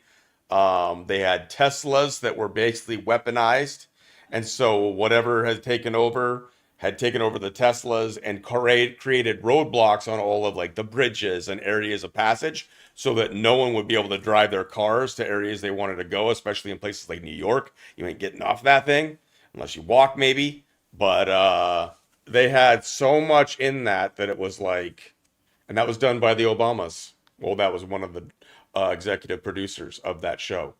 And so there was an intention there. But the other thing that I wanted to add to that one is, and I have not seen any other movie, maybe they've done it in other movies, people just haven't caught it. But when that first came out, somebody got a track of it, and it had 4 audios. And one of them was a silent audio, but it was a weaponized frequency audio that is inaudible, however, causes anxiety and stress. And when I was watching that movie for the first time, not knowing any of that, I had to stop it 2 or 3 times. And it's not like it's a really scary movie. It's eerie. It's freaky. But it's not a horror movie. But I had to stop it because I was having anxiety in it, and I was having panic attacks, or almost feeling like I was going to have one. And then I come to find out when somebody got a copy of this and we're showing the audios, there is an inaudible freaking track on there that is a weaponization military grade. Now, when you look this up, they'll say it's conspiracy and it's unfounded and it's not true or whatever. But I believe it's in there, man. That's called a daylight horror. They started making those when color first came out in the movie industry. But one of the first ones that was popular that had the sound, the music, the screeching, the noise that you hear you're talking about. You remember Psycho? Oh yeah. And had the screaming, screeching, metal on metal sound that the chalkboard frequency that right. people talk about that gives you the willies and stuff, and it's like, get that off of me, and it can induce piloerection in people because you're bristling, you're trying to not hear it, your ears kind of swell, your ears, or the cartilage and stuff is like the frequency. Frequency. There's an automatic thing inside of your ear. It's a mechanism, like it's a muscle that clamps when it feels like there's incoming. It's almost like whiplash or something. I don't know how to explain it, but there are parts, and I used to have a tube in my I talked about this before last year, I think. But one of the first movies that the Wizard of Oz, of course, but there was a movie called The Other, which freaked a lot of people out. But the premise in that was like a transfer. It was about a pair of twins, and the author had the jump scares and all the other standard horror movie things, but it was totally in the daylight, but it would have occasional nighttime scenes where there would be a thunderstorm going on or a bad rainstorm or something, the electric in the air and everything. But the whole movie is like you're describing. It had an underlying, or what do you call it? The subsonic. You feel it more than you hear it. Right. Okay, I'm done again. Yeah, there's subliminal. It's interesting how like the older horror movies was more playing on your imagination, but like I swear like some of those were like there was more demon. I mean, I'm sure there's plenty of demon work in a lot of stuff. I think demons were possessing like Heath Ledger when he played the Joker in more recent times, but like you got to The Exorcist and Rosemary's Baby and some of those older ones where it was like it used your imagination. Even Nightmare on Elm Street, it was more of like your imagination using these things. Now they're showing you everything, so they're giving you the imagery they want you to see. But back in those older days, they used your own imagination, and in some ways it was scarier. So it's interesting how it's progressed, but I think they have like directors, they call them like the Splat Pack or something like that, where it's like blood and guts and everything cutting up, and it shows everything now as opposed to using the imagination and using, I think, a lot of demon work. Booma, how's your neck feel? Everything's starting to hurt, so I don't got much more time that I want to stay on. Just to let you guys give you a heads up. It's connected to my chest and my everything, man. It sucks. So. Can I share something exciting for me? Sure.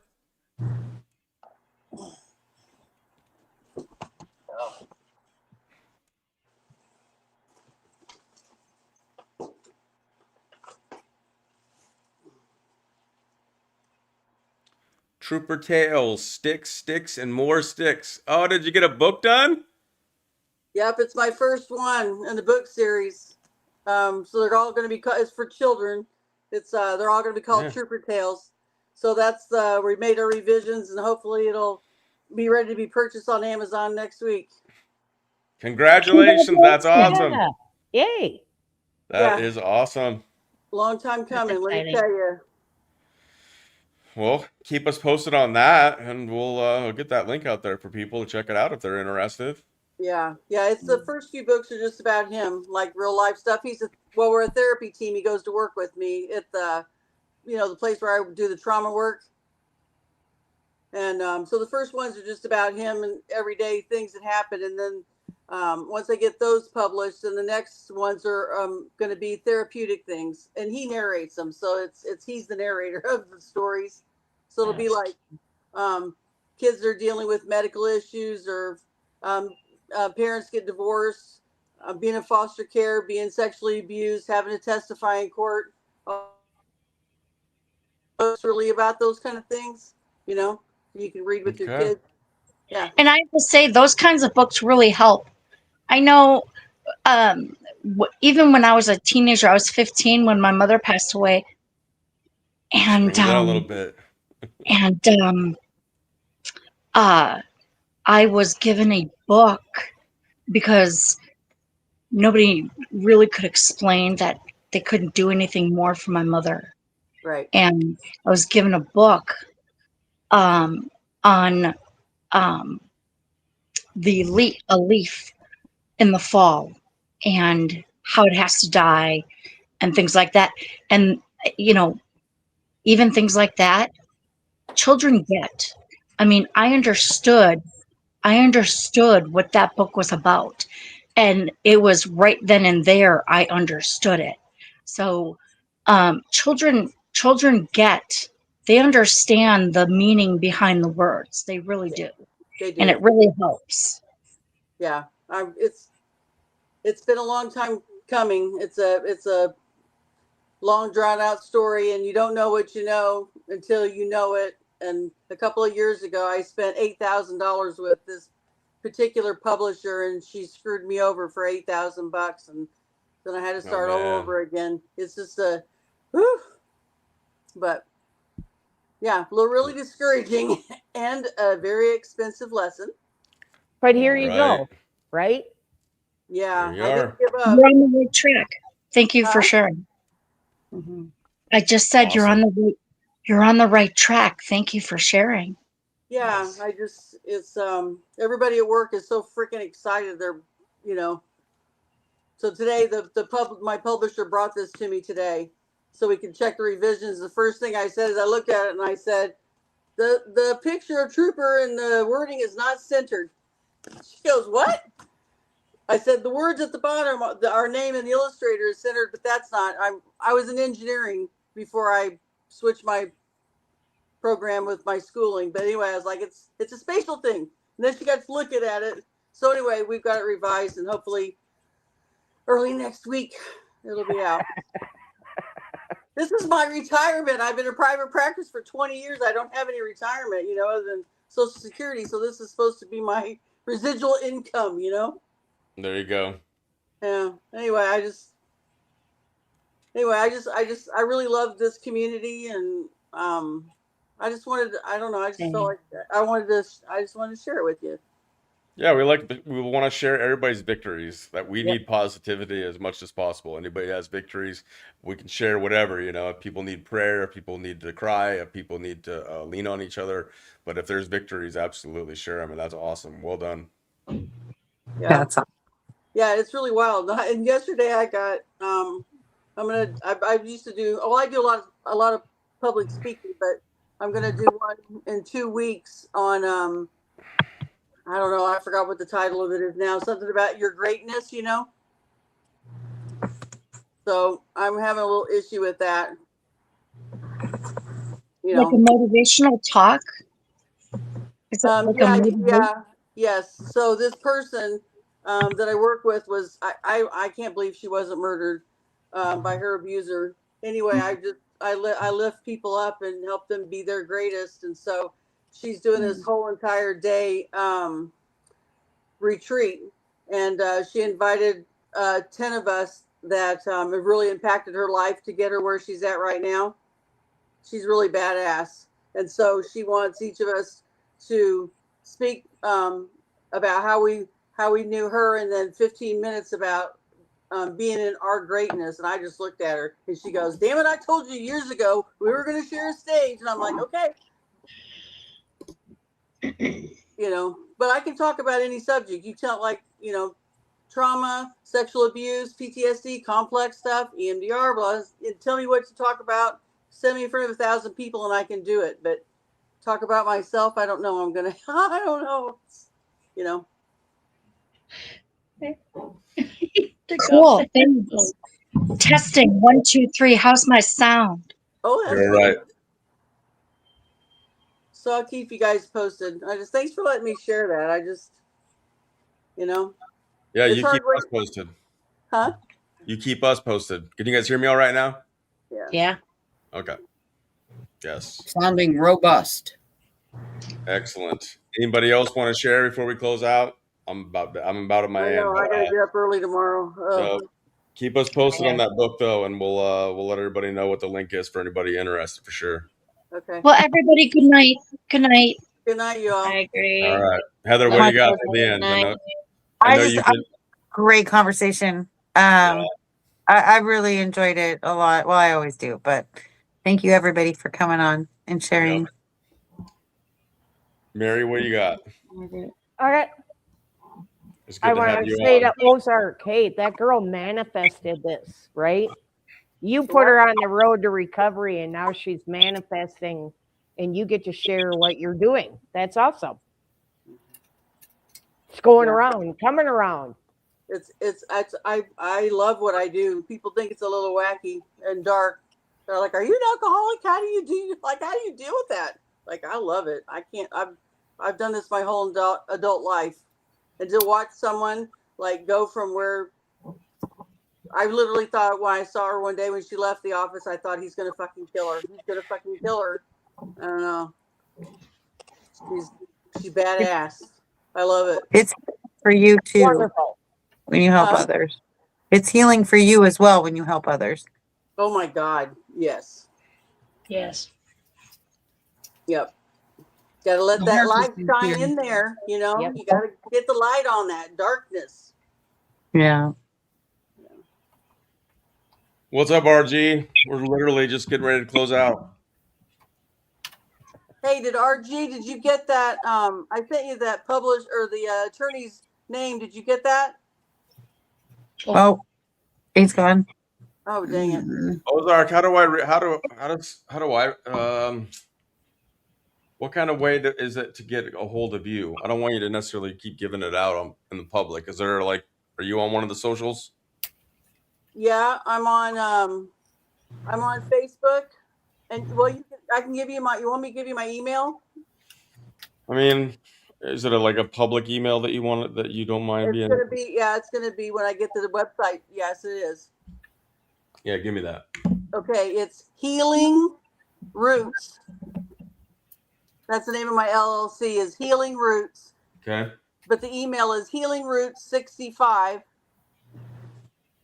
and it's Gmail. Okay. All right, I have to reach out to you and see about something. Okay. Well, thanks, Booma. Awesome. All right, thank you everybody that was here. I'm not sure what happened to RG. Would have been nice to hear at least what's going on, but yeah, this is I've had my channel now for a while, and like earlier on it was like worse in some ways, but after a certain amount of time of like sitting and doing this, I still got issues with my back and my neck and my shoulders. Was an issue really bad, frozen shoulder for a while, so I'm still working out of that. So I appreciate you guys' understanding when I'm sitting over here freaking contorting and trying to get relief. Do you know what a peanut is? A peanut? Yeah. So, okay, you know how yoga ball is round? Yeah. You can get a yoga ball in the shape of a peanut, and then you can sit on the floor and then roll your back over it, and it gives the correction to stretch those hips and that back out. It would really help you. I have one. Right. I have a million different tools. I just, when I'm doing this, I can't get to them. You know what I mean? Well, I know, but after you sit for a long time, you could get on it and just stretch that back out. Yeah, I'll look into the peanut thing. I don't have that. I have 3 different kinds of foam rollers. I've got This is way better than I've got all that shit. And the peanut, I saw it at a somatic workshop I went to last year. We got to try all this stuff out. And I was like, oh damn, I'm buying me one of them. Right. I did like a whole video on it one time, and I had multiple people bitching about it. It was weird. It was fucking, people are crazy, man. This has been like a crazy journey. And like, earlier on, I was just making videos and then posting. I'm not doing any lives and stuff. So this is still new to me and whatnot. But I never expected I'd be on one of these dang things this long. And so, but having community and having lots of people joining in, and then having cool, interactions with people like Sabrina and Chris of the 6-7 podcast, that's fun. But everybody's got something special. We got Ozark Trooper now becoming an author. We got a lot of important information coming in from Canada from Slamtastic. And then we got Sam over there who's freaking you're soaking up knowledge like fast as I've ever seen anybody soak up the knowledge, Sam. So I always appreciate that. It may seem like I'm soaking up a lot of knowledge, but there's a lot of work I put into it. I have to actually, I watch some of those videos like 3-4 times. So, I'm not exactly the sharpest tool in the shed, but I try to absorb as much as I can. And if anyone, please tell me like a child, how do I get text to speech? I can't get it to work. It depends on what you're using. Yeah. Yeah. I don't use it a lot. Anyway, but I was going to say, Booma, you do you. I mean, if you're sore, if you got to go, just say the word. And you've got a whole fucking room full of people who will sympathize with you and cut it, Yep. Yeah, well, and I think I've talked to Heather and some of the other ones about it. It's like I can do these, and then I can just, it's tough because I want to hear the conversations too. I want to be involved. RG, you can come on and say hi if you want. But I do want to close it out soon. But I thought about doing it where I turn off my mic and my camera for a while, and then go do some stretches and whatnot, and let you guys just chat. So I'm going to consider that. It was just one of those nights where it's just like, man, I can't stop listening to this. This is so good. And it's usually like that almost every time, no matter if it's Chris or Sabrina or just one of you or anybody. Margaret's got a wealth of knowledge from all kinds of different areas that she's got in there. Listening to everybody is really fun, and hearing their takes, and it's important for everybody to have a voice. So I want everybody to be able to have a voice. We get a little bit of special treatment, with some of these people like Sabrina and Chris, I think, but everybody has something special to join in on the conversation with. So it's just hard for me. Like I hold I hold my tinkle for a long time sometimes, and man, I'm not doing that again tonight. Well, you don't want to hold it too long. You can get a kidney or a bladder infection. I know. I don't want that. I don't want that at all. You can take a break like you just did. Take a break. I mean, if things get out of hand, then Heather can take over the reins and set people straight. Well, one of the reasons why I keep turning my camera on, well, number one, my daughter interrupts me a lot, but it's because I have to get up and stretch and stuff. Like right now, my lower back is killing me. My tailbone's starting to hurt. It's just, it is what it is. Yeah. Right. I know a lot of you have the same kind of things, different pains and whatnot. I do too. I got hip issues. Okay. Yep. So. Well, So, anyways, let's have some. Let's see. Let's get a little one of these.